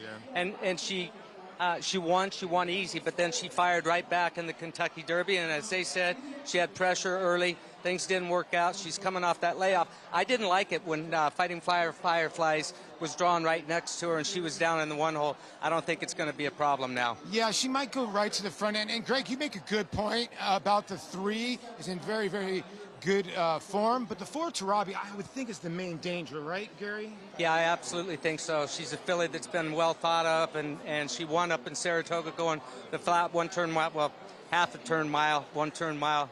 And coming back tonight at 7/8 of a mile, I like to drop back in the distance. Yeah, she's going to have to stay close to Echo Zulu. Now let's get to the Harrods Creek.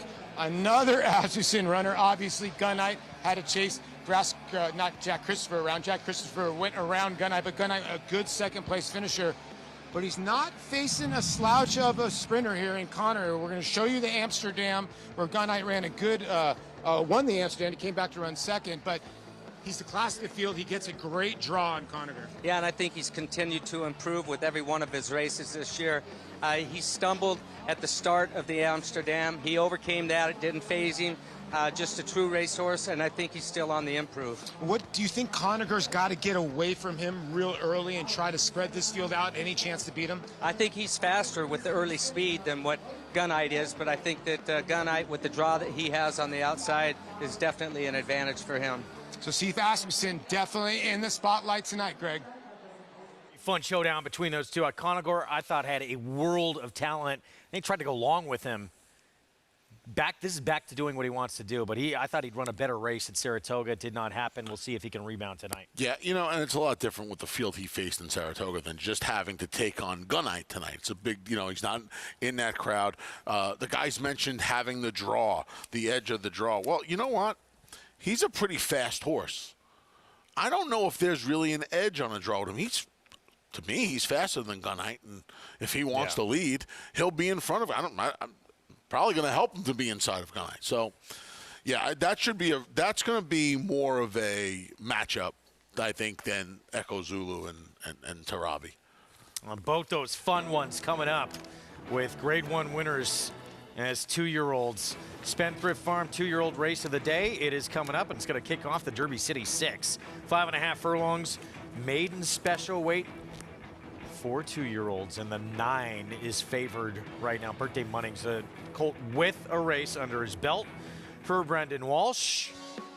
He'll add blinkers for start number 2. We'll get started in the Derby City 6 sequence when we come back here on America's Day at the Races Evening Edition.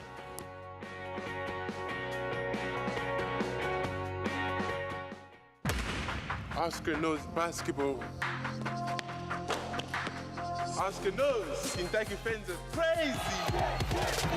Oscar knows God is great. Life is Good now moves down to the inside, and they're coming for the finish. It is Life is Good still in front. Life is Good is the winner. Oscar knows life is good.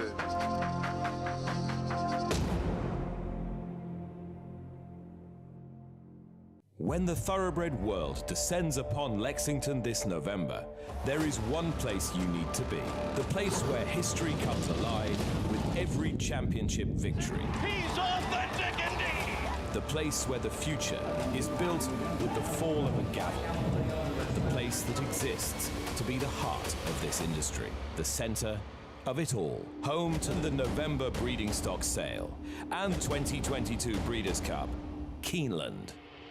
Eclipse champion Run Happy, the #1 second crop dirt sire of last year, is back and showing a new dimension with winners on turf, dirt, and all weather. Tabalina's really shouldered all the responsibility. What a deserved victory. Most impressive. Tabaline by 3 1/4. Somebody's Problem is on her way to winning the Prairie Meadows debutante. Somebody's Problem by 2.5 3. Run Happy, price for value, and standing strong at Claiborne Farm. Racetrack Television Network brings you every race, from every track, on every screen, every day. With monthly packages starting as low as $5, RTN gives you great value and access to more live HD streaming and race replays than anyone. Visit RTN.tv today to sign up and watch on almost any device, including Roku and Amazon Fire. RTN has packages that start at $5 per month.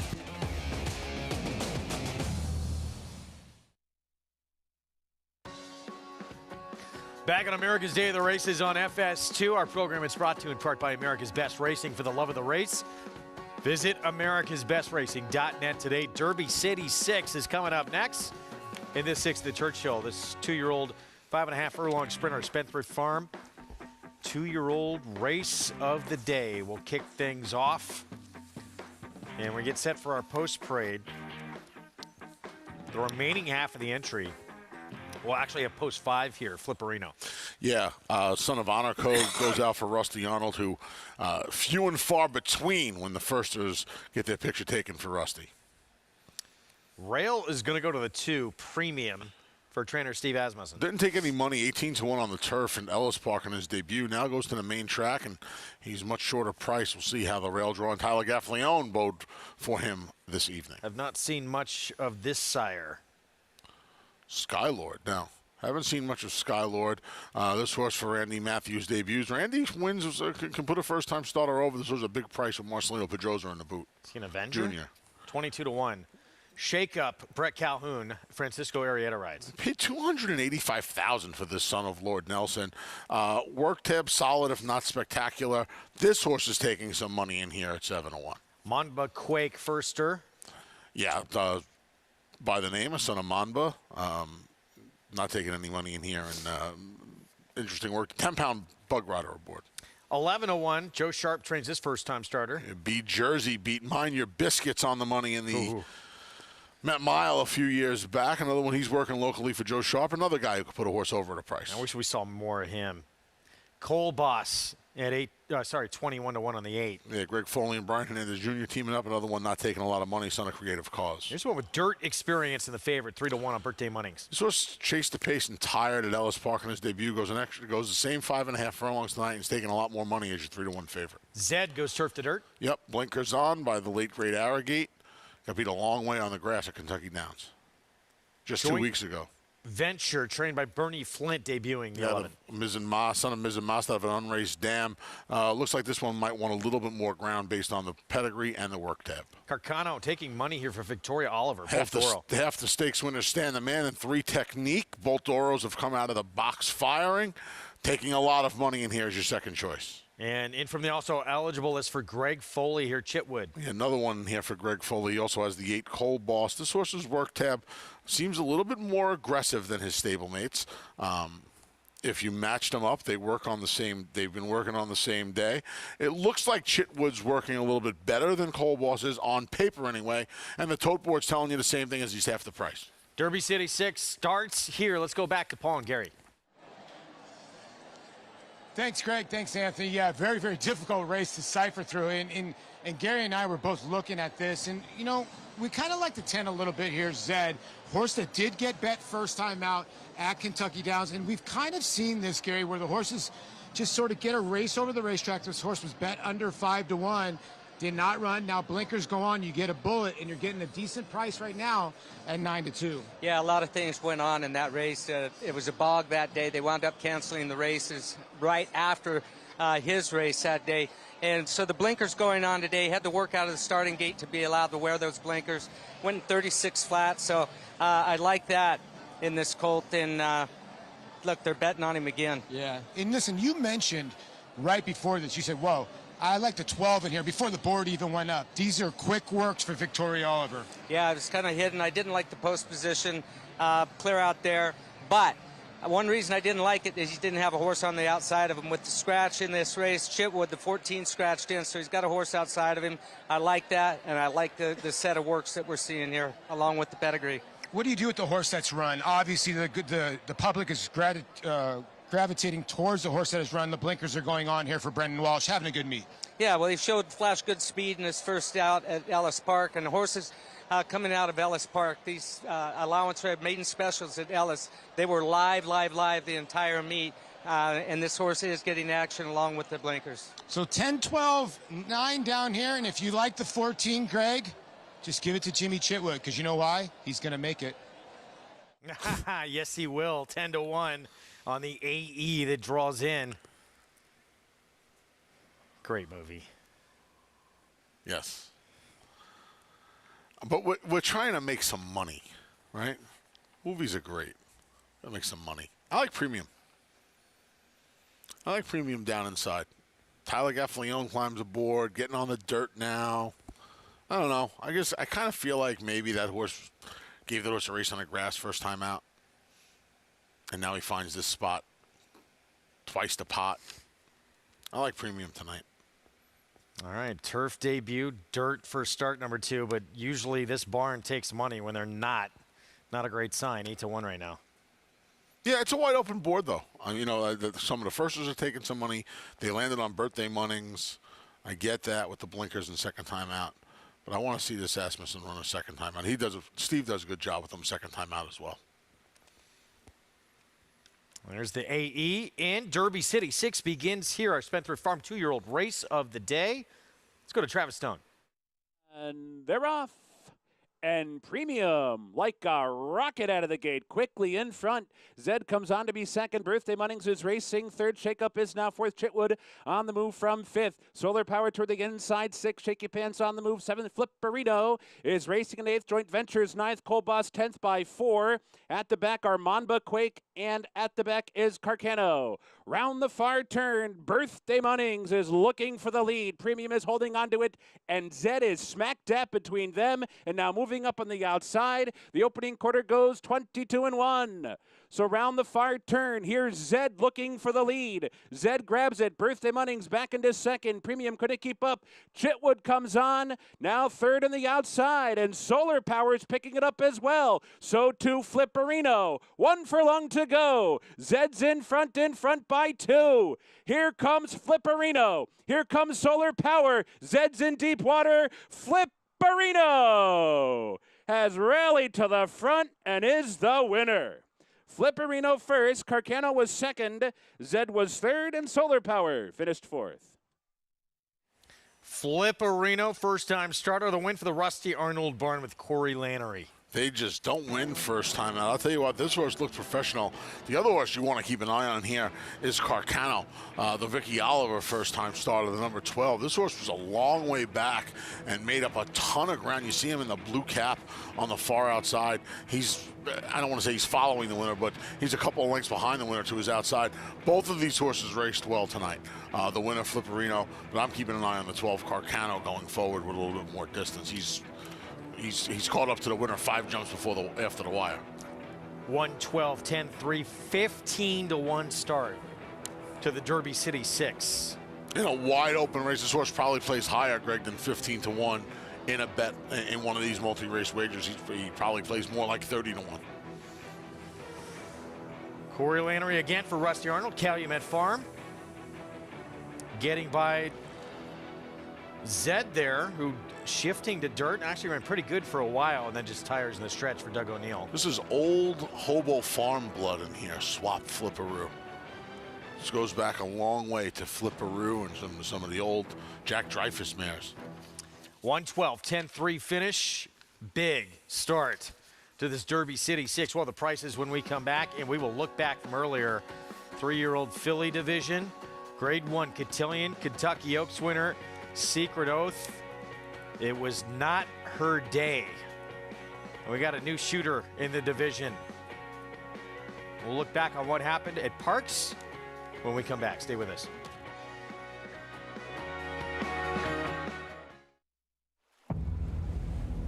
History remembers moments of extraordinary strength, skill, and determination. True greatness is forged by those who fulfill their destiny.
We're back at America's Day at the Races, and we're underway. And again, the Derby City 6 out of Churchill Downs, Flip-A-Reno. And our Spendthrift Farm 2-year-old race of the day at 15-1 to kick things off. Yeah, big effort here. You see, that, like I said, the first two finishers, they have a half a dozen fillies in front of them right now, and they're both going to come rolling on by. Colts, I should say. Colts and Geldings. This Flip-A-Reno gets the first jump, and Caracano was far back. Both going to come down the center. $32.02 on Flip-A-Reno. 15-1. Like I said, probably plays a little bit higher in the multi-race wagers, but I'll take a 15-1 shot at this point, Greg. Nice effort, too. Many, I would expect, needing coverage to go there. Yeah. So hopefully you got still some bullets to fire the rest of the way. Got a long way to go in this sequence, obviously. And if you got knocked out, we got the late pick 5 coming up next. Rusty Arnold, Calumet, Corey Lannery. Again, you're winning connections with this 2-year-old by honor code. Impressive win, first time out. Up next, Seneca Overnight at 1 1/16. 3-year-old fillies. I was against cocktail moments in this spot. What did you think? She's 4-1 right now. She's a pretty big price. She's the third choice right now. I thought this was one of the more wide open races that we were going to cover tonight. You know, you got the matchups later on with the 3-year-old fillies and the 3-year-old Colts and Geldings sprinting, but I thought this race was kind of wide open. Was actually looking forward to this one in the Heritage Creek when the race going long for the Colts and Geldings later on. All right, we're going to head back to Charlestown right now, get into race 4, condition claiming race. $5,000 tag. You're going 7/8 of a mile. And I will say this, Big A, there's a horse I really like. It's not a price, but there's a horse You like one here tonight? I love it. My man likes the horse at Chucktown tonight. Yes, I do, and it's coming up later in the 7th. Oh, okay. So we'll get to it. But here's Stylish Paint, drop down in class. Yeah, the drop down from the allowance ranks to the $5,000 claim. The last time in for a tag, got the job done right here at Charlestown. Dust Whirl Wonder, I thought numbers weren't that much slower than the 1. No, correct. And claimed out of her last 3 starts. We'll see if the new barn can get it to the winner's circle at a big price. Perkio at 8-1. I feel the same way about the Perkio that you do about the 2. Kind of the same figs as the 3-1 favorite, second choice on the rail. Miss Wild comes in off a win at 7/8. She runs her last race of the race. She ran 3 back off of the 2.5-month break. She's going to be really tough tonight. Mortal Storm, 6-time winner. Barn changed. It's won just 1 race in 27 tries this year. Going to need to improve this filly. Mare. My Expensive Gift at 15-1. Here's the filly, 4-year-old. She's won just 3 times in her career so far. They've all been in restricted claiming races. And Tiz Michelle's way 5-2 outside. And my dad trained a horse named Tiz Michelle when I was a kid. Just Tiz Michelle, great filly.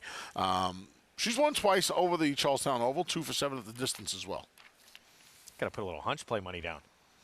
You know, her fig, it's funny. I'm a little surprised at how much money she's taking, just for the simple fact that her figs are considerably slower than Miss Wild, the 4, the 3 Perkio, the 1 Stylish Paint. Yeah, she's the second, well, now the third choice at 3-1. All right, post time coming up for this 4th year at Charlestown. You can follow along with all the action. Download free Equibase past performances for all the races we're bringing you at Nauer.com/TV schedule. Earlier on our program, grade 1s for 3-year-old fillies and the 3-year-old boys as well, which we'll get to later. But Secret Oath, Kentucky Oaks winner, not having to deal with Nest finally for the first time in 3 starts, but there were 3 from Todd Pletcher. Oh, there was a Steve Asmussen filly in here as well.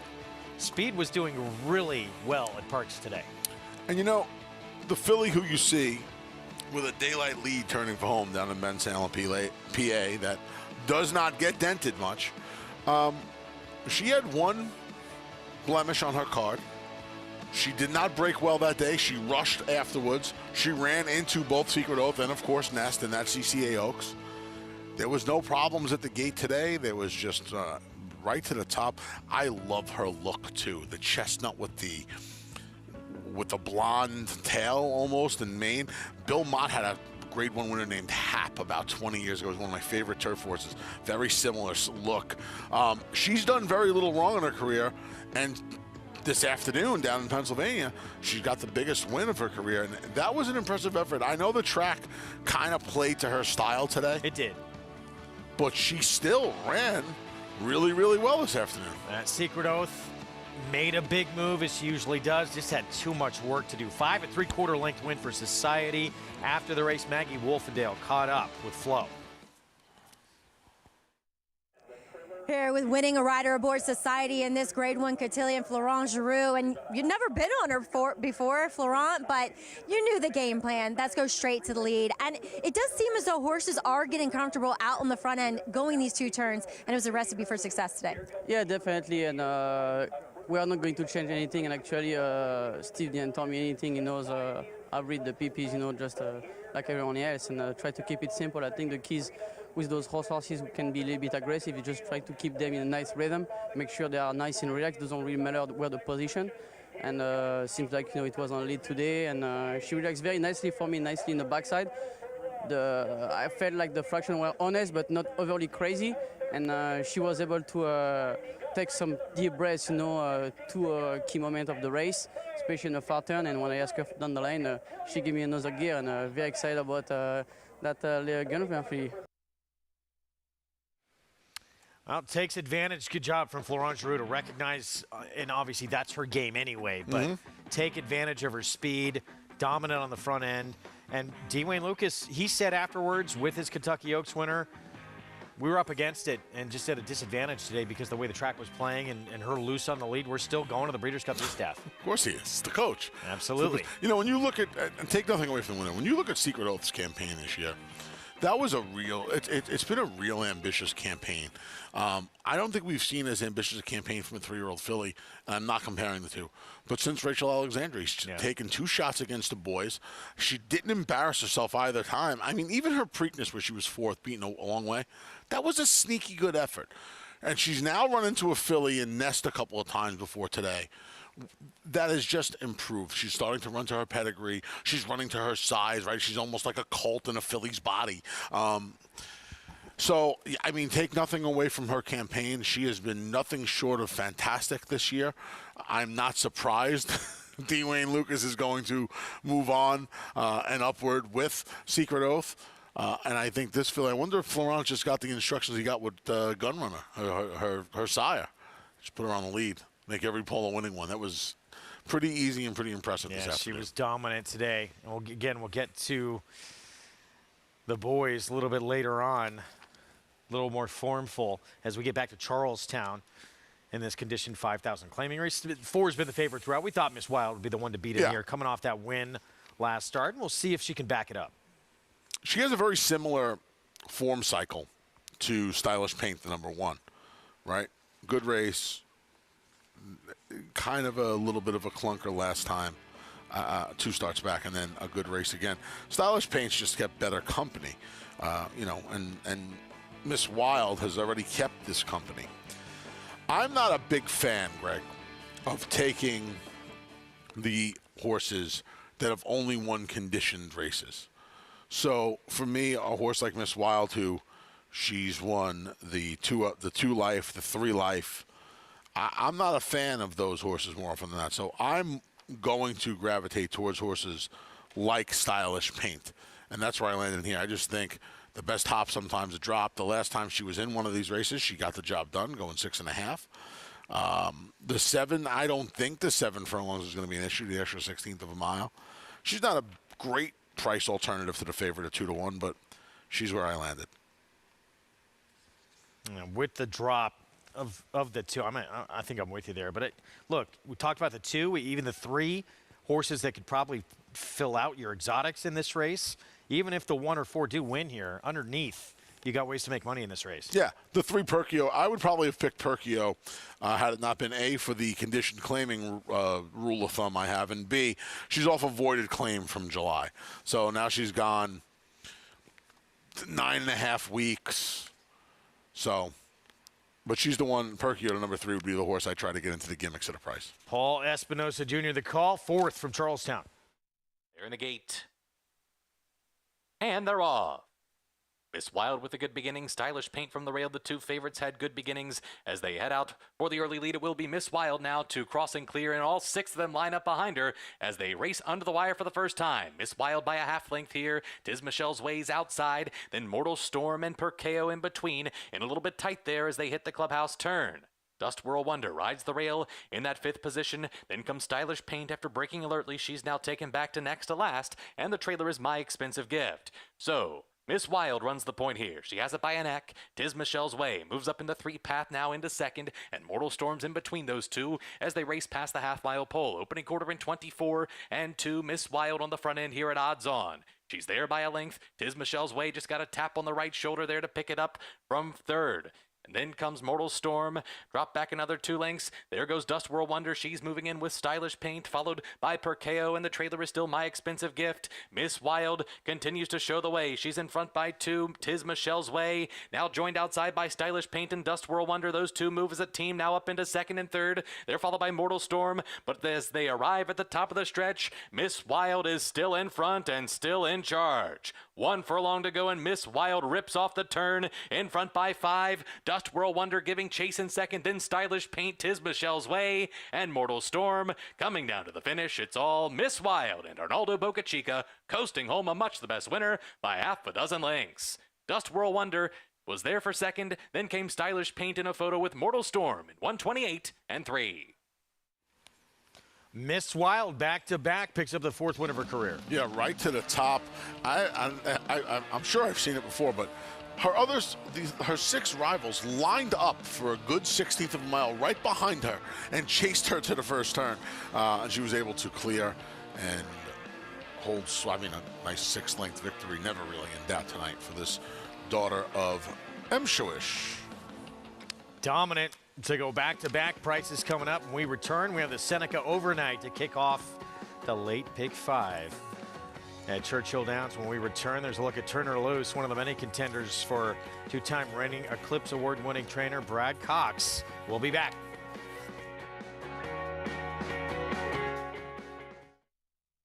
Catholic Boy.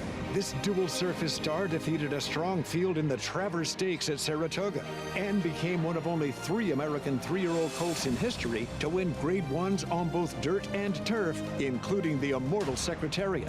A 6-time graded stakes winner from ages 2 to 4 and the fastest 3-year-old of his crop over 10 furlongs. One of the most accomplished sons of More Than Ready, he earned over $2 million on the track.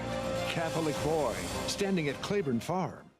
The Fasig-Tipton Mid-Atlantic Fall Yearling Sale, offering a catalog of more than 500 yearlings from many of the sport's most lucrative state-bred programs. Among America's top yearling sales by percentage of 2-year-old winners, with recent stars like Leave No Trace, winner of the Grade 1 Spinaway Stakes, plus over 85 stakes wins or placings this year. Mid-Atlantic Fall Yearlings, Monday and Tuesday, October 3rd and 4th in Timonium, Maryland. Where will you be? Maximum Security proves he's the real deal with a gate-to-wire win in the Florida Derby. Champion 3-year-old. Maximum Security has won the TVG.com Haskell Invitational. 11 triple-digit bias. Maximum Security, he smoked them in the Cigar Mile. Grade 1 winning 4-year-old. Maximum Security takes them all the way in the TVG Pacific Classic. Secure your mare's future. Maximum Security. It's America's original sport, and no one covers it better than America'sBestRacing.net. From the sport to the lifestyle, the best races, horses, and destination venues, cocktails, gambling, fashion, and more. America'sBestRacing.net is a sport for you. Live it, love it, bet it.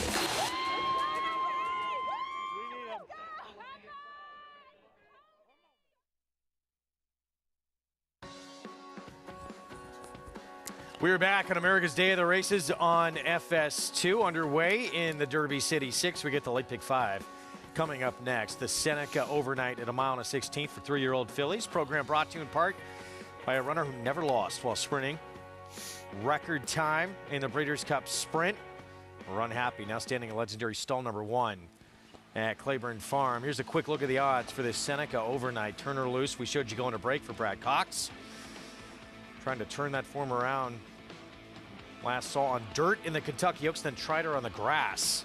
Falconet, just second of the Grade 3 Iowa Oaks for Todd Pletcher. Tyler Gaffleone will ride there. Tyler Gaffleone, he seemed destined to become a jockey. 3rd-generation rider.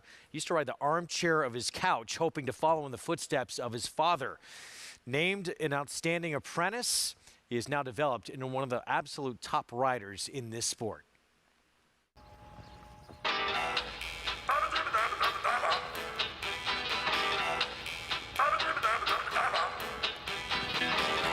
Love the horse. I love being around them. They have a calming sense to them. Tyler Gaffleone pretty much knew he wanted to be a jockey before he could spell his name. No, just the way that set up early. Tyler Gaffleone. I remember 3rd grade, I think I finally perfected it. I used to get a couple of the letters mixed up. Tyler felt he was destined to become a 3rd-generation jockey, following in the footsteps of his father and grandfather. I remember my first pony when I was 5, I believe, was Chipper Jones. I named him after my favorite baseball player, and he didn't really like me, but we developed a relationship after a while, and he taught me a few lessons, but I need to learn them. I was born in '94, and I think he rode maybe a year or 2 after that, and I think he called it quits. He got in a pretty bad spill at Delaware. He taught me everything I know. He used to spend hours with me on my equicizer. I'd ride a few pretend races during the day, and at the end of the day, I'd, Dad, come see what I learned today, come see what I worked on, and he was just so supportive of me. Never pushed me to do anything I didn't want to do, just supported me, and just gave me all the love in the world. Gaffleone established himself early on as a top jockey in Florida. However, it would be aboard War of Will in the 2019 Triple Crown that would put Tyler on the map nationally. Tyler Gaffleone has War of Will 4th at the rail and 4 lengths off the lead. A similar trip to the Kentucky Derby, right behind the pacemaker. Just a pure happiness. He's a very special horse to me in my career. He taught me a lot, not only about this game, but about myself. Even to this day, I still get chills watching the race. It doesn't even seem real. But it's War of Will coming down to the 16th pole in front. In front by 2 lengths late. A late charge from Longshot Everfast on the inside 2, but nothing stood in his way. War of Will won the Preakness. The Spa is one of Tyler's favorite places. It had extra meeting in 2022. He got married in Saratoga 2 days before the meet started. We decided to do it up at Saratoga. Most of our family's from up there. They were born and raised, went to school there, and it just makes it easier for everybody traveling, and we're going to be there for the meet anyway. So it's a very exciting year for us. We're thrilled. Number 6 is Got Stormy, the rider, Tyler Gaffleon. I enjoy what I do. I love coming to work every day, and anything can happen no matter what you do, so you just got to enjoy life and make the most of it.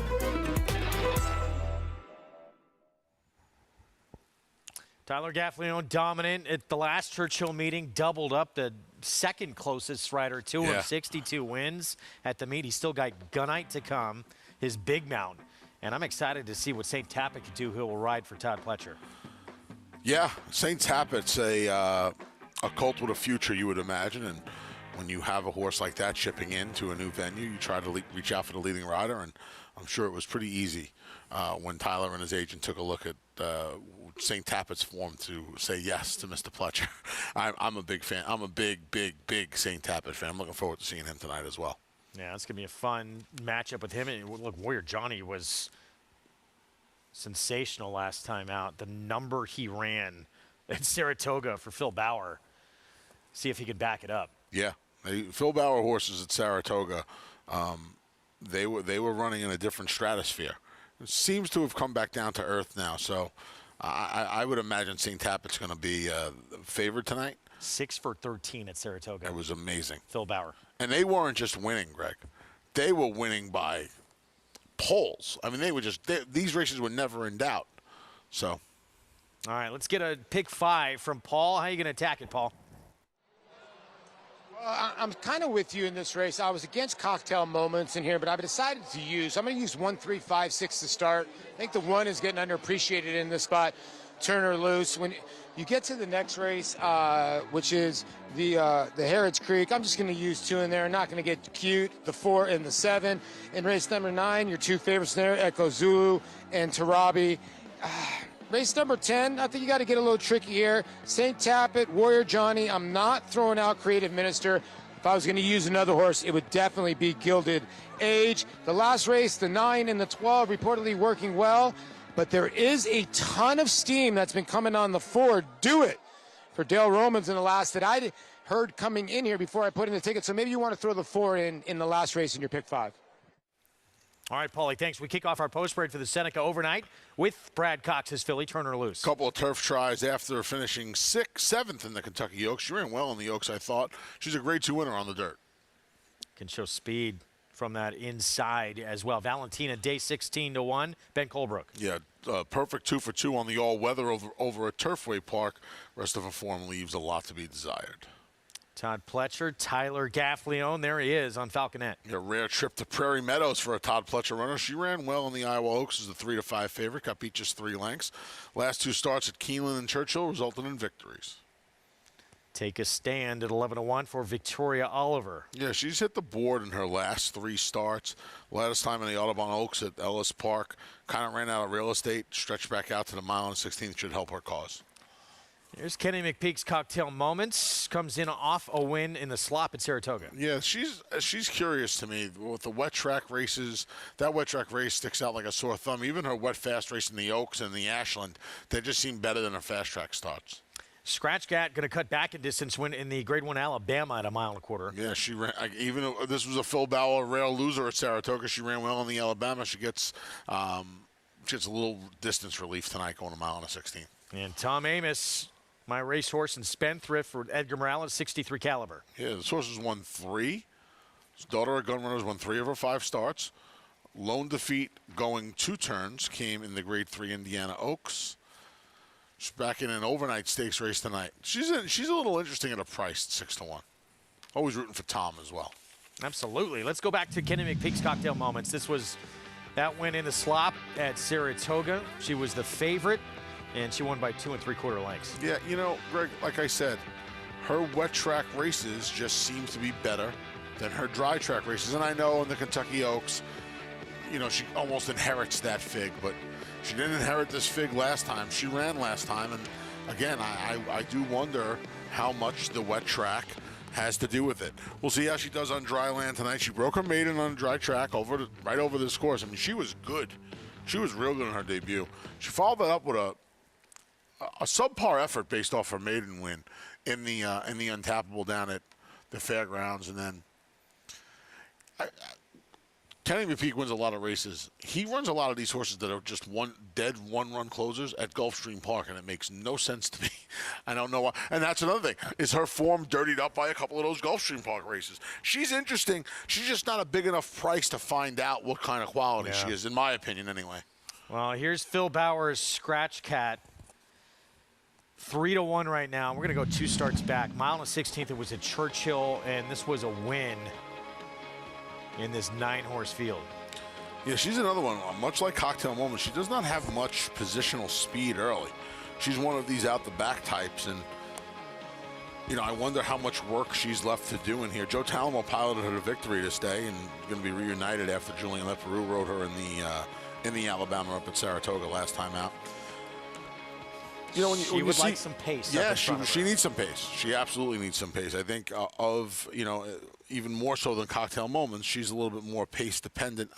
She should get it. Falconet has some speed. Take a Stand is coming out of a couple of the 1.5 turn races. I wouldn't be surprised if she was a little forward. I wouldn't be surprised if Turner Loose was forward from the rail draw. So I like Turner Loose in here. 4-1 for Brad Cox. Turf back to dirt. What did you like about her? I just like her going back to the dirt. I thought her 3 dirt races were good, and now she has a couple of turf tighteners to get back to the main track. 3 minutes to post in the race that kicks off this Pig 5 here in the Seneca overnight. Let's go back to Gary and Paul. Thanks, Greg. And Gary and I have been talking over this race multiple times, Gary. And we've kind of landed a little bit on different horses. You like Scratch Cat a little bit, and a horse that's in really good form. And last time out for Phil Bauer, not disgraced against Nest, obviously an unbelievable runner. You know, I think that Greg hit the nail on the head. She's getting some distance relief and class relief, big class relief today.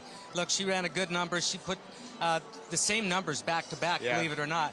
She ran fast in the Alabama, just nowhere close to what Nest did. But look, Phil's already run a couple back here that have run decent. Had a winner yesterday, a horse that just had run really well at Saratoga. He brought the right horses up to Saratoga, placed them in the right spot. It's been a little quiet here at this meet, this short meet right now. It's only had a handful of starters, 5 and a couple of wins. So I think their form is holding well.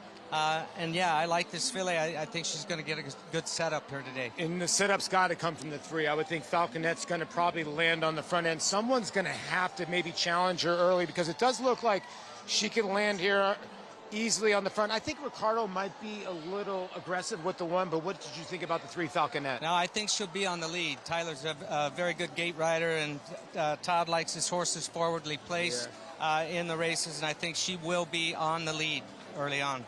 Yeah, and Turner Loose, you know, I look at those 2 turf races, but then you go back, she got beat by Echo Zulu, she got beat by Secret Oath, now got beat by many, but she gets back to the dirt. Maybe she can get that pocket trip? Yeah, I think that her Kentucky Oaks was a sneaky good race, way better than it looks on paper, and she ran a decent number that day. They tried her on the turf. I'm glad that she's back on the dirt today. So about 6-1, 1-6 down here, 3.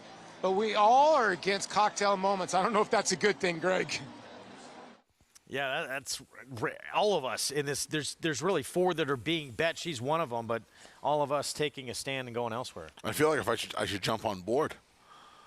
Nah, there's too much brain power there throwing this filly out tonight. Now, Paul kind of hedged a little bit. I'm a little disappointed in Paul.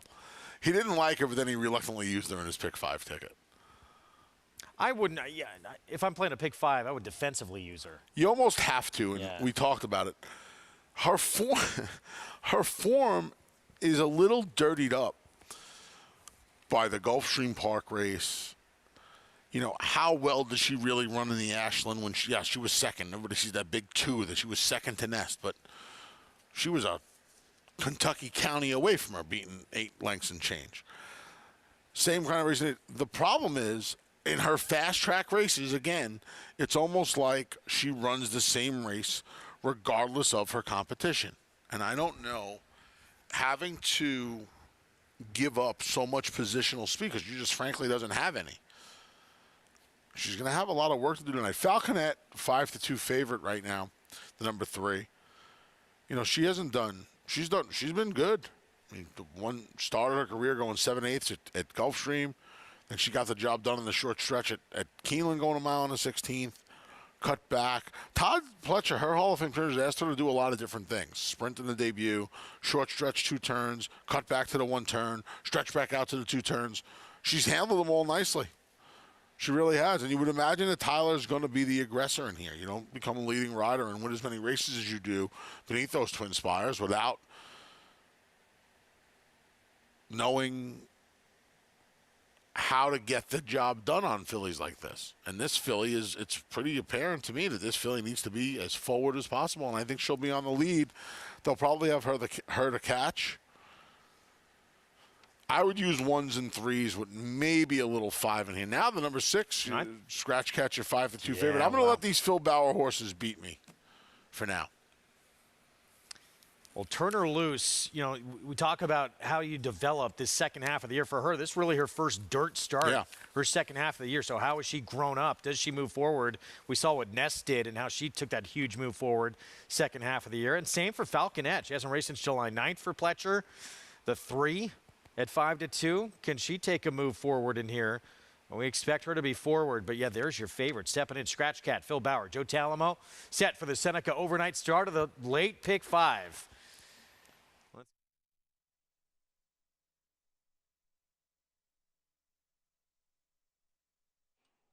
They're in the gate. And they're off. And Falconet breaks quickly. Right to the front for she, and she opens up by 2, heads over to the rail for the run of the clubhouse turn. 63 Caliber comes on to be second, and Turner Loose is smack dab between them, floating 63 Caliber out into the center of the track. First turn, Falconet unopposed on the front end. Tries to back down the pace just a bit. Turner Loose is a stalking second, 63 Caliber 3 wide while third. Valentina Day tucks in toward the rail to be fourth. Take a Stand is racing in fifth. And the 2 closers at the back, Cocktail Moments and Scratch Cat, they're 6 and 7 lengths off the lead. Down the backstretch run, the opening quarter in 24 and 1/5 seconds, 5 furlongs to go. Falconet is coasting along on the front end, no pressure whatsoever, heads to the half-mile pole in front. Turner Loose is racing in second. 63 Caliber is going to be wide to the far turn as well. Valentina Day's pushed on for more speed, fourth and toward the rail. Take a Stand is fifth and 5 lengths off the lead. Scratch Cat starting the move. Scratch Cat on the move on the far outside, passing horses quickly. Up to be fourth as around the far turn. Cocktail Moments is still last. Falconet's lead has evaporated. Here's Turner Loose. Here's 63 Caliber. And the 3 of them head for home together. Falconet down inside. Turner Loose fully extended. These 2 shoulder to shoulder. Falconet is determined and has come back to grab a narrow lead. Turner Loose fights on from second. 63 Caliber in behind. Take a Stand dives to the rail. 16th pole. Falconet is still there. Here comes 63 Caliber. Final lunge late to get there. 63 Caliber took the entire stretch to run down Falconet. Photo for third. Tom Amos and his main man, Edgar Morales, they teamed up to win the Iroquois with Curly Jack. 63 Caliber put in a move, and it did not look like she was going to get there. Boy, I'll tell you what, always happy to see Tom Amos, our colleague, get the money. If you backed Falconet tonight, that was an excruciating minute and 44 seconds because she gets things so easy on the front end, Greg, that, you know, when they get to the half-mile pole, you got to think, well, this is going to be a little bit of a cakewalk the rest of the way. She got away with, you know, some easy fractions on the front end. And then she took on all of these challenges off the far turn. You're like, okay, she put Turner Loose away. Now we're going to go and get the money here at 5-2. and an absolute grind, 63 caliber. Give Edgar Morales credit. He was relentless on this daughter of, oh, look, Gunrunner. Just kept on coming at the speedy Falconet and gets the job done at a price. 11-1. Third biggest price on the board. Wow, huge effort in defeat for Falconet. And wow, was she quick out of the gate. Tyler Gaffleone not messing around. We got to get to the front. Yeah.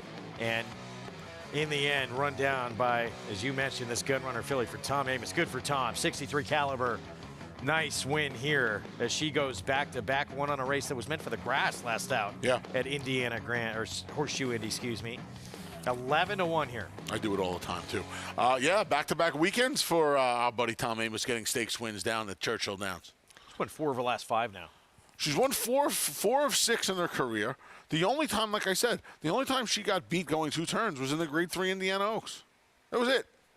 All of her other races are wins except her debut, which was going 5.5. And obviously, it took her every inch of the mile and a 16th to get the job done tonight. So 5.5 was not something you imagine that she was going to excel at anyway. But you got to start him somewhere. And Tom's not one of those trainers that runs his horses long first time. He'll do an old school thing. You know, when people say, "Oh, he gave him a race," that doesn't necessarily mean you're going over there to not win. But sometimes you can run these horses first time out. Right on this circuit, Linda Rice is one who her numbers from first time to second time jump exponentially. You can learn so much about these horses when they debut, and then you can cross the T's and dot the I's for the second start. Tom's old school like that. The guy won over 4,000 races for a reason. 7-3, 6-1, 63 caliber. The Amos Barn, Edgar Morales. My Racehorse and Spendthrift Farm with the victory. It was a Haskell rematch. Top 2 finishers. Winner Cyberknife and Taba going at it again in the Pennsylvania Derby. And third place finisher in the Derby and Travers, Zandon, putting in a big one as well. We'll show you what happened earlier today when we come back.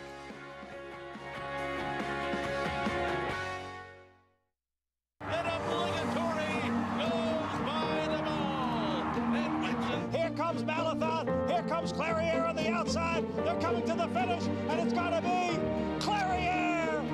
Nest, much the best. She won by better than 10 lengths. Cody's Wish on the outside. Cody's Wish with the upset in the Fargo. Malathaat grabs the lead in deep stretch, and Malathaat has won the Personal Ensign Stakes. Curling, the classic sire.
Back on America's Day at the races, Edgar Morales, Tom Amos raves about him.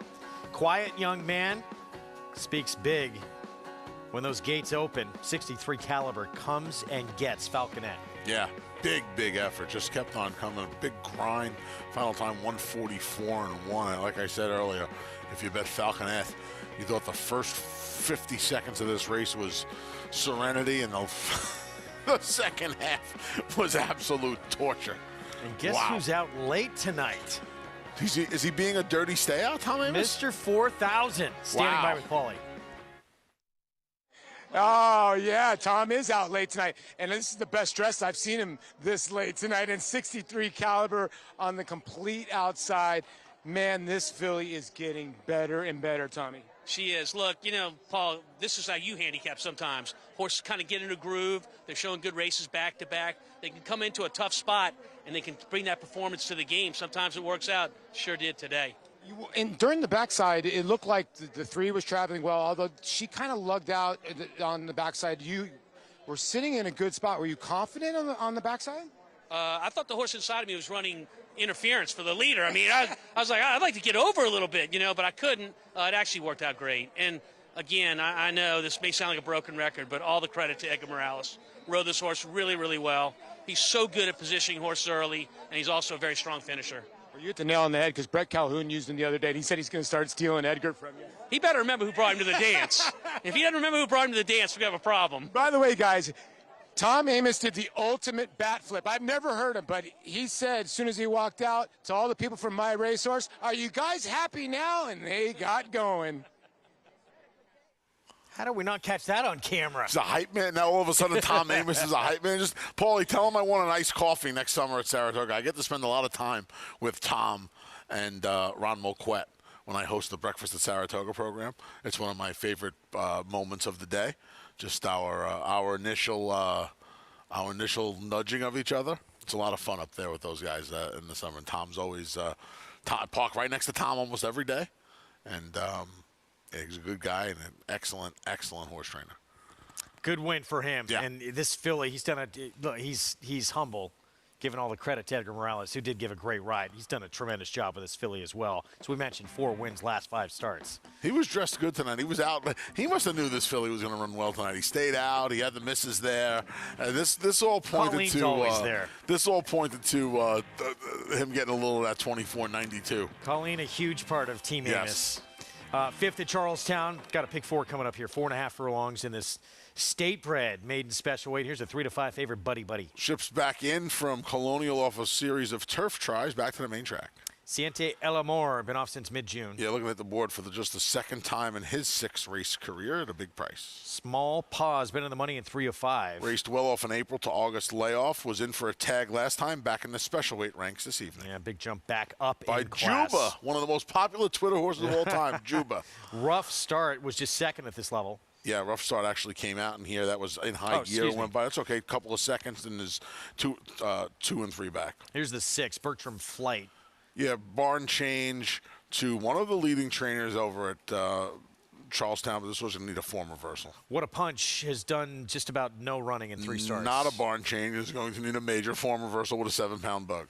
And I think, and taking money, you could definitely make a case for Jefferson Security. Had that troubled beginning, reluctant to load. Still ran okay. I thought it was actually 4 to 5 in the debut. Yeah, you know, actually ran a little bit of a quicker fig second time. Ran a full second faster second time despite having that trouble before the gate, before the race. And, you know, more often than not, inexperienced horses, in this instance, this horse is a 3-year-old by a former Breeders' Cup juvenile winner New Year's Day. They leave their race at the starting gate. So let's see how he acts. And, you know, you're gonna punch late on your Naira Bets account, but let's just see how he acts, see how he behaves behind the gate. He'd be my pick. If you guaranteed me he'd behave tonight, he would be my pick. Well, the one to beat, drop in class, been in straight maiden races, but on the lawn, Buddy Buddy at 4 to 5. Pick 4 starts here. In this 5th at Charlestown, you can play it with Naira Bets. There's the code to use for new members, Match 200. At NairaBets.com, you get that $200 deposit match sign-up bonus. My play that I was alluding to earlier, yeah, you love a horse. It's in race 7. I think 2-Bit Kid is going to be extremely tough to beat the 7. The 7 and the 7th. Ben DeLong, good horseman. Really, really good horseman. You're in good hands. I don't know if you know Ben. You're in good hands with Ben DeLong, my friend. So I would play around that horse. Okay. 2 to 1 morning line favorite, I believe. That's okay. Better a short price than a long face. That's what I'm told. Odds on, Buddy Buddy turf back to dirt today in the dirt form. Look at a repeat of that May 25th race. Probably gets it done here. Probably. I'll take my chances with the more lightly raced 8 Jefferson Security. Paul Espinoza Jr., the call to kick off the Pick 4.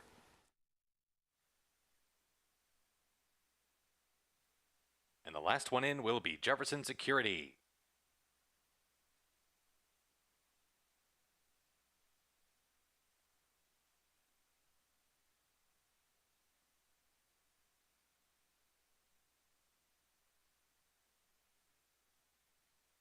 Jefferson Security goes in. They're in the gate. And they're off. Perfect start. All 7 of them lining up here for the early lead. There goes Bertram Flight.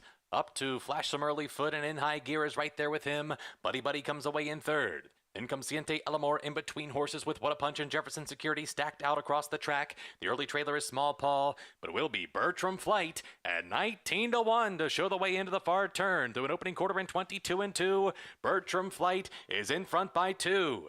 In High Gear giving chase in second, and now Buddy Buddy's tipped outside to put in his bid from third. Jefferson Security is back in fourth. Small Paul underway from the back, and then What a Punch. The trailer is Siente Elamore, 1 furlong to go. Bertram Flight trying to spring the upset has moved away to a 3-length lead from In High Gear. Buddy Buddy angled down to the inside, and then Small Paul, 16th to go. Here comes In High Gear after Bertram Flight. In High Gear to the front. In High Gear gets up in the nick of time to run down long shot leader Bertram Flight, who settles for second. Then came Buddy Buddy with Small Paul in 53-2. In High Gear running down this long shot on the front end. Yeah, the Bertram Flight, number 6, got the trainer change to one of the leading trainers there, Kevin Joy, and almost pulled the robbery on the front end at a giant price. But In High Gear, a 4-year-old gelded son of Dennis of Cork, who, if I'm not mistaken, finished second or third to the Tara in the 2008 Belmont Stakes. Yeah. Wow, long time ago. We're going to see another Dennis of Cork in the nightcap. Yeah. At Churchill Downs. I saw that. Yeah. I saw that. Yeah. Twice came. The 2 tracks we're covering came up twice today. Yeah. It's rare. We mentioned we're going to revisit the boys. Grade 1 Pennsylvania Derby. Just about everybody in this division, main players, showing up except for Epicenter, sat this one out. He's the leader of this division right now off that Travers win. Taba for Bob Baffert, Mike Smith. Proving best. Mike Smith, you know, when you hear people say he rode him like he was on the best horse, that's what Mike Smith did with Taba today. 57 years old, I believe. The ageless wonder. And says he's in the best shape of his life. Money Mike. I mean, you see how good he looks? He's got 12 years on me. He's got a lot more wins on me as well. Listen, he put this horse all the way around the racetrack. That's what you do. Historically, that is what you do at Philly Park and Parks. And you want to know what? It's more about historically at Parks. When you're on the best horse, keep them out of trouble. Inside was okay today, though. It was fine.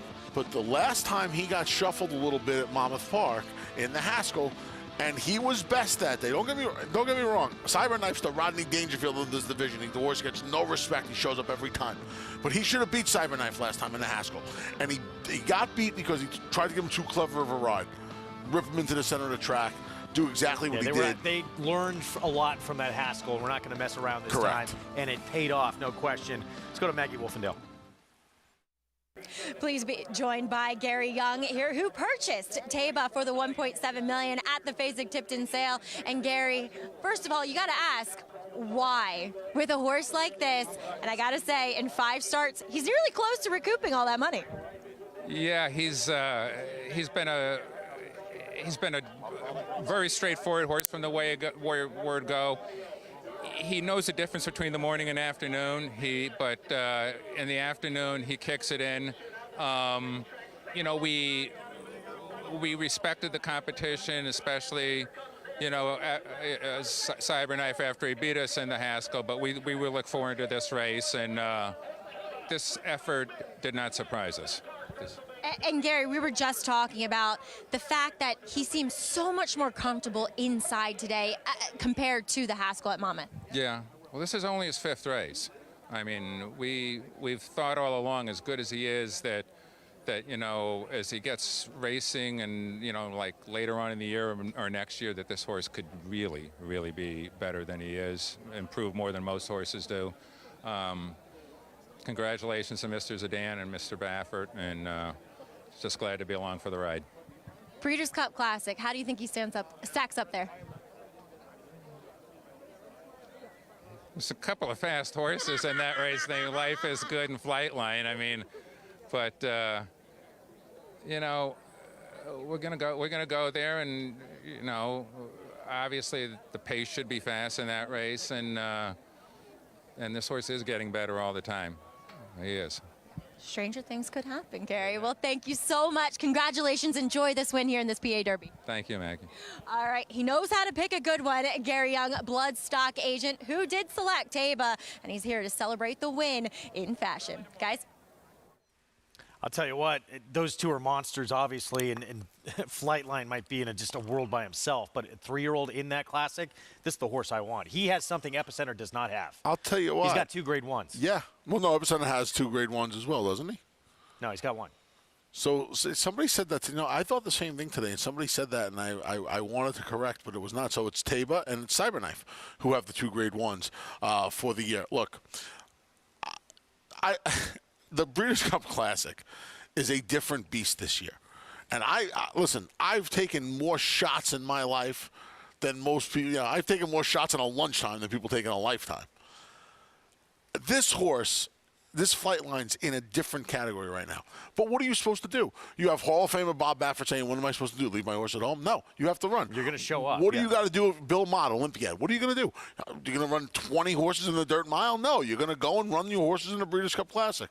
This horse is a different kind of talent as well. I mean, it's funny. You find a year where Epicenter's turned into a nice horse, and this horse is a nice horse, but they have that thing waiting for them in the Classic in 10 weeks, 9 weeks. This horse has been brilliant from day one. I mean, the figures that he has run early on, Flightline's made everyone just, we think it's just crazy the numbers he's run. But this horse, just incredible what he's accomplished in a very short career. That was just his 5th start again, 2-time Grade 1 winner. We're going to see Gunite coming up next in a showdown with Conager. This is a good battle coming up in the Harrods Creek. It's 7/8 of a mile. Gunite just second to Jack Christopher and the Grade 1 Alan Jerkins. Yes, there's family. If we say La Troyenne, you'll get the picture. And of course, form. G1 this. A breathtaking run. G1 that. Dig down deep to win it. But take a long, steady look, and the word that most likely springs to mind is fantastic. Maxfield. Family. Form. Physique. Fantastic. Who you betting on? How about an app created specifically for horse racing? Naira Bets. We specialize in thundering hooves, fist pumping, and boosting your bankroll with robust weekly promotions. And offer betting tips from actual horse racing experts. Bet all day and night, nationwide. Get the action and thrill of horse racing with Naira Bets.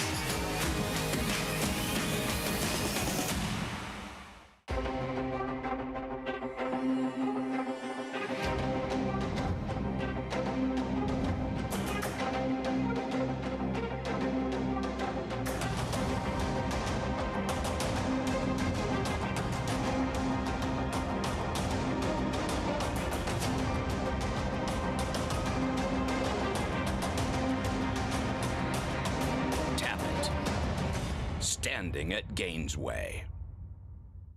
Racetrack Television Network brings you every race, from every track, on every screen, every day. With monthly packages starting as low as $5, RTN gives you great value and access to more live HD streaming and race replays than anyone. Visit RTN.tv today to sign up and watch on almost any device, including Roku and Amazon Fire. RTN has packages that start at $5 per month.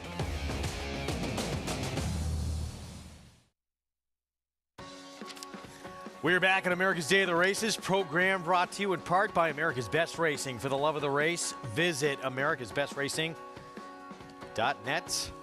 Today, darkness behind those twin spires at Churchill Downs and the Harrods Creek up next. 7/8 of a mile.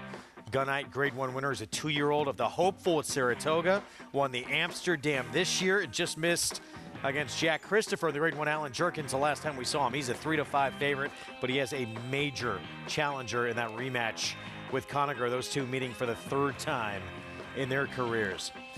Well, he's one of the many disciples of the coach, D. Wayne Lucas, and Dallas Stewart has provided some major fireworks of his own on his own. From Lemons Forever to Unbridled Elaine to Forever Unbridled, Dallas Stewart has proven he is a major player on the national stage. In my early 20s, I was working hard, galloping horses. I think it's very important that you enjoy what you do. You know, I just love being with the horses. You know, first of all, I just fell in love with horses as a young guy, and I just love being around them, love petting them, love just training them and doing my best to get them to their peak performance. Not just the racing, I just love the horses. These horses always don't have any speed. So I always wanted to be a trainer. You know, I never thought about being big time at that point. You know, I just wanted to train horses and, you know, hopefully win some races. And I saved up a good bit of money. I had like $50,000 cash saved. I worked my butt off, my wife and I. While some might look to buy a house with that much money stashed in savings, Dallas Stewart bought horses and took out his trainer's license in 1985. He won his first race with End Display, a horse Stewart owned and trained. But an encounter with a D. Wayne Lucas assistant would alter his course as a trainer. I met Randy Bradshaw in '86 with Lucas, saw what the big time was. I felt like I could handle it. Dallas would be involved with 3 Kentucky Derby winners during his 11 years with Lucas. He was the exercise rider of 1988 Kentucky Derby winner Winning Colors. And when Thunder Gulch and Grindstone won the Kentucky Derby in '95 and '96, he was running Lucas's Kentucky division. As a trainer, Stewart had saddled 5 Kentucky Derby runners. Commanding Curve and Golden Soul finished second in back-to-back years as live long shots. And I just felt like they were good long-distance horses, that they had a lot of heart. They showed up and trained hard. They were in the prep races, and they deserve a shot. Golden Soul between horses, down to the wire. Orb has won the Kentucky Derby. It was Golden Soul. They weren't going to be favored, but I felt like they would run well. But they ran, you know, exceedingly better than anybody would ever hoped or thought. And from the back of the pack on the outside, Commanding Curve is taken second. But California Chrome shines bright in the Kentucky Derby. Commanding Curve was second. You know, we were standing here talking. I had 2 wins in the Derby. You know, no telling. But hey, I'm proud of them. The horses trained just great, and we believe we've got one on our table somewhere. No Derby yet, but what Dallas does have is a Kentucky Oaks. Lemons Forever winning Kentucky Oaks 132. And 2 Breeders' Cup distaffs. Comes Unbridled Elaine with giant strides. Here's the wire. Full-time finish. Forever Unbridled, the wire will come in time. Forever Unbridled has won the distaff. And a perspective on racing that affords him the enjoyment of a worthy, lifelong career. I think it's very important that you enjoy what you do and that you enjoy when you're successful, and you have to work hard when you're in a slump. So it's just things that I've learned, and you can work through slumps, and you can not enjoy the good times, but you should. He's great for the game. Dallas Stewart, tremendous character. And Lemons Forever, that Kentucky Oaks win. Longest shot ever to win that race. Yeah. Left out Taylor Verve, second to American Pharaoh in the 2015 Preakness Stakes. How about those 3? How about Golden Soul, Commanding Curve, and Taylor Verve in 3 consecutive years? Long shot specialist underneath. Giant prices. You can make money in this game with Dallas Stewart. Triple in the Crown Classics. races. No question. He's going to send out Strava, who we briefly saw there with Brian Hernandez Jr. We'll talk more about in a moment. Gunite, though, is the horse to beat in here, no question, with the resume he's put together. Yeah, his last 2 races, you know, he's one of those horses, Greg, where last year his Saratoga Special and his Hopeful were both very good, and then he kind of stubbed his toe in the Champagne, and we didn't see him for a while. Conager beat him really, really good in the 3 lifetime allowance optional claimer. And it just proved that that was a little bit of a springboard, because he has been nothing short of sensational since those last 2 races up at Saratoga and the Amsterdam.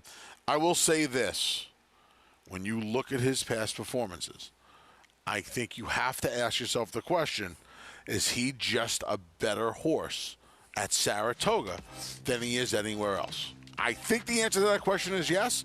I still think he's a pretty nice horse. Or did he just come into himself maybe this summer at Saratoga? Take a look at what Winchell Thoroughbreds and Steve Asmussen have done together. They've had a terrific season, including painting that canoe at Saratoga. Big. Something he always wanted to do. Favorite.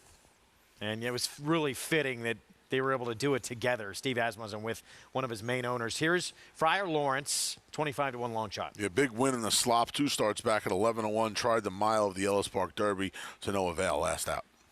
Double Thunder, a horse who was second in the Breeders' Futurity back as a 2-year-old. Just his second start back. Made his last start at Charlestown, which we're also covering tonight. Todd Pletcher, the Hall of Famer, going to team up with fellow Hall of Famer Javier Castellano. Has a win in his lone start at Churchill. Huge price on Hippodrome. Norm Cash. Should be a big price, cutting back from a series of races going a mile and a 16th back to a sprint.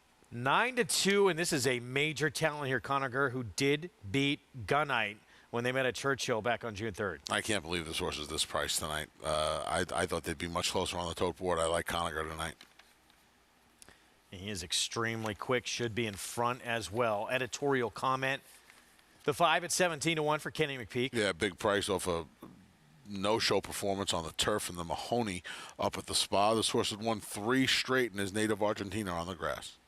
Just talked about Dallas Stewart, and here's his 3-year-old by Into Mischief, Strava. Yeah, he won his maiden going 6 furlongs in his debut, and then he won going a flat mile at Churchill 2 starts back before trying that Ellis Park Derby, where he was 3rd with a little bit of a middle move. Yeah, and the 2-5 favorite, Gunite, Grade 1 winner, Grade 2 Amsterdam winner this summer. Nice horse overall. Has missed the board just once in his career. That was in the Champagne last year before the break. I'm going to stick to my guns and say he's better at Saratoga. That does not mean he's not good at Churchill and can get the job done tonight. I'm going to try against him, though. With this horse here, and this is his main rival, Conager, now 4-1. Let's go to Paul and Gary. Yeah, guys, and there's no secret who the 2 contenders in here. Gary and I have talked about this. You know, you look on Gunite's page, and you see that Conager did beat him. But that was Gunite's 3-year-old debut. He's obviously gotten better since. Yeah, listen, Conager is a very, very fast horse, a good horse. And that was his 3-year-old debut, talking about Gunite. And I think that this horse has just consistently improved. Maybe Anthony's right. Maybe he is better at Saratoga. Me, I'm not going for it. I think he's an improving 3-year-old right now. I think he's going to improve again tonight. One thing about Steve, he doesn't sit on him. I mean, this is a multiple graded winner, a Grade 1 winner, winning the Hopeful last year up in Saratoga. This race isn't even graded. He's using this race, I would imagine, as his prep for the Breeders' Cup Sprint. Yeah, you get a little 7 furlongs into you. Let's get to Conager. Obviously, he has got the talent to beat a horse like Gunite. He's done it before, but he needs to break clean, Gary, because last time he got left, and that was his undoing in the Alan Jerkins. Yeah, and not just him, but the horse that beat him. Right? His Jack Christopher. Jack Christopher. He may be the fastest sprinter out there. So, you know, he is extremely fast. He's got to get away from there good. But so does Gunite. Gunite's got to get away from there as well. And he stumbled in his last 2 starts and been able to overcome it. I don't think he's going to be able to stumble and overcome a fast break from Conager tonight. They all get beat somewhere along the line. They're going to be going quick up front. And Gary and I both think Strava, for Dallas Stewart, kind of the horse that, like we've been showing in the packages, in these kind of stakes races, can pick up the pieces here. Yeah, and that's why he puts them in here. Yeah. And he hits the board with a lot of them. He even shows up and wins one like Lemons Forever in the Kentucky right? Oaks. Greg, put it this way. If Gunite was to win this race, A daughter of Gunrunner just won the stakes race in the last race. A daughter of Gunrunner would win this race. And by the way, a daughter of Gunrunner won the Cotillion, and a son of Gunrunner won the Pennsylvania Derby. Pretty good day. I mean, Gunrunner has just been next level from the moment he had his first crop. It's just been sensational. You know, when Uncle Mo came out of the box in the breeding shed, it was something that you said to yourself, I don't know if I'm going to see this again. You know, I hadn't seen it in a while. I'm not sure you're going to see this again. This is next level. This is something that, I mean, every time you turn around, there's another gun runner in a winner's circle. Yeah. Well, we'll see if Gunite can continue to pad his resume in here. And yeah, we should mention, glad the guys brought it up, because Conover, he was compromised in that beginning. And now you're seeing these two get closer in the odds, which they should be. 4-1 was ridiculous on Conacher. Now he's 5-2. Ridiculous, yeah. I mean, they'll probably tick down to 2-1 before it's all said and done. I got to say, though, that, you look, Gunite, when he went to the bench, he had a bit of a breathing issue. And when he came back, they weren't even sure how he would come back. And I think it took him a start or two to kind of get back to who he was. And now he's obviously become just a different kind of horse. We'll see. As you said, is it just Saratoga, or has he developed into a horse that's just a lot better right now? Yeah, maybe it's a combination of two. I don't know. We're going to find out in about 2 minutes. Now 3-1 on Conacher. That's a real square price on him. Real square price on him. I never thought. I thought maybe you would see even money 8-5. Even money 9-5, something like that. This is borderline reckless. Gets the outside post as well. Travis Stone with the call, the Harrods Creek from Churchill. And they're off. And Conacher broke on top. Far outside, Gunite races up as well. Strava's not far behind as they race up the chute and cross to the main track, and it's Conacher the leader. Conacher out there setting the pace. Gunite does a stalking second and sticking right with Conacher. Down the backstretch run, 2.5 lengths back. Editorial Comment comes on through to be third. Strava's racing fourth. Fire Lawrence toward the inside fifth. Double Thunder hustled along while sixth. Hippodrome is the trailer in seventh, 8 lengths off the lead. And that leader is Conacher, who got away with an opening quarter in just 22-4. But his rival Gunite is right there, just a length behind in second. These two round the far turn together. They're 3 furlongs from the wire. And Gunite now. Gunite is putting in a bid. Conacher's leads down to a head. Gunite is right alongside in second. These two head-to-head, quarter mile to go. Conacher floats Gunite wide off the turn. Gunite traveling well. Conacher set down for the drive. These two shoulder to shoulder with 1 furlong to go. And Gunite grabs the lead right there at the 8th pole. Conacher fights on from second. Gunite's on the wrong lead, but Gunite is opening up, and it will be Gunite by 3 lengths on the wire. Conacher settles for second. Strava was third, and Friar Lawrence was fourth. Gunite puts away Conacher. Set and switch leads till really late in this race and wins the 5th time in 11 starts in his career. Yeah, this was just getting into raging good form right now. Got a good trip tonight. You know, I don't want to pick on Joe Rocco Jr. here, but Conacher's edge was his speed. Going 45 and change helps Gunite, not Conacher. You're supposed to try to run this horse off his feet tonight, not let him get into the race and play cat and mouse with you. He's going to beat you if you do it tonight. He might have beat you anyway, but I don't think Conacher was given his best chance to win. Take nothing away from the winner, though. Like you said, he does not switch his lead until well past the 16th pole. And when he does, he just straightens himself out. And he goes on his merry way. What do you say, 2.5, 3 lengths under the line? 121-4 after some moderate early fractions. He continues to impress. 3 wins and a runner-up to Jack Christopher in the Grade 1 Alan Jerkins his last 4 starts. He's had a very, very nice year. You know, you talked about the breathing problem going to the bench. Soft tissue injury, 1. breathing problem, probably 2. I think there's some horsemen and women out there that would maybe say 1 and 1A. You never know how they're going to come back from it. He's obviously come back from it just fine. Gunite, yet another gun runner with a win in this Harrods Creek for Steve Asmussen. Obviously, Jack Christopher is this 3-year-old sprint division, 7/8 to a mile, is the leader, no question. He's right there behind him.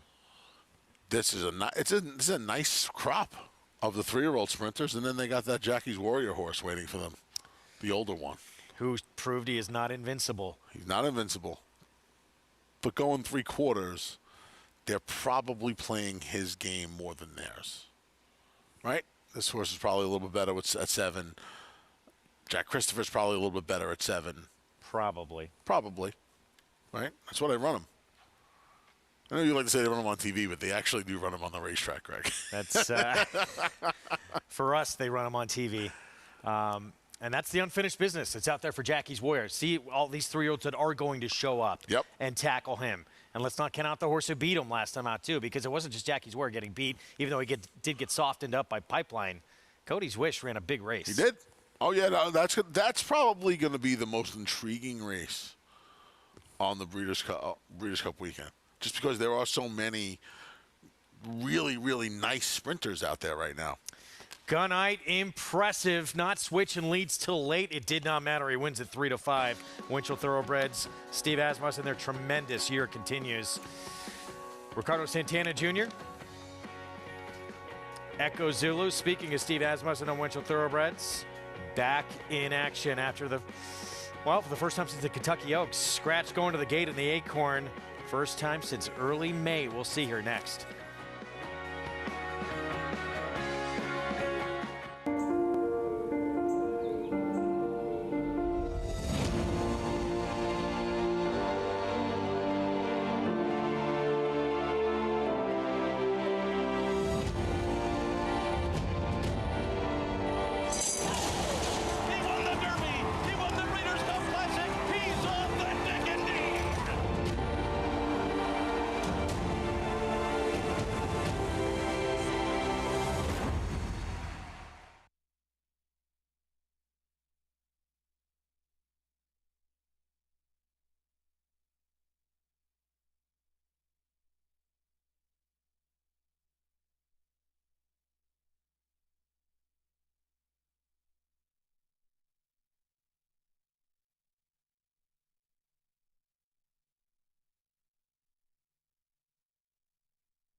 Back on America's Day at the Races. Our program brought to you in part by legendary Claiborne Farm. 100 years of doing the usual unusually well. We just saw Gunite, son of Gunrunner, for Steve Asmussen. Winchell Thoroughbreds win at 3-5 impressively here. Pays $3.26 for the win. Conacher, Strava, second and third. Let's go to Paulie. Yeah, with winning trainer here, Steve Asmussen, who's having himself quite a day and night in the Harrods Creek here. Gunite, I mean, he just keeps getting him better, and he just tries his heart out. He does. He's a racehorse you have a tremendous amount of respect for. We've seen some very tough races from him, but he's gotten very fast the last couple of races. You know, I think 11-1 winner of the Hopeful last year, maybe a little underappreciated, a little slow to get started this year. But his last 3 races, the Amsterdam, the Alan Jerkinson today, he's proven to be a faster horse with a little age in him. And he kind of broke Funky out of the gate again a little bit, huh? Did it worry you a tiny bit when he got out of the gate? I think, you know, night racing, last to load on the outside. I thought Tyler did a great job of immediately reminding him to run. You saw that he didn't break great for himself, but he immediately was in good position. I think his ability put him there pretty handy, and then he's responding very nicely. I thought a very solid final time for the way the racetrack's been playing. Okay, let's go to a little bit earlier in the day, and Society just ran them off their feet in the cotillion. Were you expecting that? The filly, you know, numbers guy, she ran a 6 in the Charlestown Oaks. Obviously was concerned how much that took out of her, considerably her fastest race. But she trained sharp, said she was ready for it. And, I mean, she's a new horse this time of year. And she reminded us of her dad today, just simply ran them off their feet in the middle of the race. Speaking of Daddy, I mean, are you kidding me? The Tom Amos filly is a gun runner. Obviously, Gunite is a gun runner. The cotillion winner, Teba. And now we get to see Echo Zulu coming back now. How's she doing? You know, she's just such a special filly. We're so excited to be able to run her again tonight. And obviously, we want things to go well. But to think that if she does have success, Gunrun will have 5 stakes winners today. It's hard to imagine. And what a wonderful horse he's. Yeah, I was talking to you about it. It seems like you're almost as proud of Gunrunner just watching his babies go around the racetrack, aren't you? Oh, absolutely. You know, everything Gunrunner did for us in the stable. You know, 3 chimneys, Winchell's. You know, the gift that keeps on giving. Gunrunner wins this. I don't even know what you call a 5-bagger. It's a golden sombrero on the day. But if Echo Zulu gets it done here, I don't even know what you call 5 in a row. Steve Asmussen having himself a day.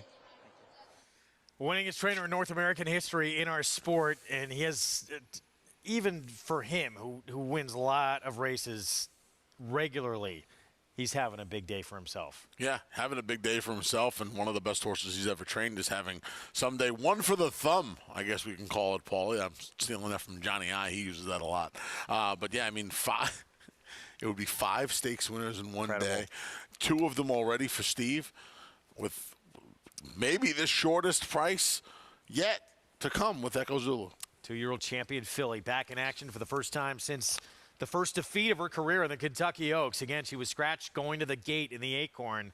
So this will be her second start back of her, I should say third start back of her 3-year-old campaign. And we'll see if shortening up to 7 furlongs makes the difference for her as we go to Charlestown.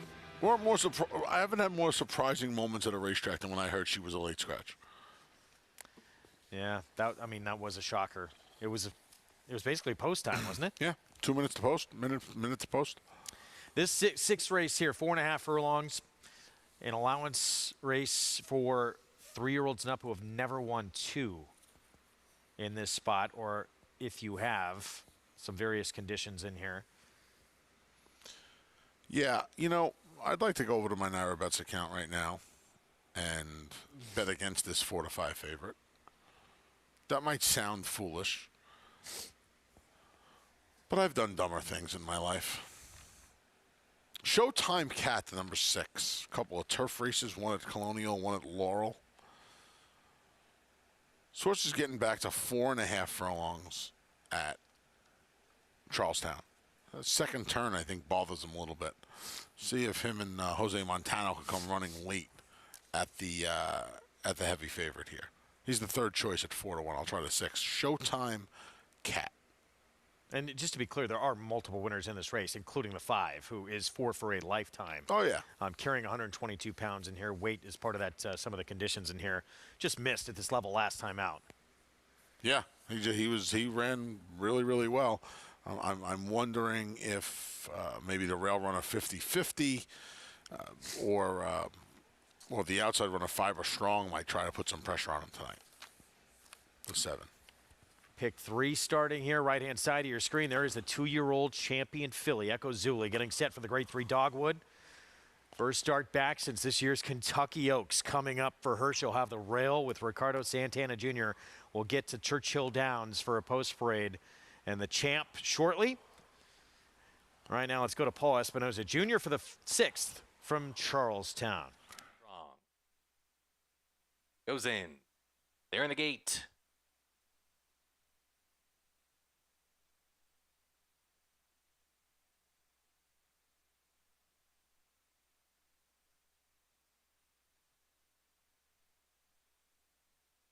Looks like they're adjusting Showtime Cat in post 6.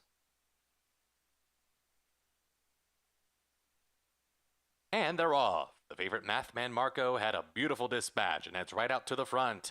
Mathman Marco works to cross and clear, and he'll do just that in front of 50-50, who sits in second, now joined outside by Super Jordan, who takes that spot from him. Showtime Cat and Fiber Strong now out wide, and then comes Rocket Appeal. 50-50 and a little bit tight there down at the rail, now passed by Night Train Wayne as they race for the far turn. Super Jordan comes up to challenge Mathman Marco as they hit that bend. Opening quarter in 22-1. Mathman Marco and Super Jordan. These two now open up by 3 on Showtime Cat and Fiber Strong, 3rd and 4th. Then comes Night Train Wayne and Rocket Appeal, and the trailer is 50-50. Mathman Marco has a fight on his hooves as Super Jordan is now challenging from second. Showtime Cat produced outside in the 3-path. Mathman Marco's in front. Here comes Showtime Cat after him. Showtime Cat up to take the lead. Showtime Cat and Jose Montano get up to win it. They run down Mathman Marco, and then came Fiber Strong with Super Jordan in 52 and 3. Showtime Cat to win 4th win of his career and his first win in 5 starts this year. Yeah, Mathman Marco was able to get to the top and shake free of the other speeds, but Showtime Cat able to pick him up and lay him down in the stretch. I thought getting back to that one turn was going to help this horse's cause today. 6-5-7 finish for Celtic Gold Racing. 6-year-old. Getting by, the horse really has been a bit of a win machine, Mathman Marco. Yeah. Yeah, one half his starts up until tonight. And the barn wins it over 25%. We were able to get him tonight, Greg. We were able to get him tonight. And my play of the night coming up in the next at Charlestown. We'll have those prices for you when we come back. Echo Zulu to come in the Grade 3 Dogwood, reigning champion 2-year-old filly. And this is Tarabi, maybe her main competition. She won that Wilton opening day of the meet at Saratoga. Now 1 turn mile.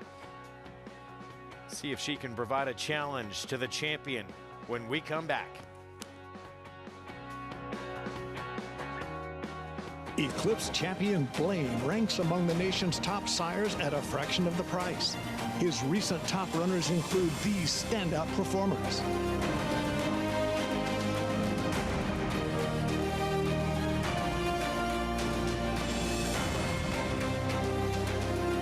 With success on the track and success in the ring, this proven son of Arch annually ranks among America's top value sires. Blame, standing at Claiborne Farm. RaceLens is the most in-depth product in horse racing, with unique features found nowhere else. True odds, predictive analysis, and pace projection. RaceLens. It will change the way you follow horse racing and take your game to the next level.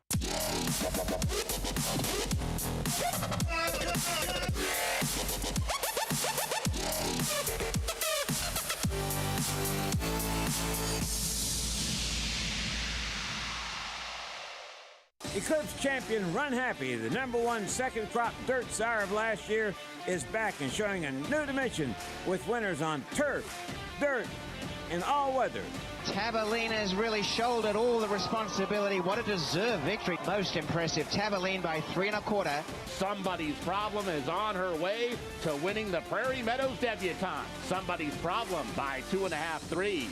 Run Happy, price for value, and standing strong at Claiborne Farm.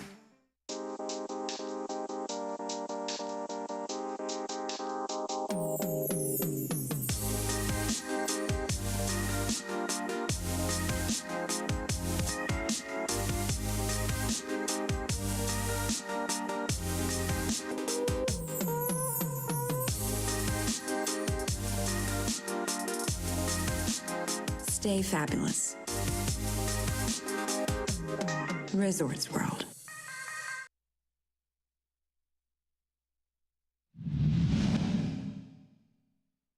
Kofefi looms. Free cover comes up 3 wide on the outside. These three right across the track at the quarter pole where Kofefi takes over. Kofefi now in front. Take Charge Angel back into second. Free cover fully extended in third. Bells to 1 is fourth. Iston Council's fifth. Nothing from Champagne anyone. Kofefi sails by the 8th pole. Clear by 6, now by 7, now by 8. Kofefi primed and ready for the Breeders' Cup. Which she would go on to win the Breeders' Cup Filly Mare Sprint. It was unfair what she did to some of her competition. She was a fleet-footed filly, my friend. She was good. I'd like to have seen her at 4. It would have been fun. A test stakes from her was brilliant.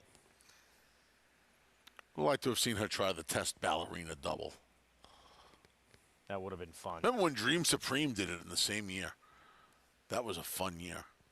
Bill Mott. Kinsman Stable, the late, great George Steinbrenner. Brad Cox trained Joel Rosario aboard Kofefi. Look at what she produced in her career. 6 wins from 8 career tries, including that Breeders' Cup Filly Mare Sprint. And the race we have coming up, the Grade 3 Dogwood, where she was way too good for the competition. Of course, named champion 3-year-old filly that year. Got the champion 2-year-old filly right there on your screen, Echo Zulu. Suffered her first defeat the last time we saw her actually race in the Grade 1 Kentucky Oaks. She will shorten up to 7 furlongs tonight. Yeah, and we're going to take a look at her first 2-turn race of her career. This was her getting the job done in the Breeders' Cup Juvenile Fillies last season out in California. Makes pretty easy work of her 5 rivals on this day, Greg. This is the thing. She was just so precocious. She was so much better than everyone in her division early on. But has she continued to develop? Maybe not, because she was so good already. But, you know, or has the rest of the class maybe started to catch up to her a little bit? Here's what's funny about this. She spoiled us. I honestly believe this, and I'm a big fan of hers. She spoiled us so much last year that her lone defeat, getting beat 3 lengths to Secret Oath and Nest in the Kentucky Oaks, and everybody just wrote her off immediately. It's amazing. I think this is the best race she ever ran. With that said, she's probably better with a little less distance. She's probably better around the 1 turn. In fact, the 7 furlongs, if you take everything into account, the 7/8 is probably what she's going to want to do most. No one's writing her off. She's tremendous, and what she did, she dominated. She was. I think a lot of people did. I think a lot of people wrote her off. I'm not saying you. I think a lot of people wrote her off. I think a lot of people, looked at her race in the Fairgrounds Oaks because she was able to, just get to the lead and just held on that day. And they, it was her first race of the year. Still, I think the issue was for her. I look at Thoroughgraphs a lot. Every single race she ran as a 2-year-old, she never improved. She ran the same figure every single time. Mm-hmm. And when you come back as a 3-year-old with that kind of talent, you would think naturally you're going to progress and take a move forward. She went backwards in that first start back, figure-wise. Right. No, I got it. I do wonder if that maybe is the distance. Could be, yeah. Maybe it's the distance. Maybe she's just a little bit better with some less distance. We're going to find out because she has a real rival tonight. She has a real rival tonight in Tarabi, and I know she's disposed of Tarabi not once but twice so far in both the Spinaway and the Breeders' Cup Juvenile Fillies. But Tarabi has some recency, and we've seen Tarabi get better.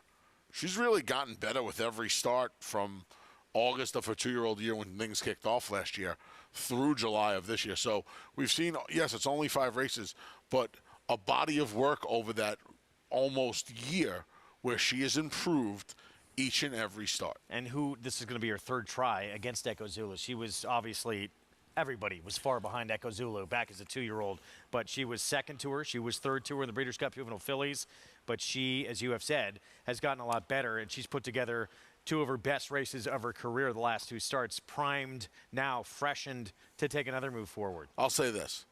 If Tarabi is ever going to beat Echo Zulu, it's tonight. This is their chance to get fat. And I'm not ready to throw out. I think Colorful Mischief is intriguing. She ran a figure last time out that is as good as any number Echo Zulu has ever run. And it was at 7/8 at Saratoga. I thought gunning was the interesting long shot in here. Look at me being a tough guy taking the gun runner. I thought she was gunning lightly raced. Her maiden win came at Churchill at 7/8. That counts for something, no question. She's 8-1 on the board for Kenny McPeak. We're going to start off our post parade with the 2-year-old champion filly. She was perfect in that 2021 campaign. And she is the 3-5 favorite right now. Echo Zulu, Ricardo Santana Jr. back aboard. Won her 3 one-turn races as a 2-year-old by a combined 16 3/4 lengths, including two grade 1s. Cuts back to the sprint distance tonight. Colorful Mischief, Todd Pletcher. She got a big figure for that win at Saratoga. Yeah, she's got 2 wins at the 7-furlong distance, including one in her maiden race beneath the Twin Spires. Tarabi getting a 3rd try against Echo Zulu. Once again, if she's going to ever beat Echo Zulu, I think it's tonight. She has some recency on her, and she's raced well in her 2 starts this year. Javier Castellano for Cherie DeVoe. Here's the 5 gunning for McPeak. Yeah, big start, 2 back when she got the maiden broken in her 2nd start. Debut was behind Colorful Mischief, where she fell just a length short. Probably was too close to the pace in the Audubon Oaks at Ellis last out. And last leaf, she has won 3 in a row. She moves to the Eddie Keneally barn. Yeah, another horse right at that 9-1 price in here. She is the most seasoned of this field with 15 starts already under her belt. She moves over to the Eddie Keneally barn. She mentioned she's won 3 in a row, including that Audubon Oaks. We'll see how she does. In fact, she's won her last 4 against fillies. She tried the boys in the Roar on the turf at Gulfstream back in May. Delayed return look at the 2-year-old champion filly Echo Zulu. Scratch going to the gate in the Acorn. First time back since the Kentucky Oaks. Let's go to Paul and Gary. Yeah, it is, Greg. And, you know, with the scratches of 2 in here, it looks like she's going to be the lone speed here. And to put this into consideration, Gunite won the last race, Gary, paid $3.26 to win. If Echo Zulu was to win this race, the double would pay $3.86. You're getting an extra 60 cents if the one wins this race. So basically playing like a 1-9 shot. She's the one to beat. Can Tarabi, the 4, our other horse that we think's got a shot, beat her? Well, we don't know how good Tarabi is, but she's got to be very, very good, I think, to beat Echo Zulu tonight. Echo Zulu, I was worried when Chasing Fireflies was in this race, but it's changed the whole dynamic of the race. It's a perfect setup now, drawn down on the inside, and she is the fastest one in here. And listen, don't forget, Ricardo Santana knows this filly very, very well. He rode her in her first 3 races, and this is sort of what I think made the relationship and Steve Asmussen and Ricardo Santana develop into what it became over this past several months. Is he was heartbroken when they made the change to Joel Rosario, and I believe he was showing that a little bit. And look, that's human nature. But he's back aboard today. I know he's excited. He became kind of his go-to guy at Saratoga, picking up a couple of horses when Joel and a few of the other riders couldn't come forward. He won some nice races on some maidens up there in Saratoga. So he's back in full flight. I know he's going to ride her with a lot of confidence, but I think she'll bounce away from there and going to be just fine early on. But once again, Tarabi, we don't know how good she is yet. She's still improving as well. She was very impressive in that race at Saratoga. No, she really was. And, you know, when you look at the other filly in here, Colorful Mischief, you don't know if she's fast enough, but she has not run a bad race. I would think she's the other filly in here, right, Gary? Yeah, I think so. You know, she's got some forward speed as well. Should be within striking distance early on. But I think that Echo Zulu coming back in the 7/8 race, I like this a lot better than what we saw her coming back in the Fairgrounds Oaks off of that layoff for a 3-year-old year. Yeah, and you're wondering here, Greg, now in her, like Gary's saying, in her 3-year-old year, is Steve just going to keep her around 1 turn? And I think Gary and I are thinking the same thing. They're going to keep her around 1 turn maybe for the rest of her career because, you know, she's undefeated in her only 2 races. They try to go around 2 turns. I think just using that speed today, she's going to be tough. And that certainly was a huge benefit to her with the 2 coming out of this race. The other filly that looked like she's going to be able to put any kind of heat and challenge her on the front end out. Makes the job for Ricardo Santana Jr. in this 2-year-old champion filly that much easier. Yeah. Steve Asmussen, our trainer, basically said that from now on it was 1 turn. from now on with one turn. I understand that people have felt like she struggled in the Fairgrounds Oaks, and then you saw the race in the Kentucky Oaks. There's a reason Steve Asmussen is the winningest trainer in the history of North America. The horses run where they belong. Could she be effective going 2 turns? Yeah, probably. He knows she's effective going 1 turn, and he probably thinks she's just better around the 1 turn. I mean, PPs kind of tell that tale. So we'll see. I'm looking forward to seeing her. I'm a big fan of hers. I'm a very big fan of hers. With that said, it's a tough ask. The 7/8 off the break. She has to use all of her speed from the rail. And Tarabi's a filly that is rounding in to some really good form. She's gotten better with each and every start. And unlike last race with Conager and Gunite, now we don't know what's going to happen in the last 90 seconds or so of wagering. Conager at 9-5 and Gunite at 3-5, you probably don't want to find out. I want to find out at 5-2. If that price sticks with Tarabi, I want to find out. And again, I'm a big Echo Zulu fan. I'm not one of these people that was chastising her for a win in the Fairgrounds Oaks or a race in the Kentucky Oaks. But at 5-2, Tarabi's shown me enough this year that I wouldn't mind trying to find out a little bit. She's twice the price, more than twice the price at this point. So, as talented as she is, she's been put in some tough spots coming back, right? Fairgrounds Oaks, grade 2, first start of her 3-year-old campaign, and then right to the Kentucky Oaks. Now basically a 4.5-month layoff. And a filly who might be on the rise here in Tarabi, who she's got to deal with. Maybe she'll be that much better second off this short bench, or off the layoff. We'll see. But you would think with her talent, I'm intrigued by a couple in here. Not just Tarabi, but also Colorful Mischief. The other 3 fillies would have to run the race of their lives, respectively, by about 6 or 7 lengths to catch. And the problem is you're not just trying to knock Echo Zulu off with a race of that caliber. You have to beat both of them. That's why, to me, it'd be so tough to really like anybody else to win this race. But if you think Echo Zulu can come back or doesn't come back as effective as she was, you want to mess around with some exotics with trying to get her out of the exacta, by all means. Now, I would imagine there's still show wagering in here. I wonder let's take a look and see if there's a pool. I would imagine there was a lot of money bet on Gunite, right? With our man Evan, our producer, who got in our ear and said there was 150,000 bet to show on Gunite last race, and they obviously cashed. Nobody did it. No plunge with Echo Zulu. No. Okay. A little surprised. The 11,000 of 24,000 currently. 1-5 favorite. The 2-year-old champion filly. First start back since the first defeat of her career. And now cutting back in distance to 7/8 of a mile. The board says she cannot lose. 1-5. You don't see it often.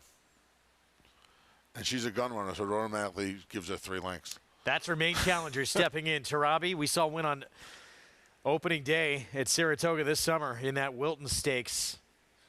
Out of that new 1-mile shoot. She was impressive.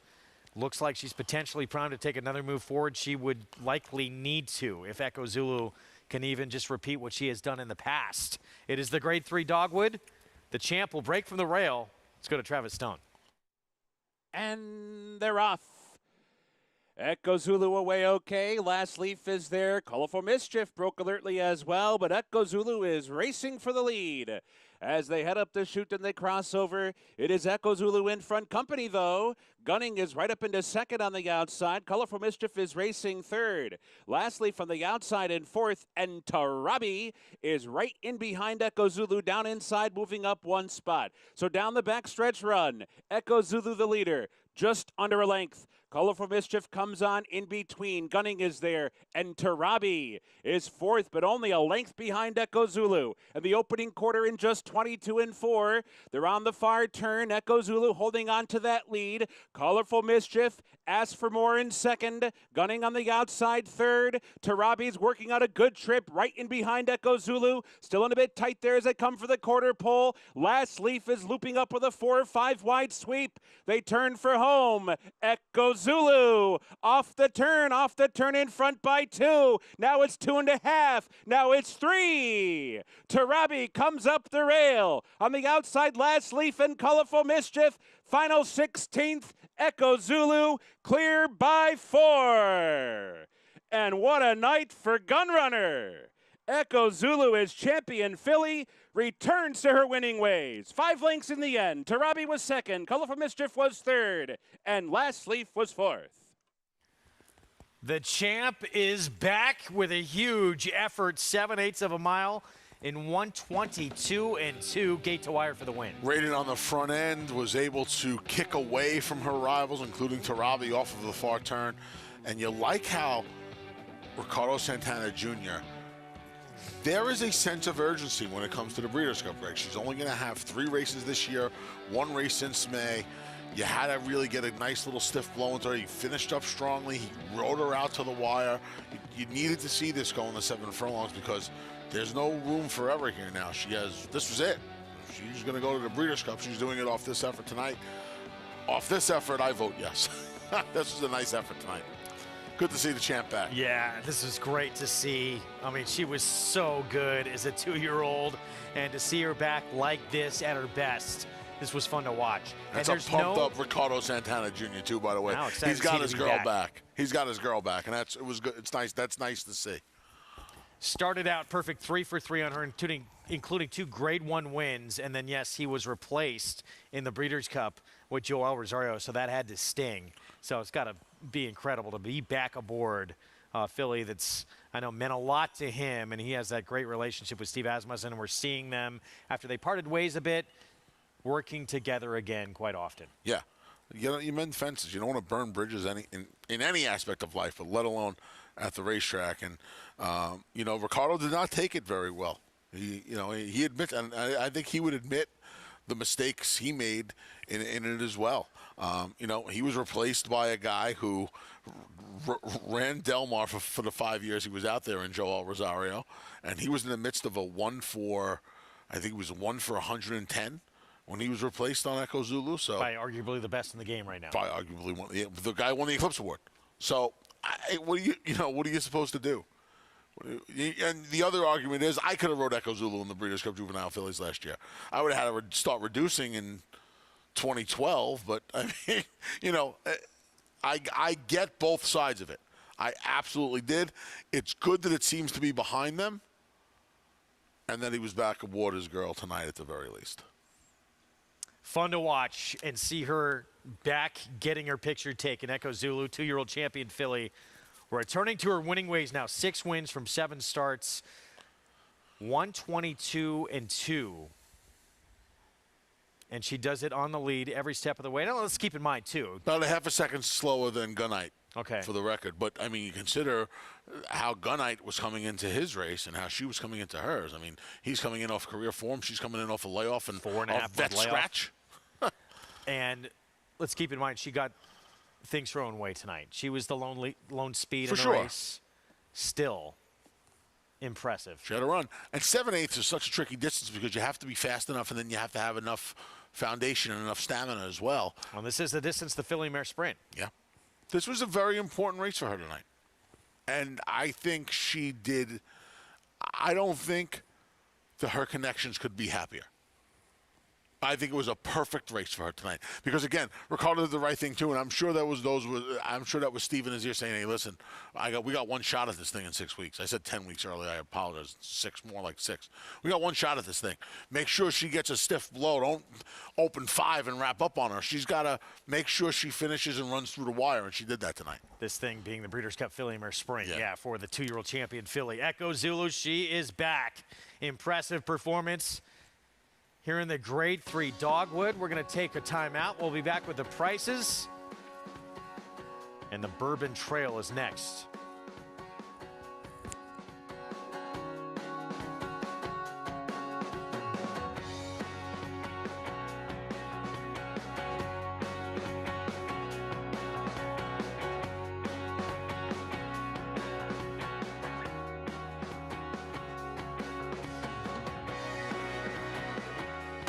Speightstown.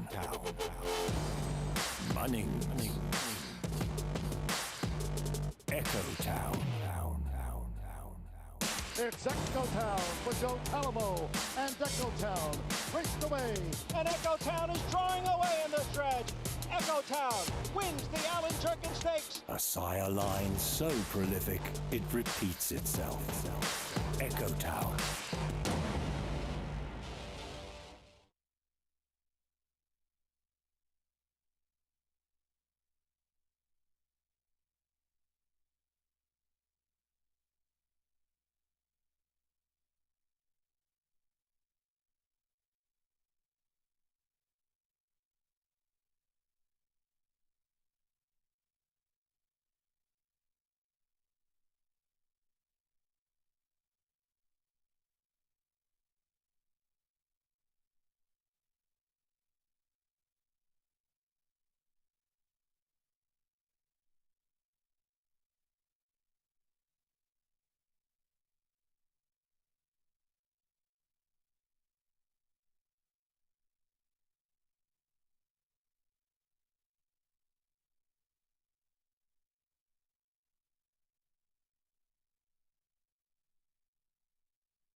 We're back on America's Day at the Races on FS2. Thanks for being with us. Program brought to you by America's Best Racing. For the love of the race, visit americasbestracing.net today. Our winner's circle lead-in in the Grade 3 Dogwood, brought to you by the Fasig-Tipton November Sale, the world's premier breeding stock event taking place on Sunday, November 6th, after the Breeders' Cup. Where will you be? We know where Echo Zulu will be. She's going to be at the Breeders' Cup Filly and Mare Sprint off this performance. Wins at 1-2. Now 6 for 7 in her career. The champion 2-year-old filly returns to the winner's circle. Let's go to Paul. Thanks, Greg. With winning jockey here, the Dogwood and Echo Zulu and Ricardo Santana, a pumped up Ricardo Santana. You got your girl back, Ricardo.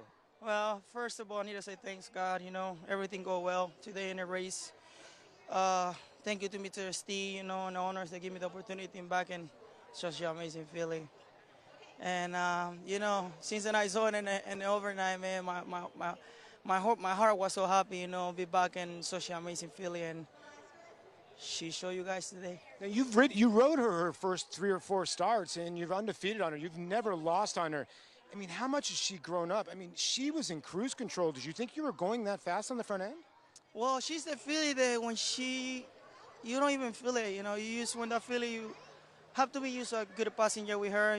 She's have a lot of class. She put me in LE and she was playing with the ear, and I was really happy and comfortable with how she was. And then turned for home when I asked her and I pushed the button, she opened up. She went off a layoff. Do you think there's more in the tank for her next start, Ricardo? Well, I don't do much with her today. I just asking a little bit turn for home. She running at night today and coming from the layoff. So I just don't want to waste no time with her. So I keep in a little bit, keeping busy a little bit. And she improved a lot. Well, congratulations, Ricardo Santana, Echo Zulu, and Gunrunner. He's a pretty good sire, isn't he? Man, he's throwing some monster horses. Back to you, Greg. 5 wins tonight that we've seen from Gunrunners. Taba in the Pennsylvania Derby, Society for Steve Asmus in the Cotillion, Echo Zulu now in the Dogwood, Gunite in the Harrods Creek, and 63 caliber in that Seneca overnight. Incredible. All gun runners. Ridiculous. He throws, as Ricardo Santana Jr. so eloquently put, he throws some monsters. Yes, he really does. And Breeders' Cup Filly Mare Sprint just got a little more interesting. It sure did. Back to Charlestown. Here we go. You ready? I'm going to flip the script here. Are you ready? 6.5 furlongs in this allowance optional claiming race, and even money on the one that I'd been alluding to earlier. 2-Bit Kid, wow, short price in here, who looks like he is too good for this group. The lone knock is it has been an awfully long time since he's got his picture taken. Well over 2 years. Well over 2 years. But they say sometimes, Greg, in horse racing, the best hop is a drop, my friend. Yeah, finds the right field, I think. He was in for the tag, 2 back for 17. He's back in for the tag tonight for 25. See what happens. I like the 2 Cowboy at Heart a little bit, but I hope I don't burst your bubble. Well, I'm not rushing to bet even money, but okay, we'll see what happens. Paul Espinosa Jr., the call. Here's race 7 from Charlestown. 2-Bit Kid, last one in, Brother Corbin. They're in the gate.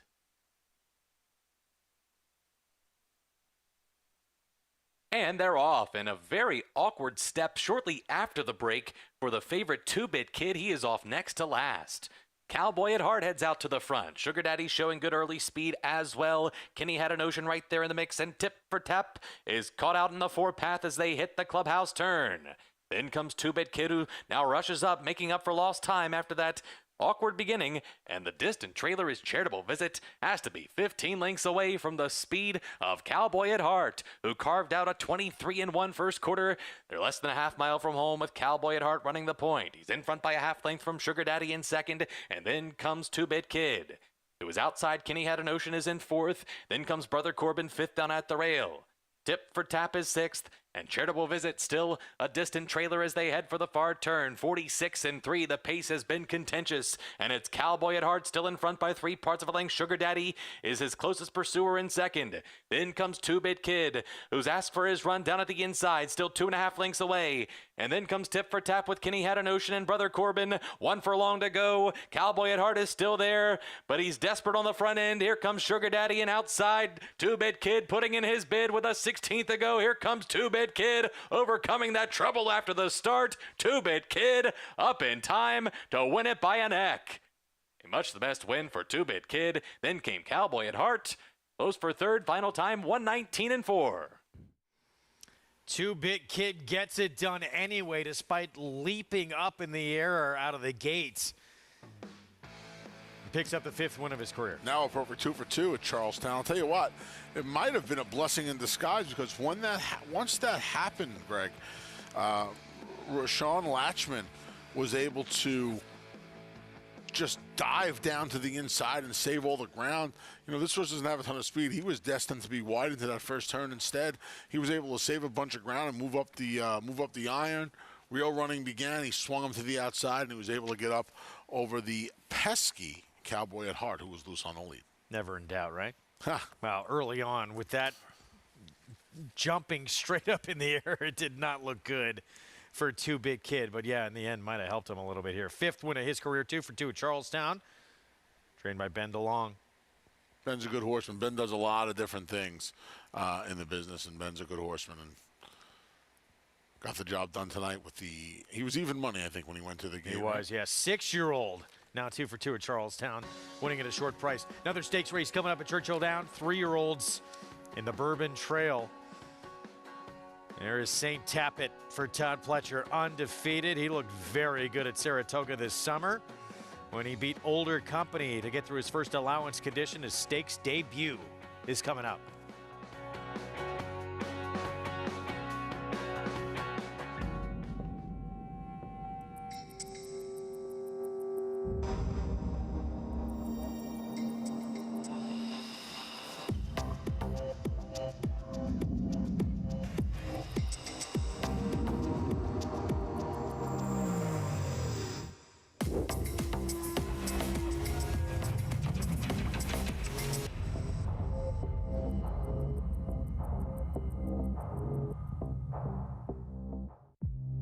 Adelphi Racing Club, offering a truly personal racing experience.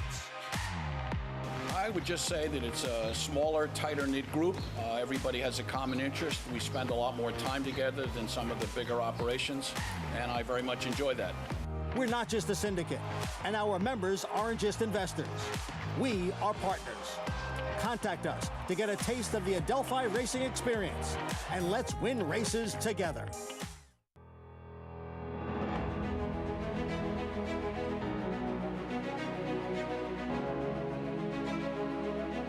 And lost arc.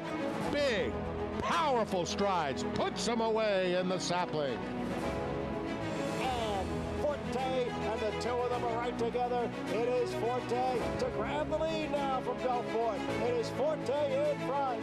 Forte on to victory here in the Grade 1 hopeful. Racetrack Television Network brings you every race, from every track, on every screen, every day.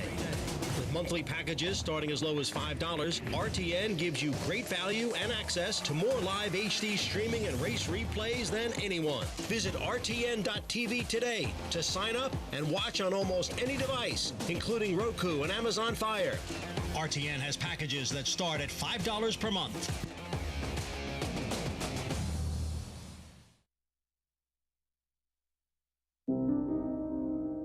When you enter Gainesway, you can feel the hallowed ground beneath your feet. 1,500 acres of the finest bluegrass land in Kentucky that once housed the famous Green Tree Stud in Whitney Farm. It's a gorgeous place. When I look around, all I see is work, but it is an absolutely stunning property. Just immaculate looking barns. They're more like churches inside. The woodwork, the stained glass, the stone, the tile. I've said it a million times, if I could come back in my second life, I'd like to be a stallion at Gainesway. The Gainesway roster of stallions includes the generational sire Tappet and stallions ready to make their mark on the sport. Expectations are high for McKinsey. As Street Sense's best son, McKinsey is a Grade 1 winner at 2, 3, and 4, from distances of 7 furlongs to 1 mile and 1/8. He consistently ran the lowest Ragozin figures of any stallion set to retire in 2021. McKinsey is a stallion prospect. It's the first stallion prospect I was part of at Gainesway. You couldn't be more excited about him. The book of mares he got was unbelievable. So we're really excited about him at Gainesway right now. You know, I felt the mares we got in his first book was a great group. We bred a lot of fast early mares to him. We bred a very nice, well-rounded group of mares that can do anything. So we're going to give him every opportunity. His first runner's debut in 2024. August has been a banner month for Gainesway. On the track, Kirakante's 3-year-old daughter Spenderella throttled the field in the Grade 1 Del Mar Oaks. Field sent on their way to become Kirakante's first Grade 1 winner. Spenderella striding away, 4, 5, 6 could not have been more impressive. In the sales ring, a Gainesway offered yearling topped the leaderboard when a gun runner colt out of Heavenly Love sold for $2.3 million at the Fasig-Tipton Saratoga sale. $2,300,000. We've been very fortunate to have the support of a lot of successful breeders who deliver us quality product. We try to present that product the best we can, as professionally as we can. It's our goal to maximize results for our clients. We're all very fortunate to be a part of this place, and I think we all just want to do what we can to ensure that it will carry on for a long time.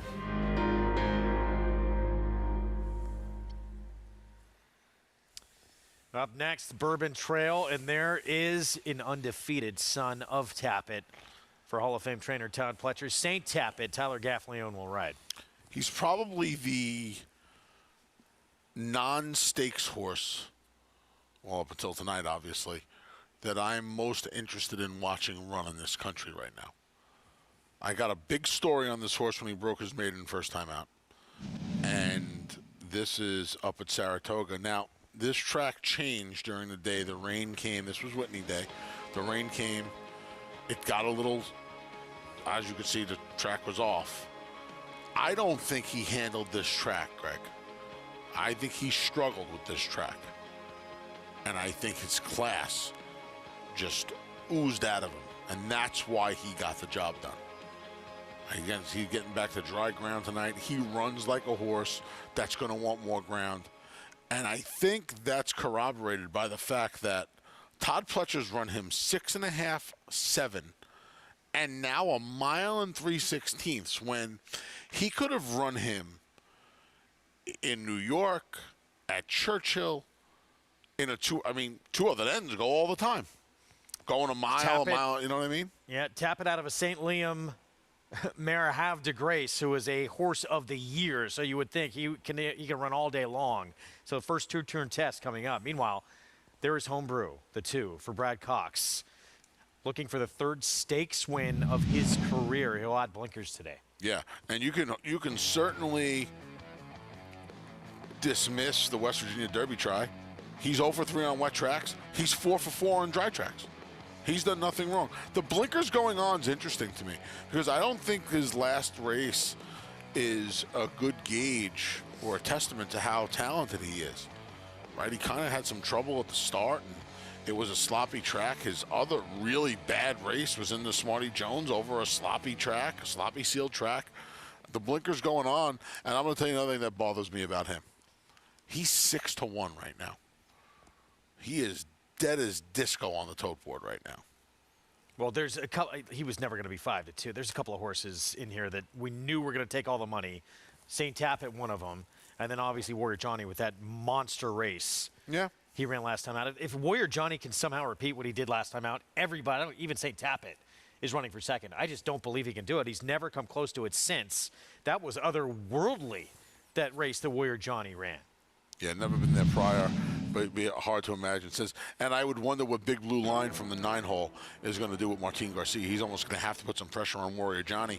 You know, Warrior Johnny, he had never shown, and he didn't go all that fast in the first half mile last time. But man, he really picked things up in that middle half mile and finished up nicely. The last 5/8 of this race, he flew home. He might have won the Penn Derby with this performance. He came home in 1 minute and 3 the last 5 furlongs of this heat.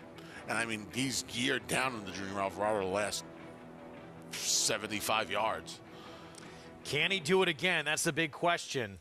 Phil Bauer, that incredible Saratoga meet when he won with 6 of his 13 starters. Here's maximum impact for Norm Cash. Went 1 1/8, 2 turns at Laurel, 2 starts back, and got the job done. He is facing much tougher in here tonight. Brad Cox, we talked about his son of street sense, equipment change, blinkers on for Homebrew. Yeah, 4 for 4 on fast tracks in his career, 0 for 3 on wet tracks. Maybe that's the reason for the poor effort in the West Virginia Derby is the 5-2 second choice last time. World of talent, that big pedigree, St. Tappet for Todd Pletcher. Excited to see him back on fast track and excited to see him getting a lot more distance than he's already taken, 6.5 and 7 in his first 2. Warrior Johnny, public believes he can do it again. Does the Phil Bauer run continue? This was a big effort last time. He has run nothing close to that prior in his career, and now he's the co-favorite to do it again. War Campaign, Phil Sims sends out. Yeah, one-time winner here in trying the stakes company. He's hit the board in all 4 of his starts. He finished a length behind Gilded Age, 2 back. An incredible maiden win and ran pretty good in the Rebels too. Ethereal Road for D. Wayne Lucas. Ran really well in the Sir Barton as well. They tried the Ohio Derby. He went to turf in his last 2. He's going to go back to the main track tonight. Paul mentioned Gilded Age intriguing. I agree. I think this horse is on the rise for Bill Mott. He ran well behind Arturius. He won at Churchill. In fact, he's 2 for 3 in his career at Churchill Downs, 0 for 7 elsewhere. Third in the Preakness, Creative Minister. 0 for 6, I should say, elsewhere. Yeah, Creative Minister came on the scene. He was a first-time starter on March 5th. He ran 3rd in the Preakness on May 21st. A lot of action in a short amount of time. And Big Blue Line, he went gate to wire, 3 starts back on this racetrack at 1 1/8. Yeah, he's going to have to use his speed from that outside draw, you would imagine, and that could affect Warrior Johnny the most. 4 minutes to post in this Bourbon Trail. Let's go to Paul and Gary. Yeah, confusing race here, guys, in the Bourbon Trail. Gary and I have been talking over. There's so many different horses that can win this race. We'll start with the 2 Homebrew. Anthony said it. You mentioned it earlier. 4 for 4 over a dry racetrack. So, and this horse is second in the will pace, so getting money too as well. Yeah, and listen, a lot of times blinkers have been added for this race.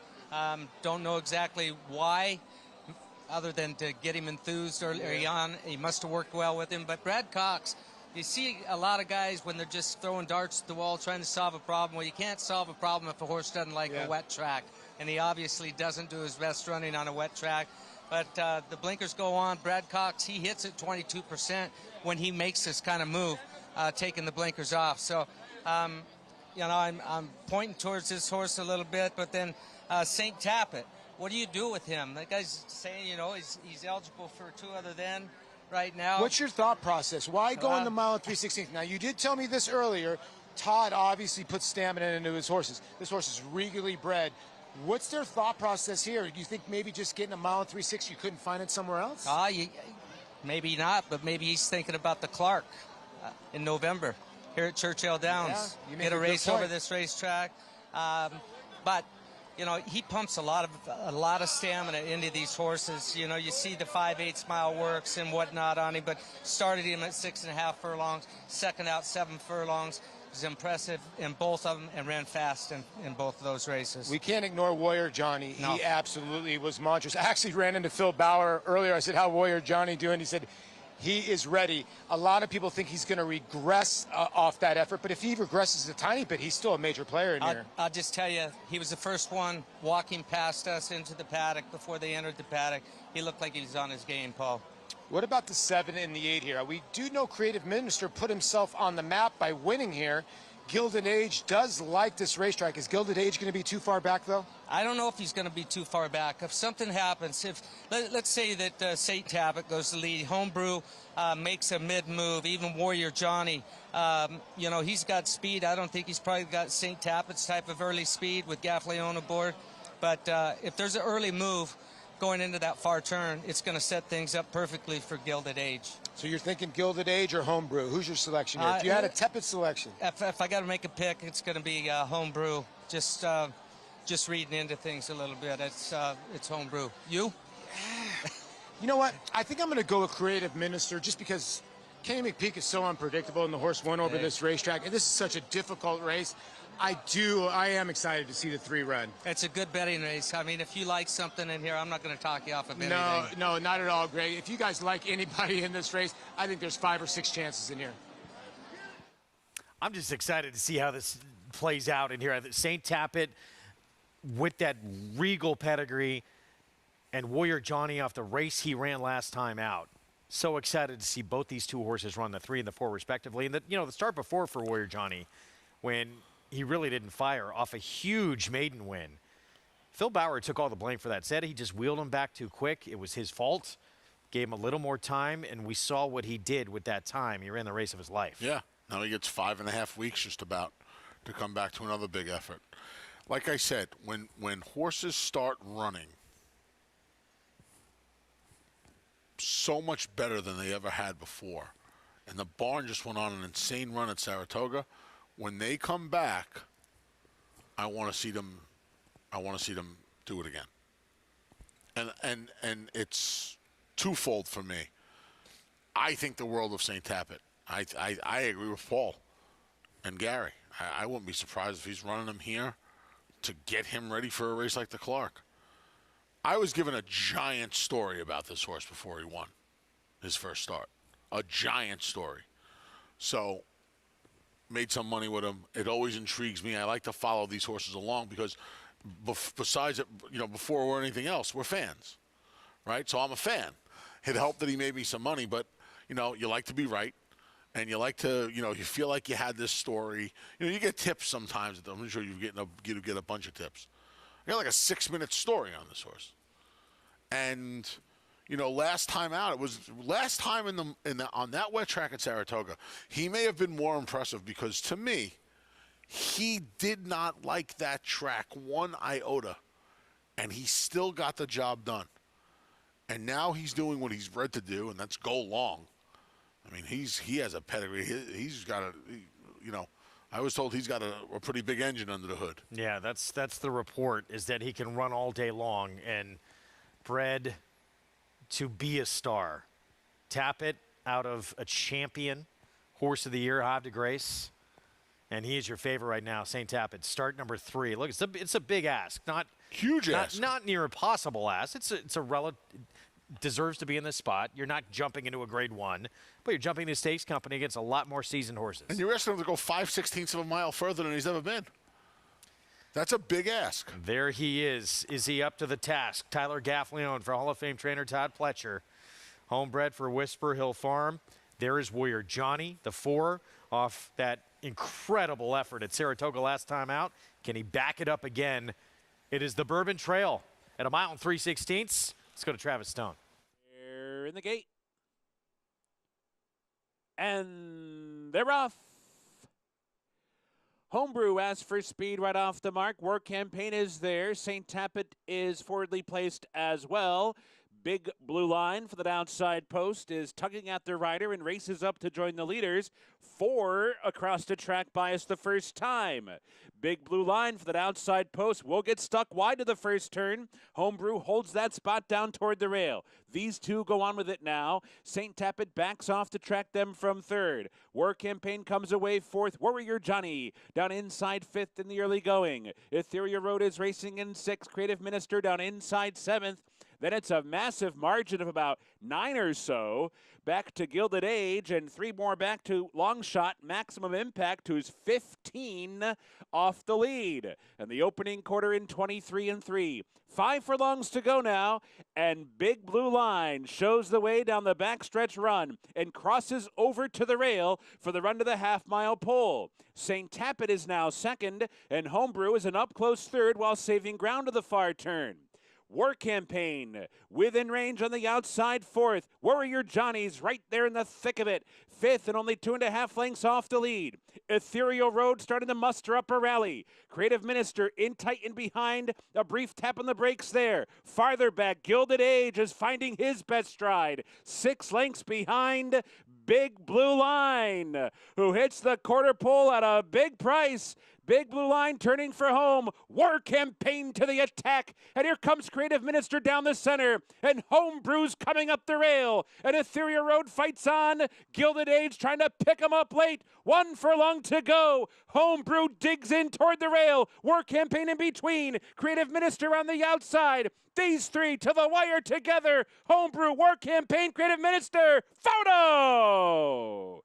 3 noses on the wire. Homebrew, War Campaign, and Creative Minister, too close to call. Homebrew, War Campaign, Creative Minister, the 2, the 5, the 8. It's tough to separate. Maybe it was Homebrew on the inside. Ricardo Santana Jr., this was very close. What a fun horse race this was. Yeah, I think it's 285. The mirror is before the finish pole. Keep that in mind when you're trying to call a photo at Churchill Downs. The mirror's before the photo pole. I think, and this is a heads-up ride from Ricardo Santana Jr. as Homebrew now runs his record to a perfect, perhaps runs his record, I should say, to a perfect 5 for 5 on a fast track. These 3 noses are not more than a half a foot apart when they hit the wire.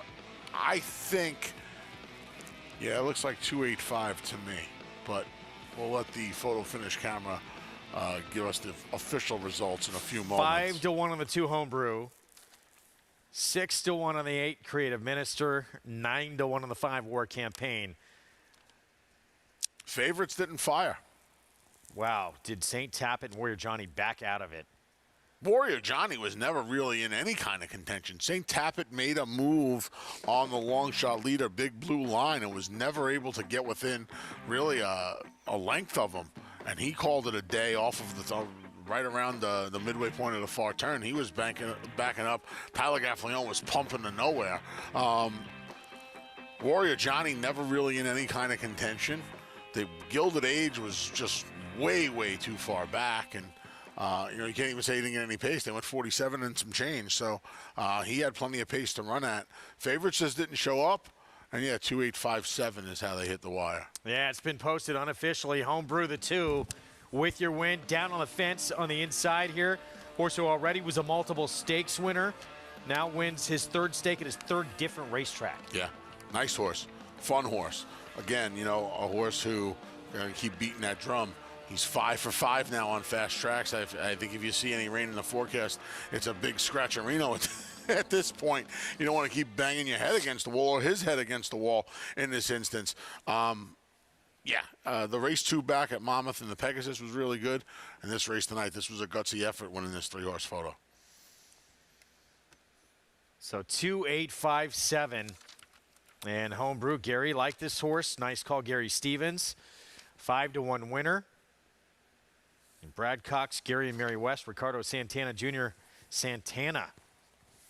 How about this back-to-back performance? Big night. Echo Zulu in the Dogwood, and now Homebrew in the Bourbon Trail in a photo finish. We're going to take a timeout. We'll have the prices for you when we come back. Again, 2-8-5-7 here in the Bourbon Trail. You're watching America's Day at the Races.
We're back at America's Day of the Races.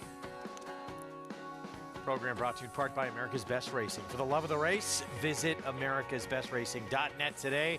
Pretty good double to have on the card if you're Ricardo Santana Jr. Takes the Grade 3 Dogwood with the 2-year-old champion filly. Returning to the winner's circle, Echo Zulu, and now the Bourbon Trail with Homebrew for Brad Cox. Yeah, one for Steve Asmussen and one for Brad Cox. Trying to cross the T's and dot the I's. And this is a really good ride.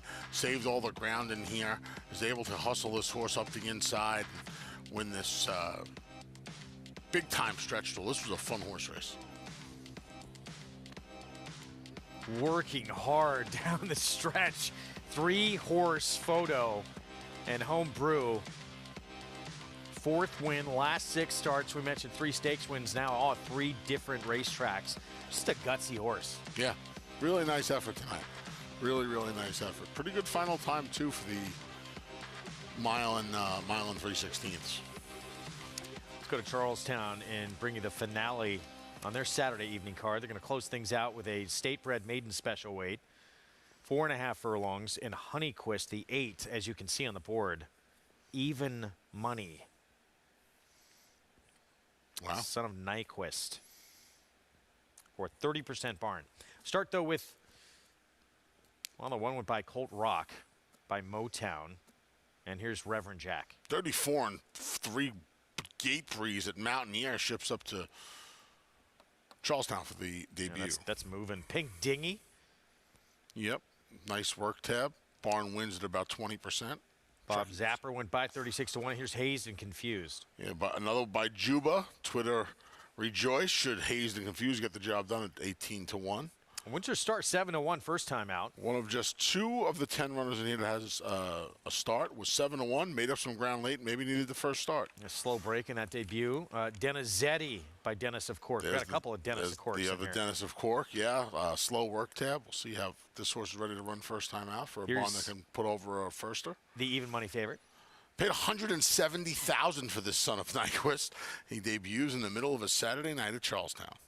2-room school, the experience of the field. Yeah, run 3 times. Has not done much running after the half-mile pole in any of his starts. And the other Dennis of Cork. Here's summoning Dennis. Yeah, the other John Casey in here. He has a couple of runners. He has the horse, the number 6 that's run, and he has this firster by Dennis, of course, not taking any money first time out. And Dan was 0 for 6. It's the first full was actually just 1 for 15. Big price outside at 19-1. You can play all the racing we bring you on the program by getting signed up with Now or Bets. That's the offer, the $200 deposit match sign-up bonus with that promo code, MATCH200.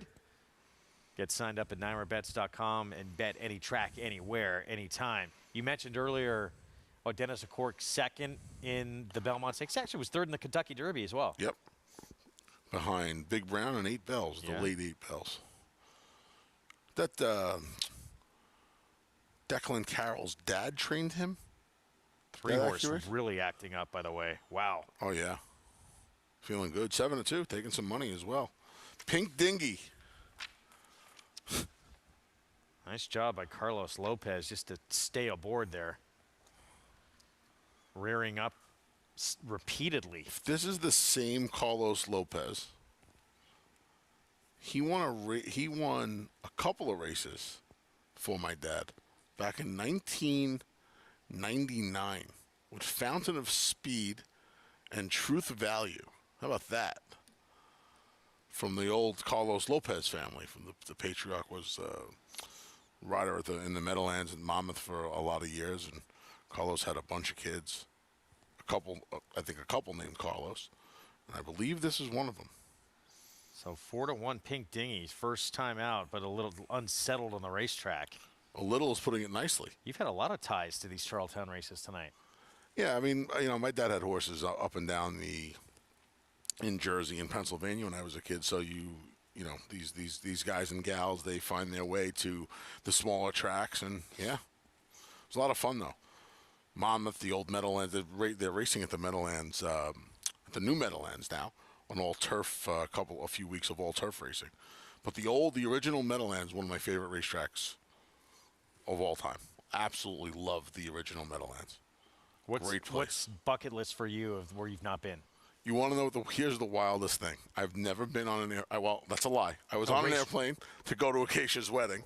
Our colleague Acacia Clement. I was on the plane. I drove around the tarmac of JFK Airport for an hour and 45 minutes. I heard this story. Got off, and I wound up driving. I got in Lil Kim.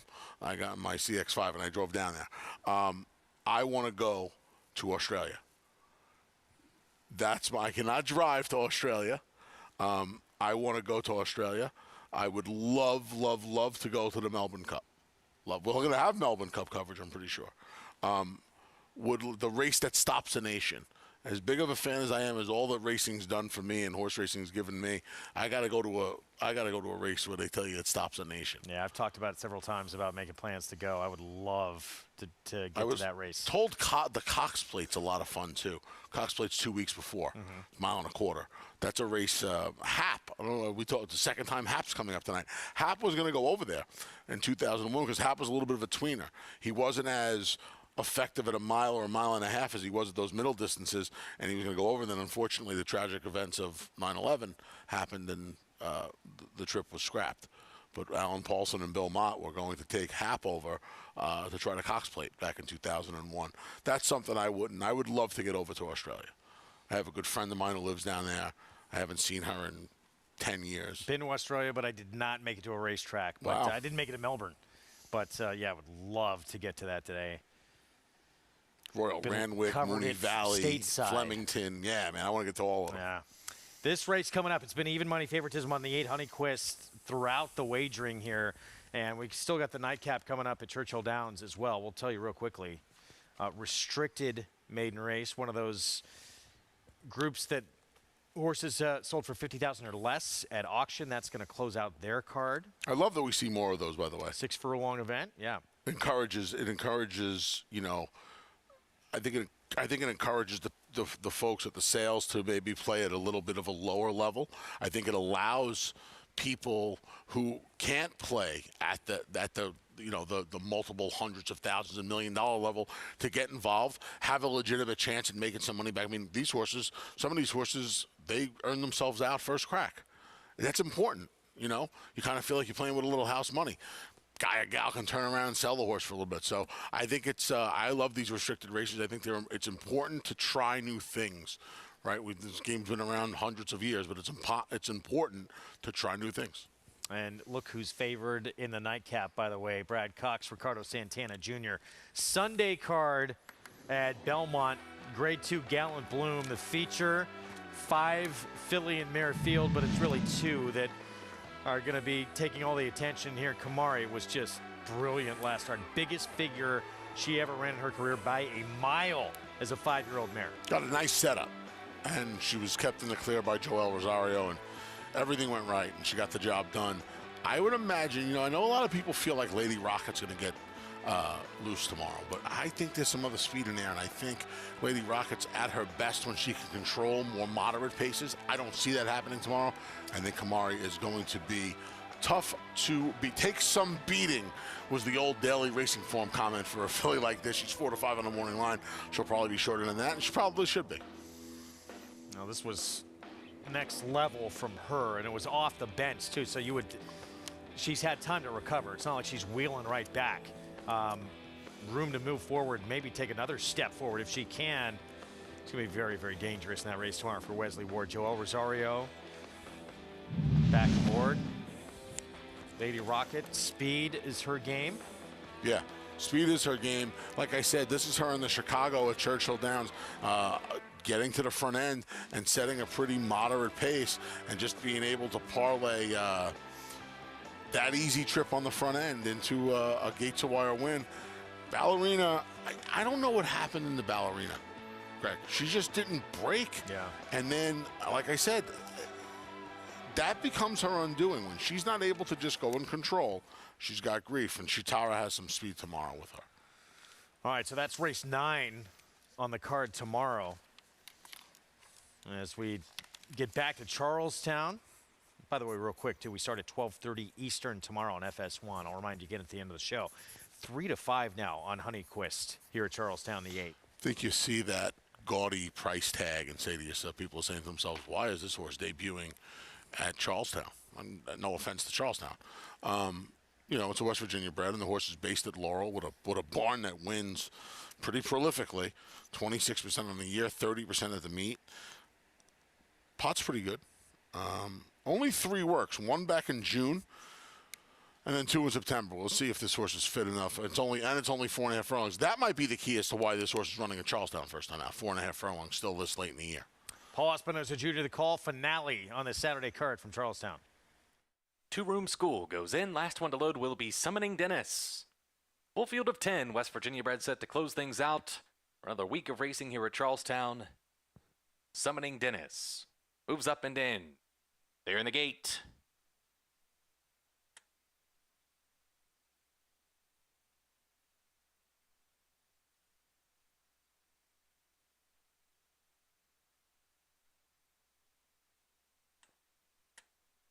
And they're off in the nightcap at Charlestown.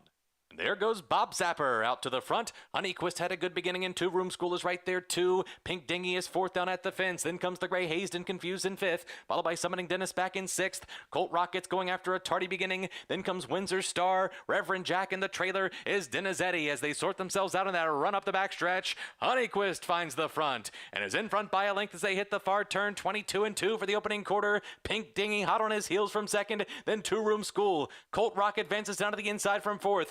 Bob Zapper loses ground 5th, joined and passed by Hazed and Confused. Windsor Star gets going but wide. They're just outside the 8th pole, and Honeyquist Turns for home in front by 3 and moving away. Honeyquist flaunting his stuff coming past the 16th pole. Honeyquist, a good-looking son of Nyquist. Honeyquist takes the nightcap by half a dozen lengths over Pink Dinghy. Then Windsor Star, who got going late for third. Close for fourth between Hazed and Confused. And Two Room School. The final time, 52-2. Odds-on favor. This outcome never in question. 8-3-6 finish. Broke like a shot. And like I said, that 4.5 furlongs could have been, you know, just the 3 works dating back to June. It might not have mattered tonight. This horse was, you almost feel like they kind of ran a ringer there tonight, didn't you? Yeah, it felt like it. And from the get-go, took command. 3-5 in the end, I believe. We'll have those prices coming up. We got the nightcap from Churchill as well. It's going to close out the card. This restricted maiden special weight for horses sold for $50,000 or less at auction, 6 furlong sprint. We'll have it for you when we come back. Stay with us.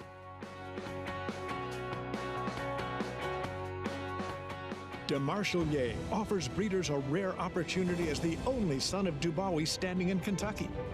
Dubawi, one of the world's most celebrated stallions, is now a sire of sires. His top sons at stud are making a name for themselves across the globe. With a picture-perfect pedigree, this son of Dubawi brings one of the world's most potent bloodlines to America. DeMarchelier, standing at Claiborne Farm. Who you betting on? How about an app created specifically for horse racing? Naira Bets. We specialize in thundering hooves, fist pumping, and boosting your bankroll with robust weekly promotions. And offer betting tips from actual horse racing experts. Bet all day and night, nationwide. Get the action and thrill of horse racing with Naira Bets.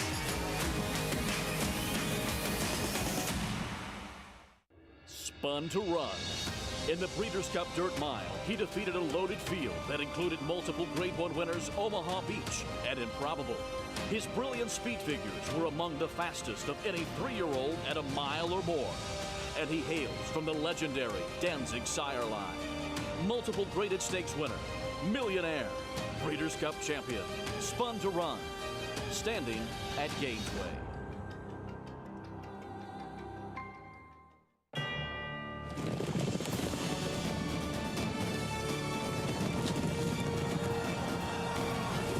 They come together from every corner of the globe. In pursuit of the one reward that sets the special few apart. The title of World Champion. Don't miss racing's ultimate coronation. The Breeders' Cup World Championships at Keeneland. Tickets on sale now.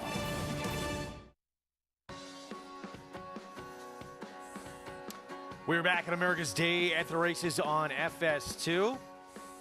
Lady Liberty looking good in Nightfall. Yes, sir.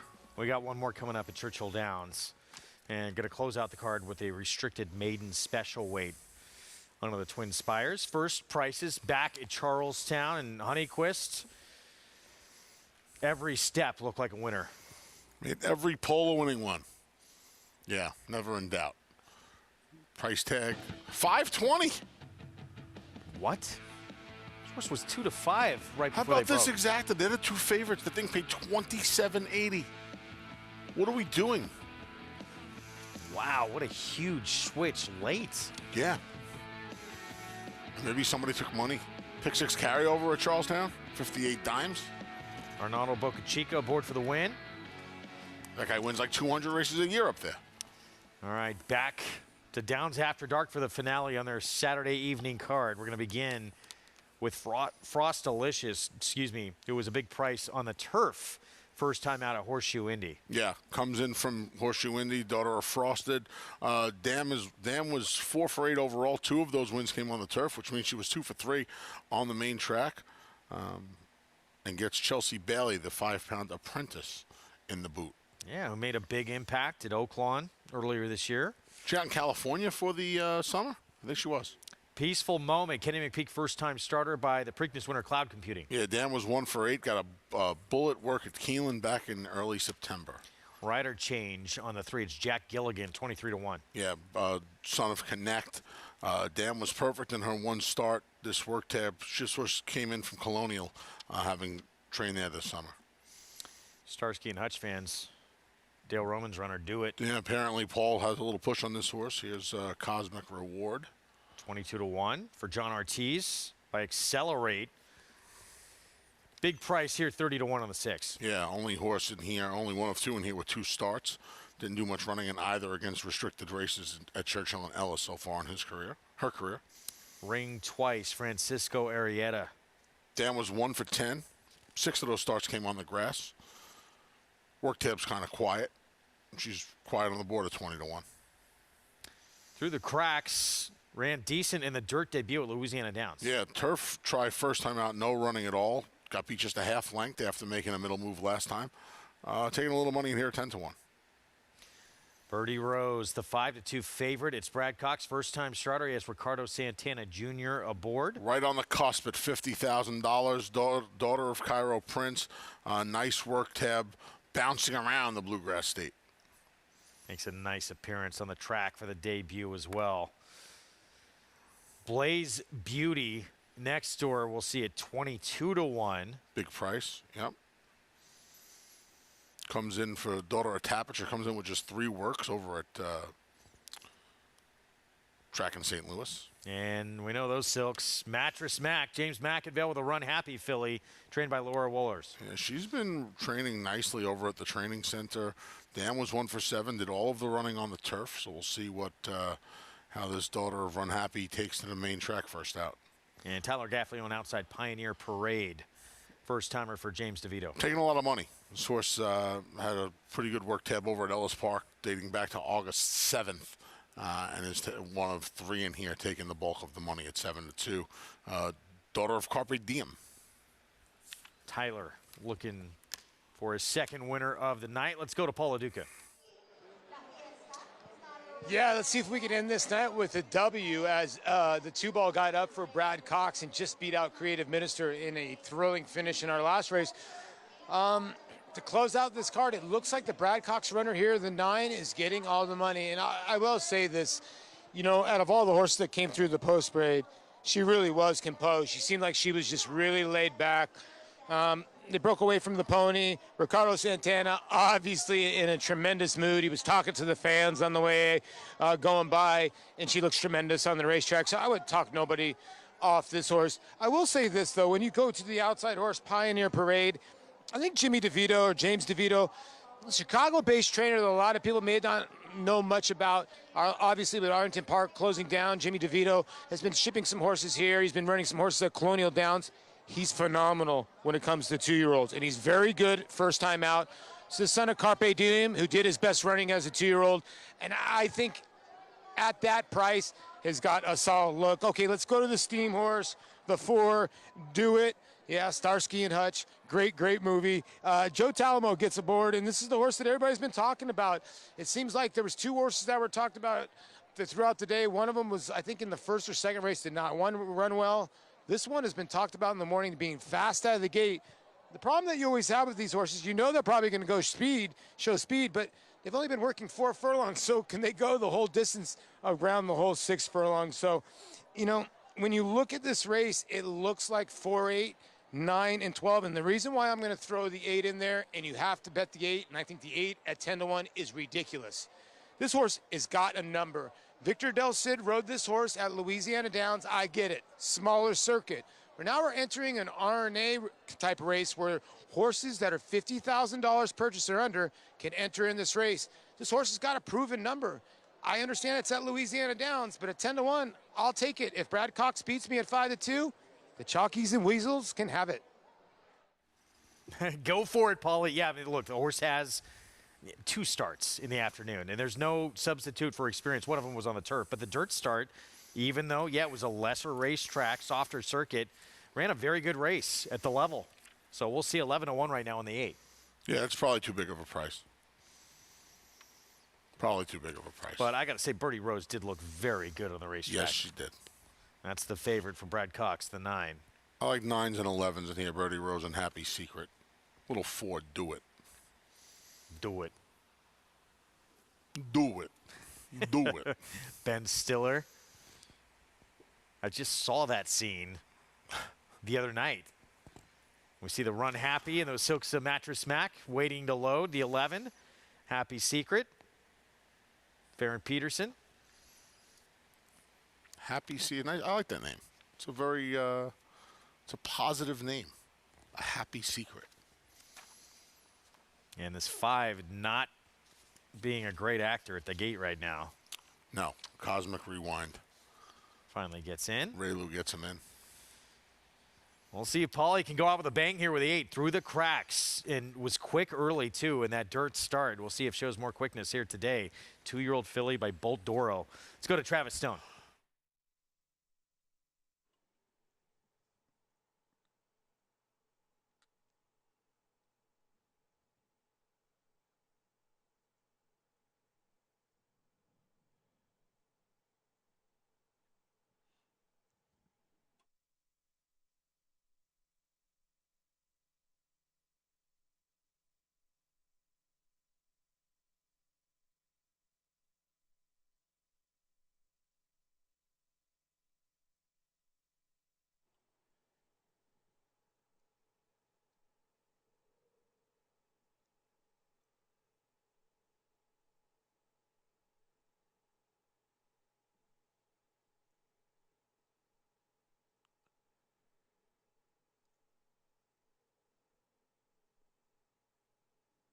They're in the gate. And they're off.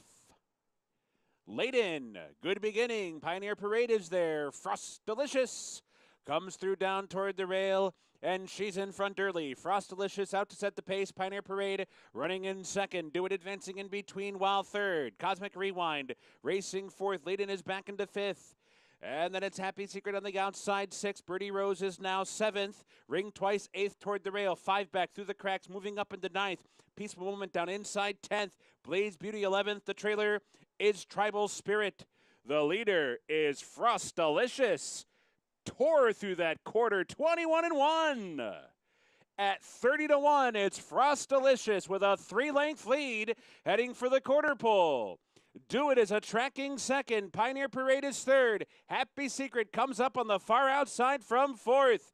Farther back, Birdie Rose in fifth. Layden is sixth. Top of the stretch. Catching up quickly to Frost Delicious. Frost Delicious has lost a lead. Happy Secret is there. Pioneer Parade fights on. Do It gives way. Birdie Rose down the center. Final 16th. Happy Secret's very green, narrow lead. Pioneer Parade. Birdie Rose trying to catch them late. Birdie Rose trying to catch Pioneer Parade and Happy Secret. But Pioneer Parade got the win narrowly. Birdie Rose, followed by Happy Secret. Then it was either Layden or Ring Twice. Second win of the evening for Tyler Gaffley on Pioneer Parade. This is a good effort from Happy Secret and from Birdie Rose, 2 first-timers. That's another first-time starter at 3-1 who gets the win. They brushed here. Did Happy Secret and Pioneer Parade. I don't know who caused it, who initiated it. Would not be surprised if the stewards took a quick look at this. But it's going to be Pioneer Parade who's going to get the Duke under Tyler Gaffleone, who was able to outfinish Happy Secret and Farron Peterson to the wire. Birdie Rose, Ricardo Santana Jr. just misses wrapping up the card with a 3-bagger. She was running late. Tough to tell from this angle. Yeah, I don't know who initiated the contact. I mean, there was contact, but I couldn't tell who initiated it. So. Unofficially, very unofficially, looks like 12, 9, 11. 3-1 on Pioneer Parade, and we'll wait and see if the stewards do, in fact, take a look at this here down the stretch. With a little bumping going on. We saw earlier on in the card this evening the 2-year-old champion filly Echo Zulu return to her winning ways on a cut back in distance here to 7/8 of a mile. Yeah, Steve Asmussen said after her 4th place finish in the Kentucky Oaks that he would run his charge around 1 turn exclusively. Tried to do that in the Acorn. She was scratched going to the gate on Belmont Stakes Day. Over at beautiful Belmont Park, she returns beneath the Twin Spires. Fiesta under the spires tonight. And they were partying. in the winner's circle as she got the job done very nicely. About a 6-length victory, right to the top under Ricardo Santana Jr. Reunited, and it feels so good. He was 3 for 3 on her last year before being taken off before the Breeders' Cup win, and he was back aboard. This daughter of Gunrunner, 5 stakes wins on the day for the sire Gunrunner. Incredible, incredible evening for Gunrunner, who's just been a sensation as a stallion, and Ricardo Santana Jr., that had to feel real good. The other speed in the race was Scratch. She's able to go gate to wire, but it still looks like she is back, and you would think onto the Breeders' Cup Filly Mare Sprint. Yes, Ricardo Santana Jr. made it his business to ride her through the wire tonight. You know, despite the fact she was 3, 4, 5 lengths and widening in front, you had one chance at getting her ready for that Breeders' Cup Filly Mare Sprint in about 6 weeks across the state at Keeneland. And, you know, she was playing a little bit of catch-up. I don't think anybody expected what happened at Belmont Stakes Day, and she missed the entire summer. That division, there's no superstar right now. No. And CC, the reigning champ, she just got beat when we saw her. Bell's the one is out there who's comes from way out of it. Filly. There's no filly in this sprint division right now that scares you. I don't think. She's probably the most accomplished at this point, right? With the 2 Grade 1 wins, the 3 Grade 1 wins, I should say. But, you know, she has just that one race since the Kentucky Oaks. It was her first traditional sprint since the spinaway at Saratoga last year. So we'll see how it develops in the next, how the field shapes up. We have the Gallant Bloom here at Aqueduct right behind us tomorrow, which you can catch on America's Day at the Races. We'll see how Kamari does coming out of that race. Yeah, we would think we're going to get 1, maybe 2 starters out of that Gallant Bloom as well going to that Breeders' Cup Filly Mare Sprint. Echo Zulu, the champion 2-year-old filly, does her thing, though, and good to see her back and getting her picture taken again. Now 6 for 7 in her career. So that was earlier on in the evening. On the card, Downs After Dark. There was, it's still not official, but nothing on the board showing any kind of inquiry here. Are they 12, 9, 11. Unofficially looking at it? I'll tell you one thing. I hope it's not 22 minutes. You know, alluding to the Kentucky Derby, maximum security. That was the longest 22 minutes of my life. They put me up for a lot of money that day. That was a good DQ for me. Yeah. Yes, I did. And it has gone official, by the way. Yes, so this win will stand for Pioneer Parade. I think they probably, I think Happy Secret could have initiated the bumping, and then it becomes moot when the winner re-rallies along the inside to Pioneer Parade, and Tyler Gaffalione re-rally along the inside to get the job done. So that's my assumption. Well, keep your eyes on Birdie Rose next time out. Ran a very good race. And Happy Secret for that matter. 12, 9, 11, 3 first-time starters that all look pretty good here in their debuts. 6, 28,000. 598. Carryover. Derby City 6. We're going to recap the action in the Grade 1s. 3-year-old fillies in the Cotillion.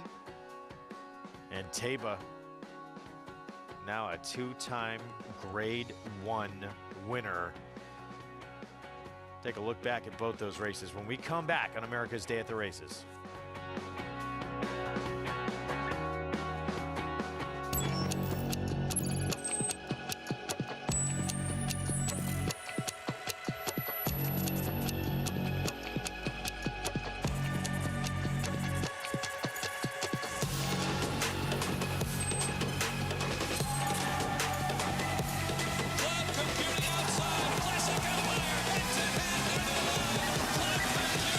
Wins the Preakness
entire state of mind. We're going to have some good racing for you on Sunday. So we'll be back 12:30 Eastern tomorrow, beginning on FS1. Look at all that traffic.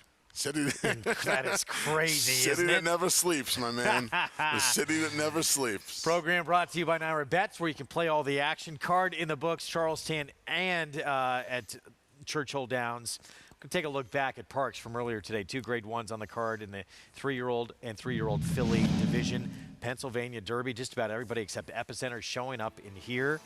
Taba running huge under Mike Smith for Bob Baffert. Yeah, you see Mike Smith kind of push button here. He put him on, he broke alertly, and he took him off the pace. He saved a little ground, and then unlike in the Haskell at Monmouth last time, he just put this horse in the 6th path. So you know what, I'm on the best horse. I'm 2 in front already. Zandon, Joel Rosario gave him a fantastic ride, saving all the ground. It didn't matter. They ran into a buzzsaw today. They ran into a horse. Came out of the bridle a little bit when he was down on the inside last time, and that might have cost him, and so they didn't mess around today. No, there's no reason to. Look, he's a big, he's barrel-chested, man. He's a good-looking horse. And, you know, running him in the Kentucky Derby could have ruined him. It didn't. His 2 races after the Derby are better than his 2 races before the Derby. And his 2 races before the Derby were a maiden win and a win in the Santa Anita Derby. So he's a nice horse, and he got the job done pretty. I don't want to say effortlessly, but that was an easy win today. He had the fastest figure of any 3-year-old going into that Kentucky Derby. He did, and that's why they asked that of him in just career start number 3. But with 2 starts, yeah, you know, it it's was just a lot to ask. Yeah, it's getting thrown to those proverbial wolves. Now he is a 2-time Grade 1 winner. Epicenter still just with that. The other one is Cyberknife. Yeah. He was a little far back today. A little surprised by that ride today. Still Epicenter, Travers win, runner-up, Derby, Preakness. He's still the leader of this division? If one of these 3-year-olds can find a way to knock off Flightline, I have to think that carries the day. I would have to think if Table or that seems highly unlikely, doesn't it? So maybe does it come down to? I know we're getting to the cotillion coming up. Does it come down to who finishes best, maybe, of the 3-year-olds in the Classic, if they can put in a credible effort? It would be very hard for me right now. Those 2. It would be very hard for me to vote against Epicenter right now. Okay. Just a full season. Yeah, he's done a lot, even though he just has the 1 Grade 1, even runner-up in 2/3 of the Classics. Society Speed, her game. Florent Giroux puts her on the front end, and he said he knew if he could get to the front, she could relax. She was gone, and she was. She wins by 5 3/4 lengths here, gate to wire. Great Pearl Jam song. You know the song? Fantastic song. Yeah, really good Pearl Jam song. This was a Pearl Jam song might have been might not be as good as this effort today. This was a nice effort. I know the track helped her and stuff, but I buy into tracks helping horses. When horses win Grade 1s by a half a dozen lengths, they showed up. They showed up, and you know she didn't beat. She beat the Kentucky Oaks winner. She beat the Mother Goose winner. She beat some nice fillies today. She did it really, really easily. Really easily. She's now 5 for 6 in her career. Steve Asmussen with another talented 3-year-old filly. The only time she was off the board, she kind of had the trouble at the start and then rushed up, and her day was over at the half-mile pole. American Oaks. Yeah. What's wrong with her resume? And by the way, yet another of the gun runners we saw win a stakes race this afternoon. 5 of them winning. Seneca Overnight, I know as well, was one of them, but incredible Saturday for gun runner. 2 Grade 1s, a Grade 3, and 2 other listed stakes races. Just unbelievable. Who impressed you the most tonight? Echo Zulu was good tonight. Yeah. Echo Zulu was really good tonight. It was great to see. I'm a fan, too, so I was happy to see her get the job done on the comeback. It was fun to see the champ come back and do her thing. We hope you enjoyed it. Again, we're back 12:30 Eastern start time tomorrow on FS1. It was City Man way back when. Belmont at Aqueduct winning the Ashley T. Cole. Christophe Clement, Trevor McCarthy, the champ. 2-year-old champion filly Echo Zulu returning to her winning ways, gate to wire in the Dogwood Society. She goes gate to wire for Steve Asmussen as well in the Cotillion. And Taba stamping himself as one of the top 3-year-olds in the country in the Pennsylvania Derby. The momentum continues for War Dancer as Dancing Buck scores a decisive victory on the Saratoga turf. And it is the New York-bred Dancing Buck who wins it. And Elegant Dancer scores at Monmouth. It's War Dancer's Elegant Dancer, winning by 6 lengths. Interesting note on War Dancer I just got. He is the leading third crop sire for winners and earnings on turf. So he is certainly off to a blazing start at stud. Now with 34 wins in 2022 and over $4 million in progeny earnings, War Dancer is a sire on fire. This season at Oaklawn, we've got more of everything.